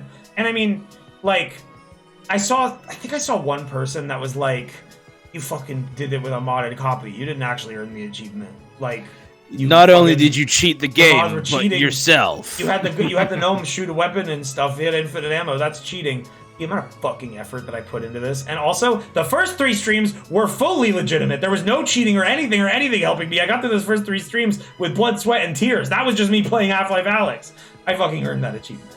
And I won't have you tell me anything else. You've already beaten the game before. That's true. I just have never taken So, like, who cares? Yeah. Yeah. Were there any Blue Gnome sayings that went too far? Yeah, but that was the point. Just about all of them. They all basically every one of them. I think the only restriction... The only restriction, I think, was, like, don't get Wayne banned. Yeah, that was the guide. Who came up with the RPG Poopy Power P? That was Gur. We mentioned it earlier. Just so this could get to you, the thing I said... Yeah. Just that guy, you said that, and I mentioned it, and I thought it was really good. Just that guy said that image, that behind-the-scenes image of, like, all of us is, like, Gandalf and the gnome and, like, other people standing in the woods. It looks like a Gmod starting screen. Like... It kind of does. Let me put it in. Is my Gmod model Gandalf right now? Someone is Gandalf. I don't know who Gandalf is. I remember you being Gandalf. Yeah, I don't know how I became Gandalf.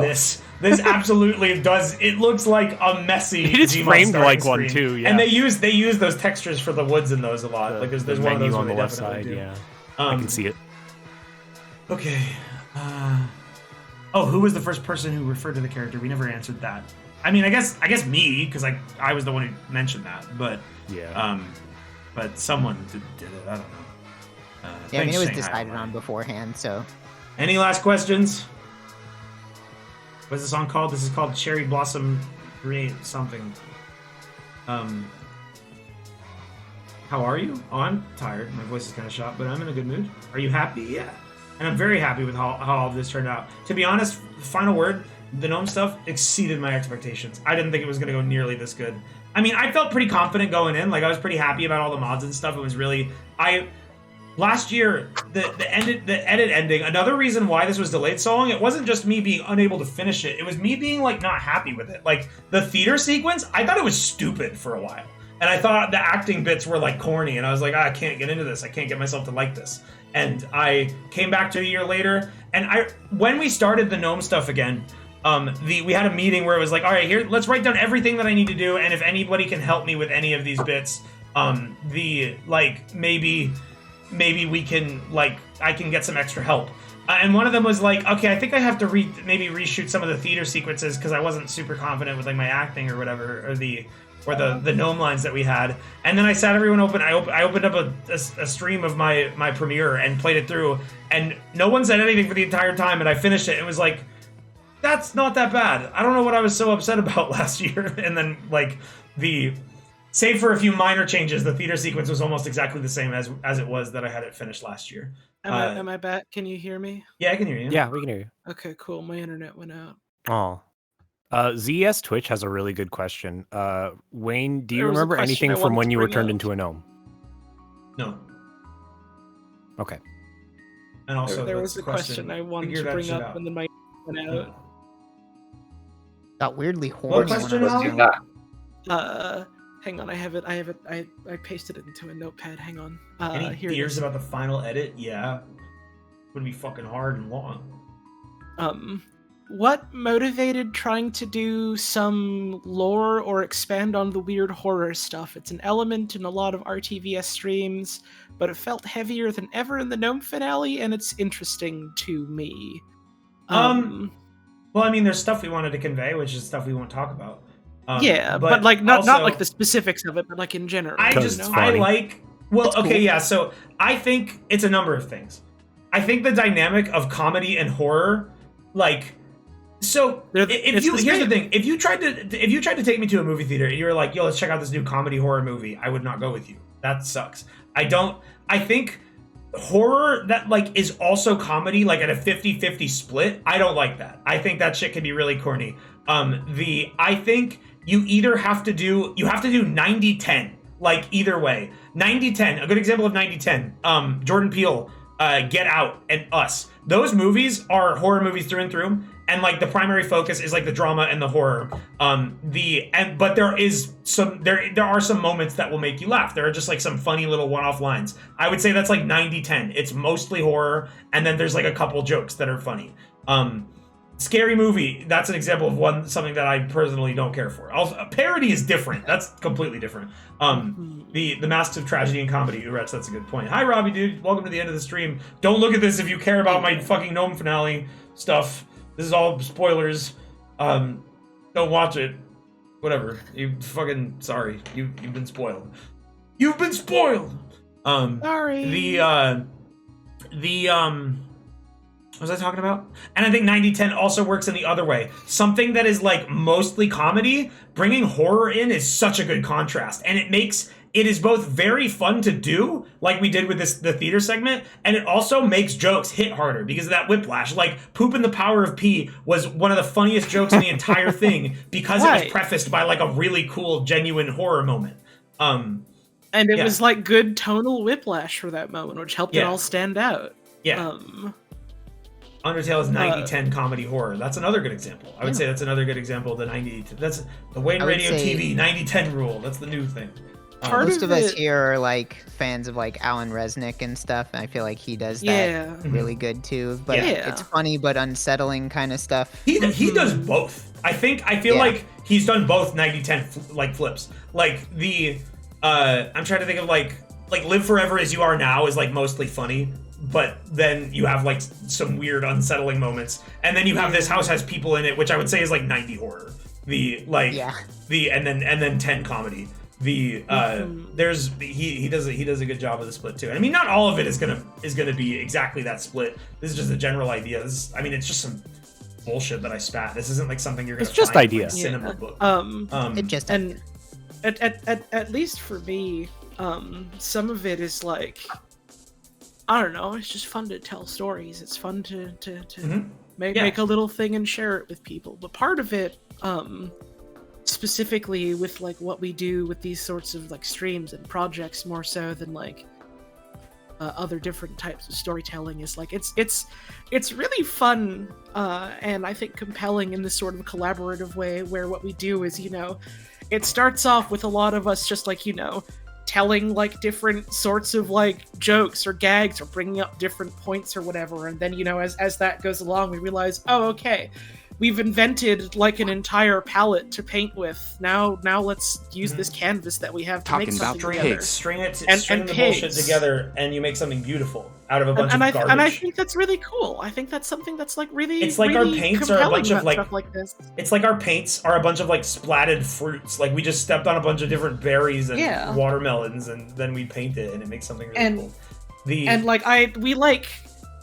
We sort of like, I don't know if this is the right term, we like cut our teeth doing like Half-Life VR and sort of like, you know, doing that on that sort of scale and scope, and it was just sort of like, yeah, this was like really cool and interesting and like a lot of fun. What if we try and do like more ambitious things kind of like that, you know, going from there sort of thing.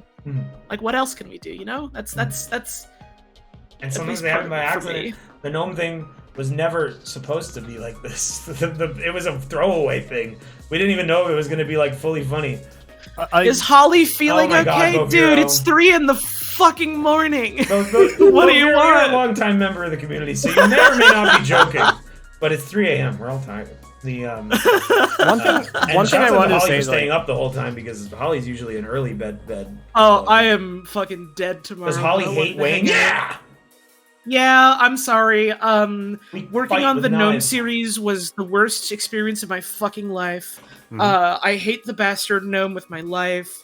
The Wayne Radio, he comes to my house, he eats all of my dried goods, he kicks me right in the dick, he took my cat and he called her Stinky, and I had to push him off of a cliff, and I don't regret it. I'm gonna go to jail tomorrow. We'll be going our separate ways due to Creative Commons. Due to creative difficulties. I thought this stream was going to be 2 hours long.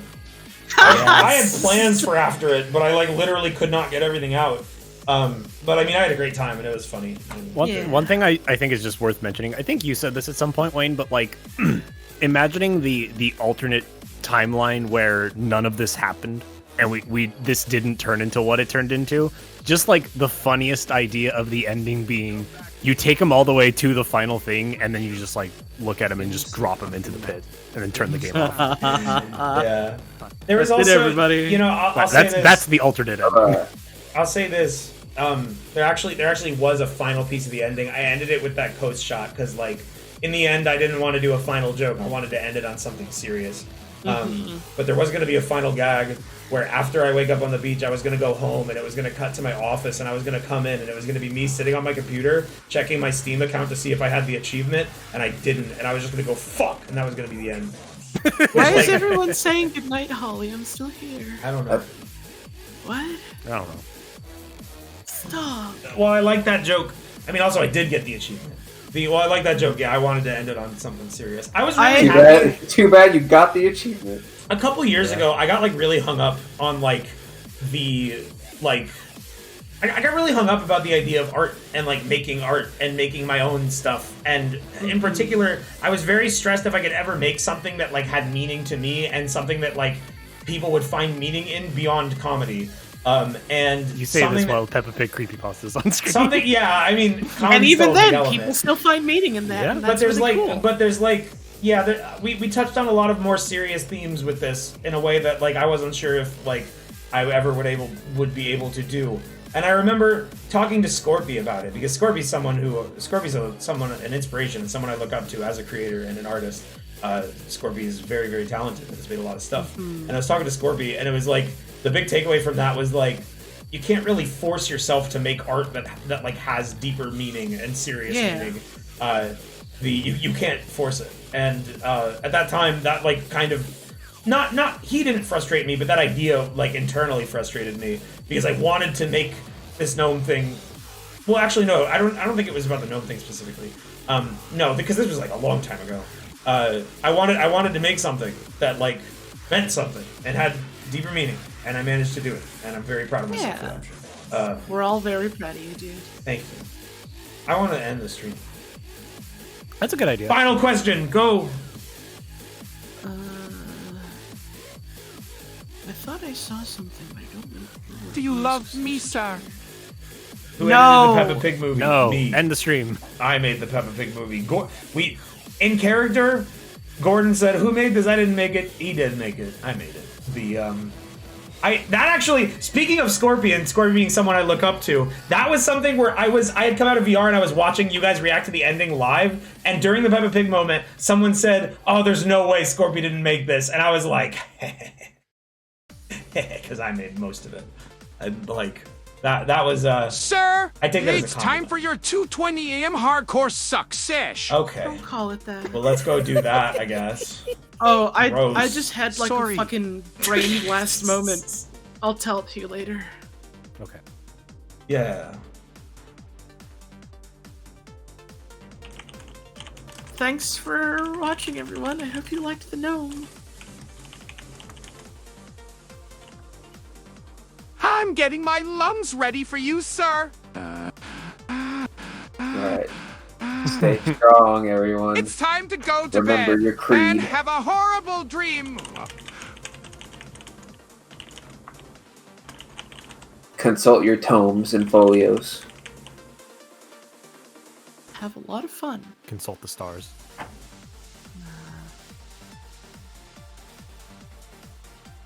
And remember, sometimes the question Many is the blessings upon you. May your loads be thick and virile. answer. Oh, you shouldn't say that one. Wow. By the way, chat, this VOD will probably be only on Twitch until the gnome thing. Oh yeah, we're rating. Don't go anywhere. We're rating Vectroid. I need to make sure I get her URL right. This is what we call Last time I tried to raid Vectroid, I raided someone that was offline. It's so fucked up that Twitch will let you raid offline channels. No spaces or anything or underscore? No. No spaces or underscore. I'll link it Vectroid in the general. Live. I linked it in the general. Stick around for the Benry cameo. Benry cameo happening live on Vectroid's stream. We already did the Benry stream. You only get that evil on her. I know, I'm joking. you Be only get normal. Go support Rara. Vectroid does You only really get it cool if you give her stuff. money. Also, warning: when we tune you in here, the stream might be really loud. I don't know. Yeah, it'll be probably very loud and very abrasive, but it's good. Or maybe so not. You never know. Go have fun. Go run and play.